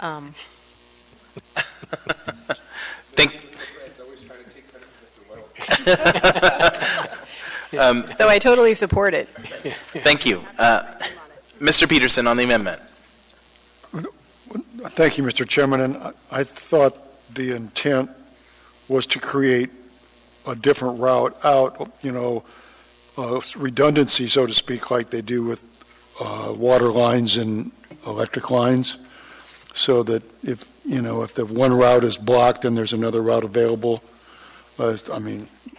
Maybe I misunderstood it, but is that what the intent is here, John? It is, and maybe, could I speak? Go ahead. I think we meet the main thing here is that it's not a full road to urban standards. It would be, the main thing is that it's built to fire apparatus access standards.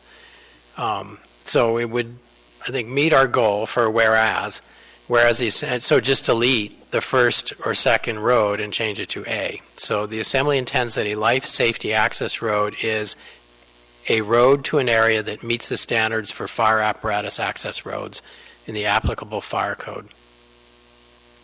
We did add some words there, Barbara, at the end. So I'd amend the amendment, I guess. Does that work?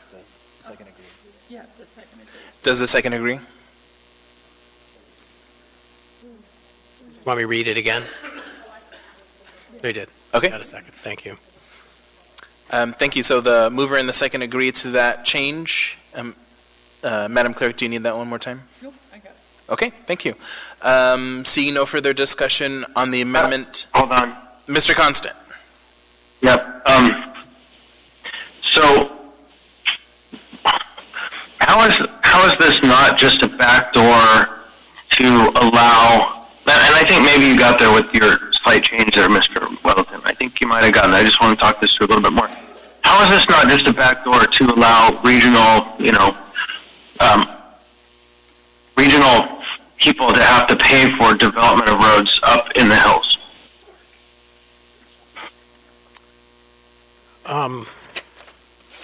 Well,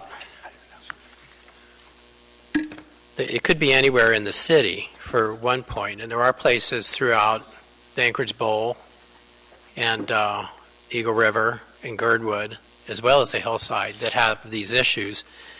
And it does come that way. It is a challenge because, but it would be decided at a bond. It would be in a bond just for this purpose, and we'd have to have something that was convincing on a life safety issue.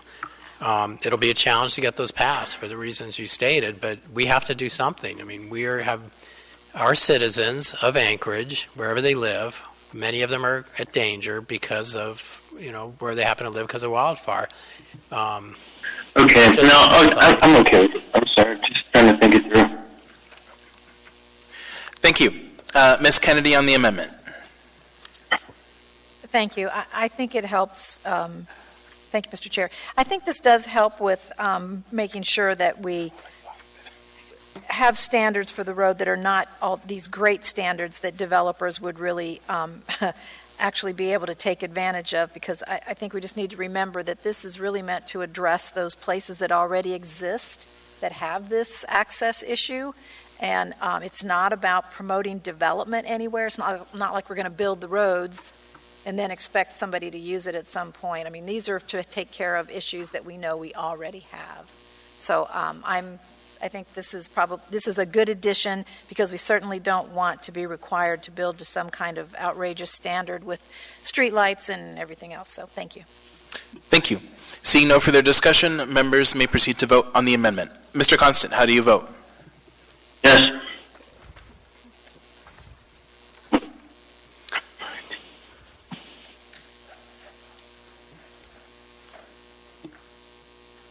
That amendment passes 9-0.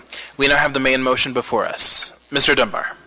Thank you, Mr. Chair. And I want to thank the the administration for their efforts on this, and I believe Ms. LaFrance and Mr. Weddleton as well. I think, what's that? And Ms. Kennedy, thank you. I will say, and I think Mr. Dyson hit this on the head during our work session, there's a high chance that these bond packages will go down in flames if they're not presented in the right way. So, but there are, as I was assured by the administration, there are these kind of access roads in the ARDSTA, in the primary Anchorage Bowl, in the road service area. So I'm going to suggest, and we're not going to put this in the resolution, or I'm sorry, in the ordinance, but I'm going to suggest, as we do in some other contexts, that we have a one-to-one policy. That is to say, every time we build a life safety access road in Eagle River or in the hills, on the hillside or in Girdwood, we also build one in the ARDSTA, where the vast majority of property taxpayers are. Because otherwise we're going to be asking the folks, primarily renters and other folks in East Anchorage and Fairview and Mountain View and downtown to subsidize development not development, but the life safety access roads in the hillside. So as a matter of fairness, again, I suggest that when we do these bonds, we have a one-to-one policy. And I look forward to the good folks in Eagle River, Chugiak, the hillside, and Girdwood agreeing to pay property taxes to build roads in the ARDSTA. Thank you. Thank you. Mr. Peterson. Thank you, Mr. Chairman. And it's not just Eagle River and South Anchorage that have got, one road in problems. We've got a couple areas in our district that there's only one way in and one way out. And so there could certainly be some additional routes built in those areas as well. Thank you. Thank you. Ms. LaFrance. Thank you, Mr. Chair.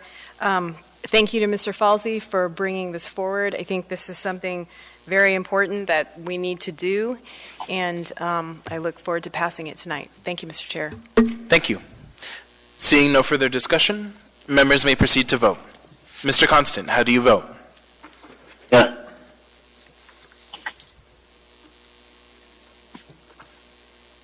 That item passes 9-0. That concludes our regular agenda. Special orders, there are none. Audience participation. Would anyone like to participate? Welcome. You always say that, Felix. Save your breath. Good evening. I'm Ronald Leyva. I'm here tonight to, of course, reference what I consider an injustice in selling my properties to the city. The bonding money, you said you couldn't shift. You just shifted it. You couldn't buy real estate. You can't buy my real estate because you got to find a nonprofit to buy it. That's not true.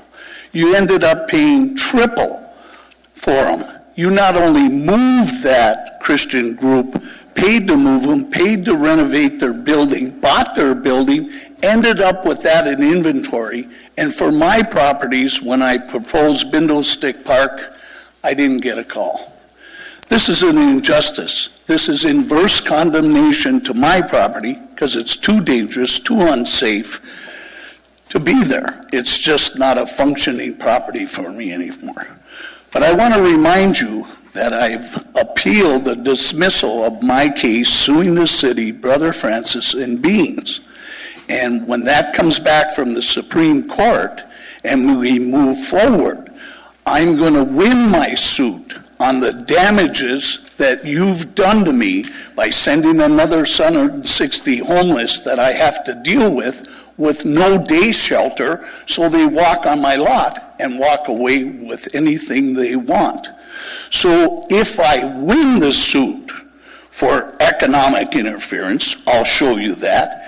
If I win the suit for the inverse condemnation, I can't use my lot for intended purposes, it's going to run a settlement between $3 and $7 million, and I'll still own the property.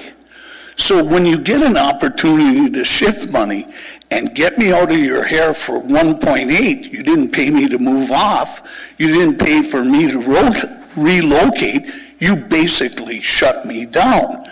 I think you should look at it economically and justly.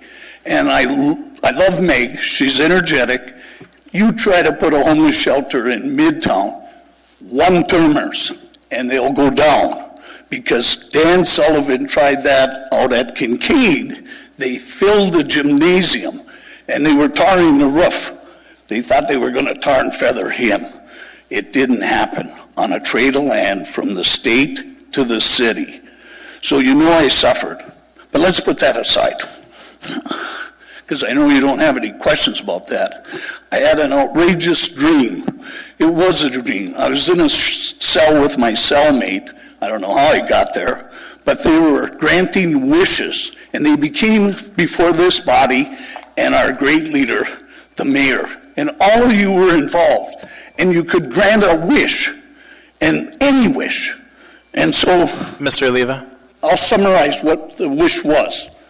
The cellmate said, I wish it would all solve homelessness. And then he said, Mr. Leyva, what's your wish? I said, kill me first. Bottom line, do you have any questions? There appear to be no questions. Thank you. Well, good night to you all. I really like you all, less and less, but I still like you. Thank you. Would anyone else like to participate? I'm going to put this on a pedestal so your security doesn't get bothered about that. My name is Russ Reno. I am a property owner and a resident of downtown Anchorage. And I'm glad the mayor is back here. We had a meeting at the Downtown Partnership here last week, and I listened to our mayor speak and also my representative downtown about how things are so good downtown Anchorage and how all the crime is better, and I actually had to pull two officers off the street to help me try to find some people who have been harassing us downtown. And we put out these wanted posters for these guys. They're the same. We know who these people are. They threw this rock through the window of my car here just a few days ago. They broke it into my car that I just purchased this summer at least 4 or 5 times. If you forget to leave something unlocked, they get into it and everything else. So I just want to put things in perspective, because according to the mayor, when he stepped to speak to the Downtown Partnership, who is mostly business owners, not residents downtown. And when Christopher Constant stood up and spoke as the representative of downtown, they kind of had this really good picture of what's going on downtown. So today, before I walked in here, I pulled the actual stats. These are real figures. Real figures. In the last 30 days, downtown within 1/2 mile of my home on 3rd Avenue, there were 7 robberies, 31 assaults, 11 home invasions. This is in the last 30 days, guys. 31 thefts, 30 stolen vehicles, and 3 arsons. That doesn't sound like things are going too well, and that's the statistics you can find on the municipal website. And I took it personally, the way my representative wouldn't stand up for me, the way my mayor wouldn't stand up for me, but yet they're all in front of this group of business owners downtown, saying finding this picture that everything's just beautiful, wonderful, and sweet downtown. Meanwhile, we can't even get somebody to go get these known people. We know these people. We have photographs of these people. Hope Center serves this person every single day with food. The Beans Cafe serves these people with food. They live in the Henry House, downtown Anchorage. We know this for a fact. I found them 3 times myself and have not got the police department to show up even once to have those boys arrested. Thank you for your time. Thank you. Ms. LaFrance. Thank you, Mr. Chair. I don't have a question for the last speaker, but I do for the administration. Would someone be able to comment on the situation that was just described? Yep, Mr. Chair, I would like to. Sure, Mr. Constant.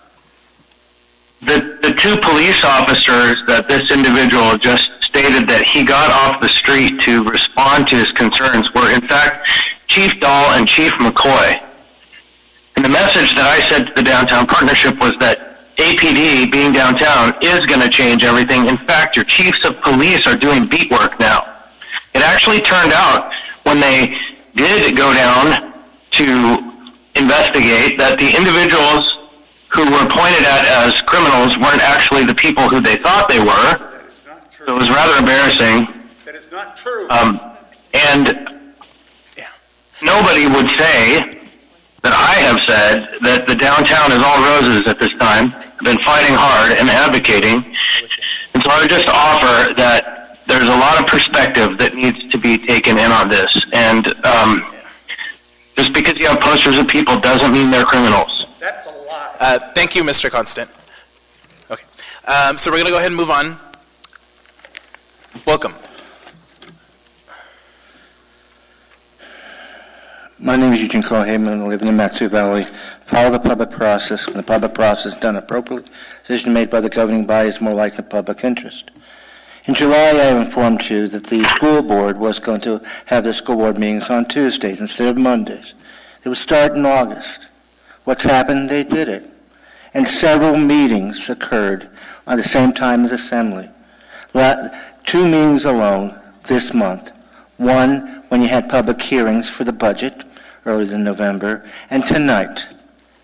The public is basically saying, what can they say? We have to choose between going to a school board meeting or assembly meeting. You had a choice, and you still do, but the public is stating, and I'm hearing it from representatives working from Young's office, less than 24 hours after my remarks at another meeting, and saying he heard about my remarks at the previous assembly meeting less than 24 hours ago, last time. This is wrong. This is absolutely wrong. You had a meeting also with the school board last Friday. You had a chance to direct your concerns, and what did you do? You talked about climate change, but you allowed the situation to continue. The school board meets same nights as the assembly. And the issues before the school board, in all due respect, are very important, and the public sees that.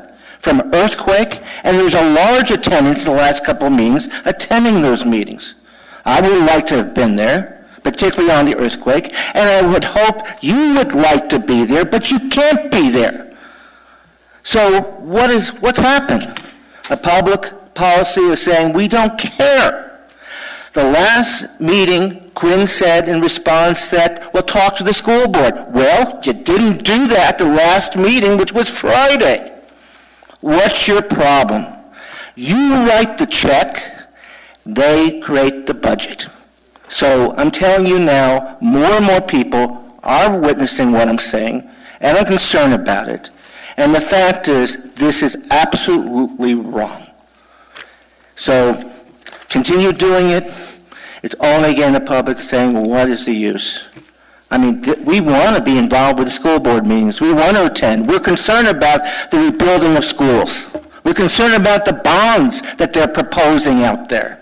But the fact is, you sit there and say, nothing. Oh, we're going to do something. But I'm telling you, I approached you in July and several times over several months, and we're walking in now in December. And by the way, for the record, I talked to school board members on the side during that Friday meeting, and they don't see the rush. We'll look into it. Look into what? Thank you, Mr. Haberman. Your time It's is a up. simple matter of scheduling. Thank you, Mr. Haberman. Thank you. Would anyone else like to participate? Anyone at all? Okay. Moving on to to assembly member comments. I'll start on this side. Mr. Dyson. Nothing, thank you. Thank you. Mr. Constant. Yeah, thank you. I just want to take this moment to thank Ms. Zalatil, who really showed up as MVP for the homeless issue in this town at this time. Thank you. Thank you. Mr. Peterson. Thank you, Mr. Chairman. Don't forget AML's in town. We got the social tomorrow night from 6 to 7:30. That's over at the Captain Cook. Hope you all can make it. Thanks. Thank you. Ms. LaFrance. No comments, thanks. Thank you. Ms. Kennedy. No comment, thank you. Thank you. Mr. Dunbar. No comment, thank you. Thank you. Ms. Zalatil. No, thank you. Thank you. Mr. Weddleton. I think we'll be out of here before midnight. Good job, everyone. Well, we're supposed to be out of here before 11. But with that, I will entertain a motion to adjourn. Move to adjourn. We're adjourned. Let's just assume.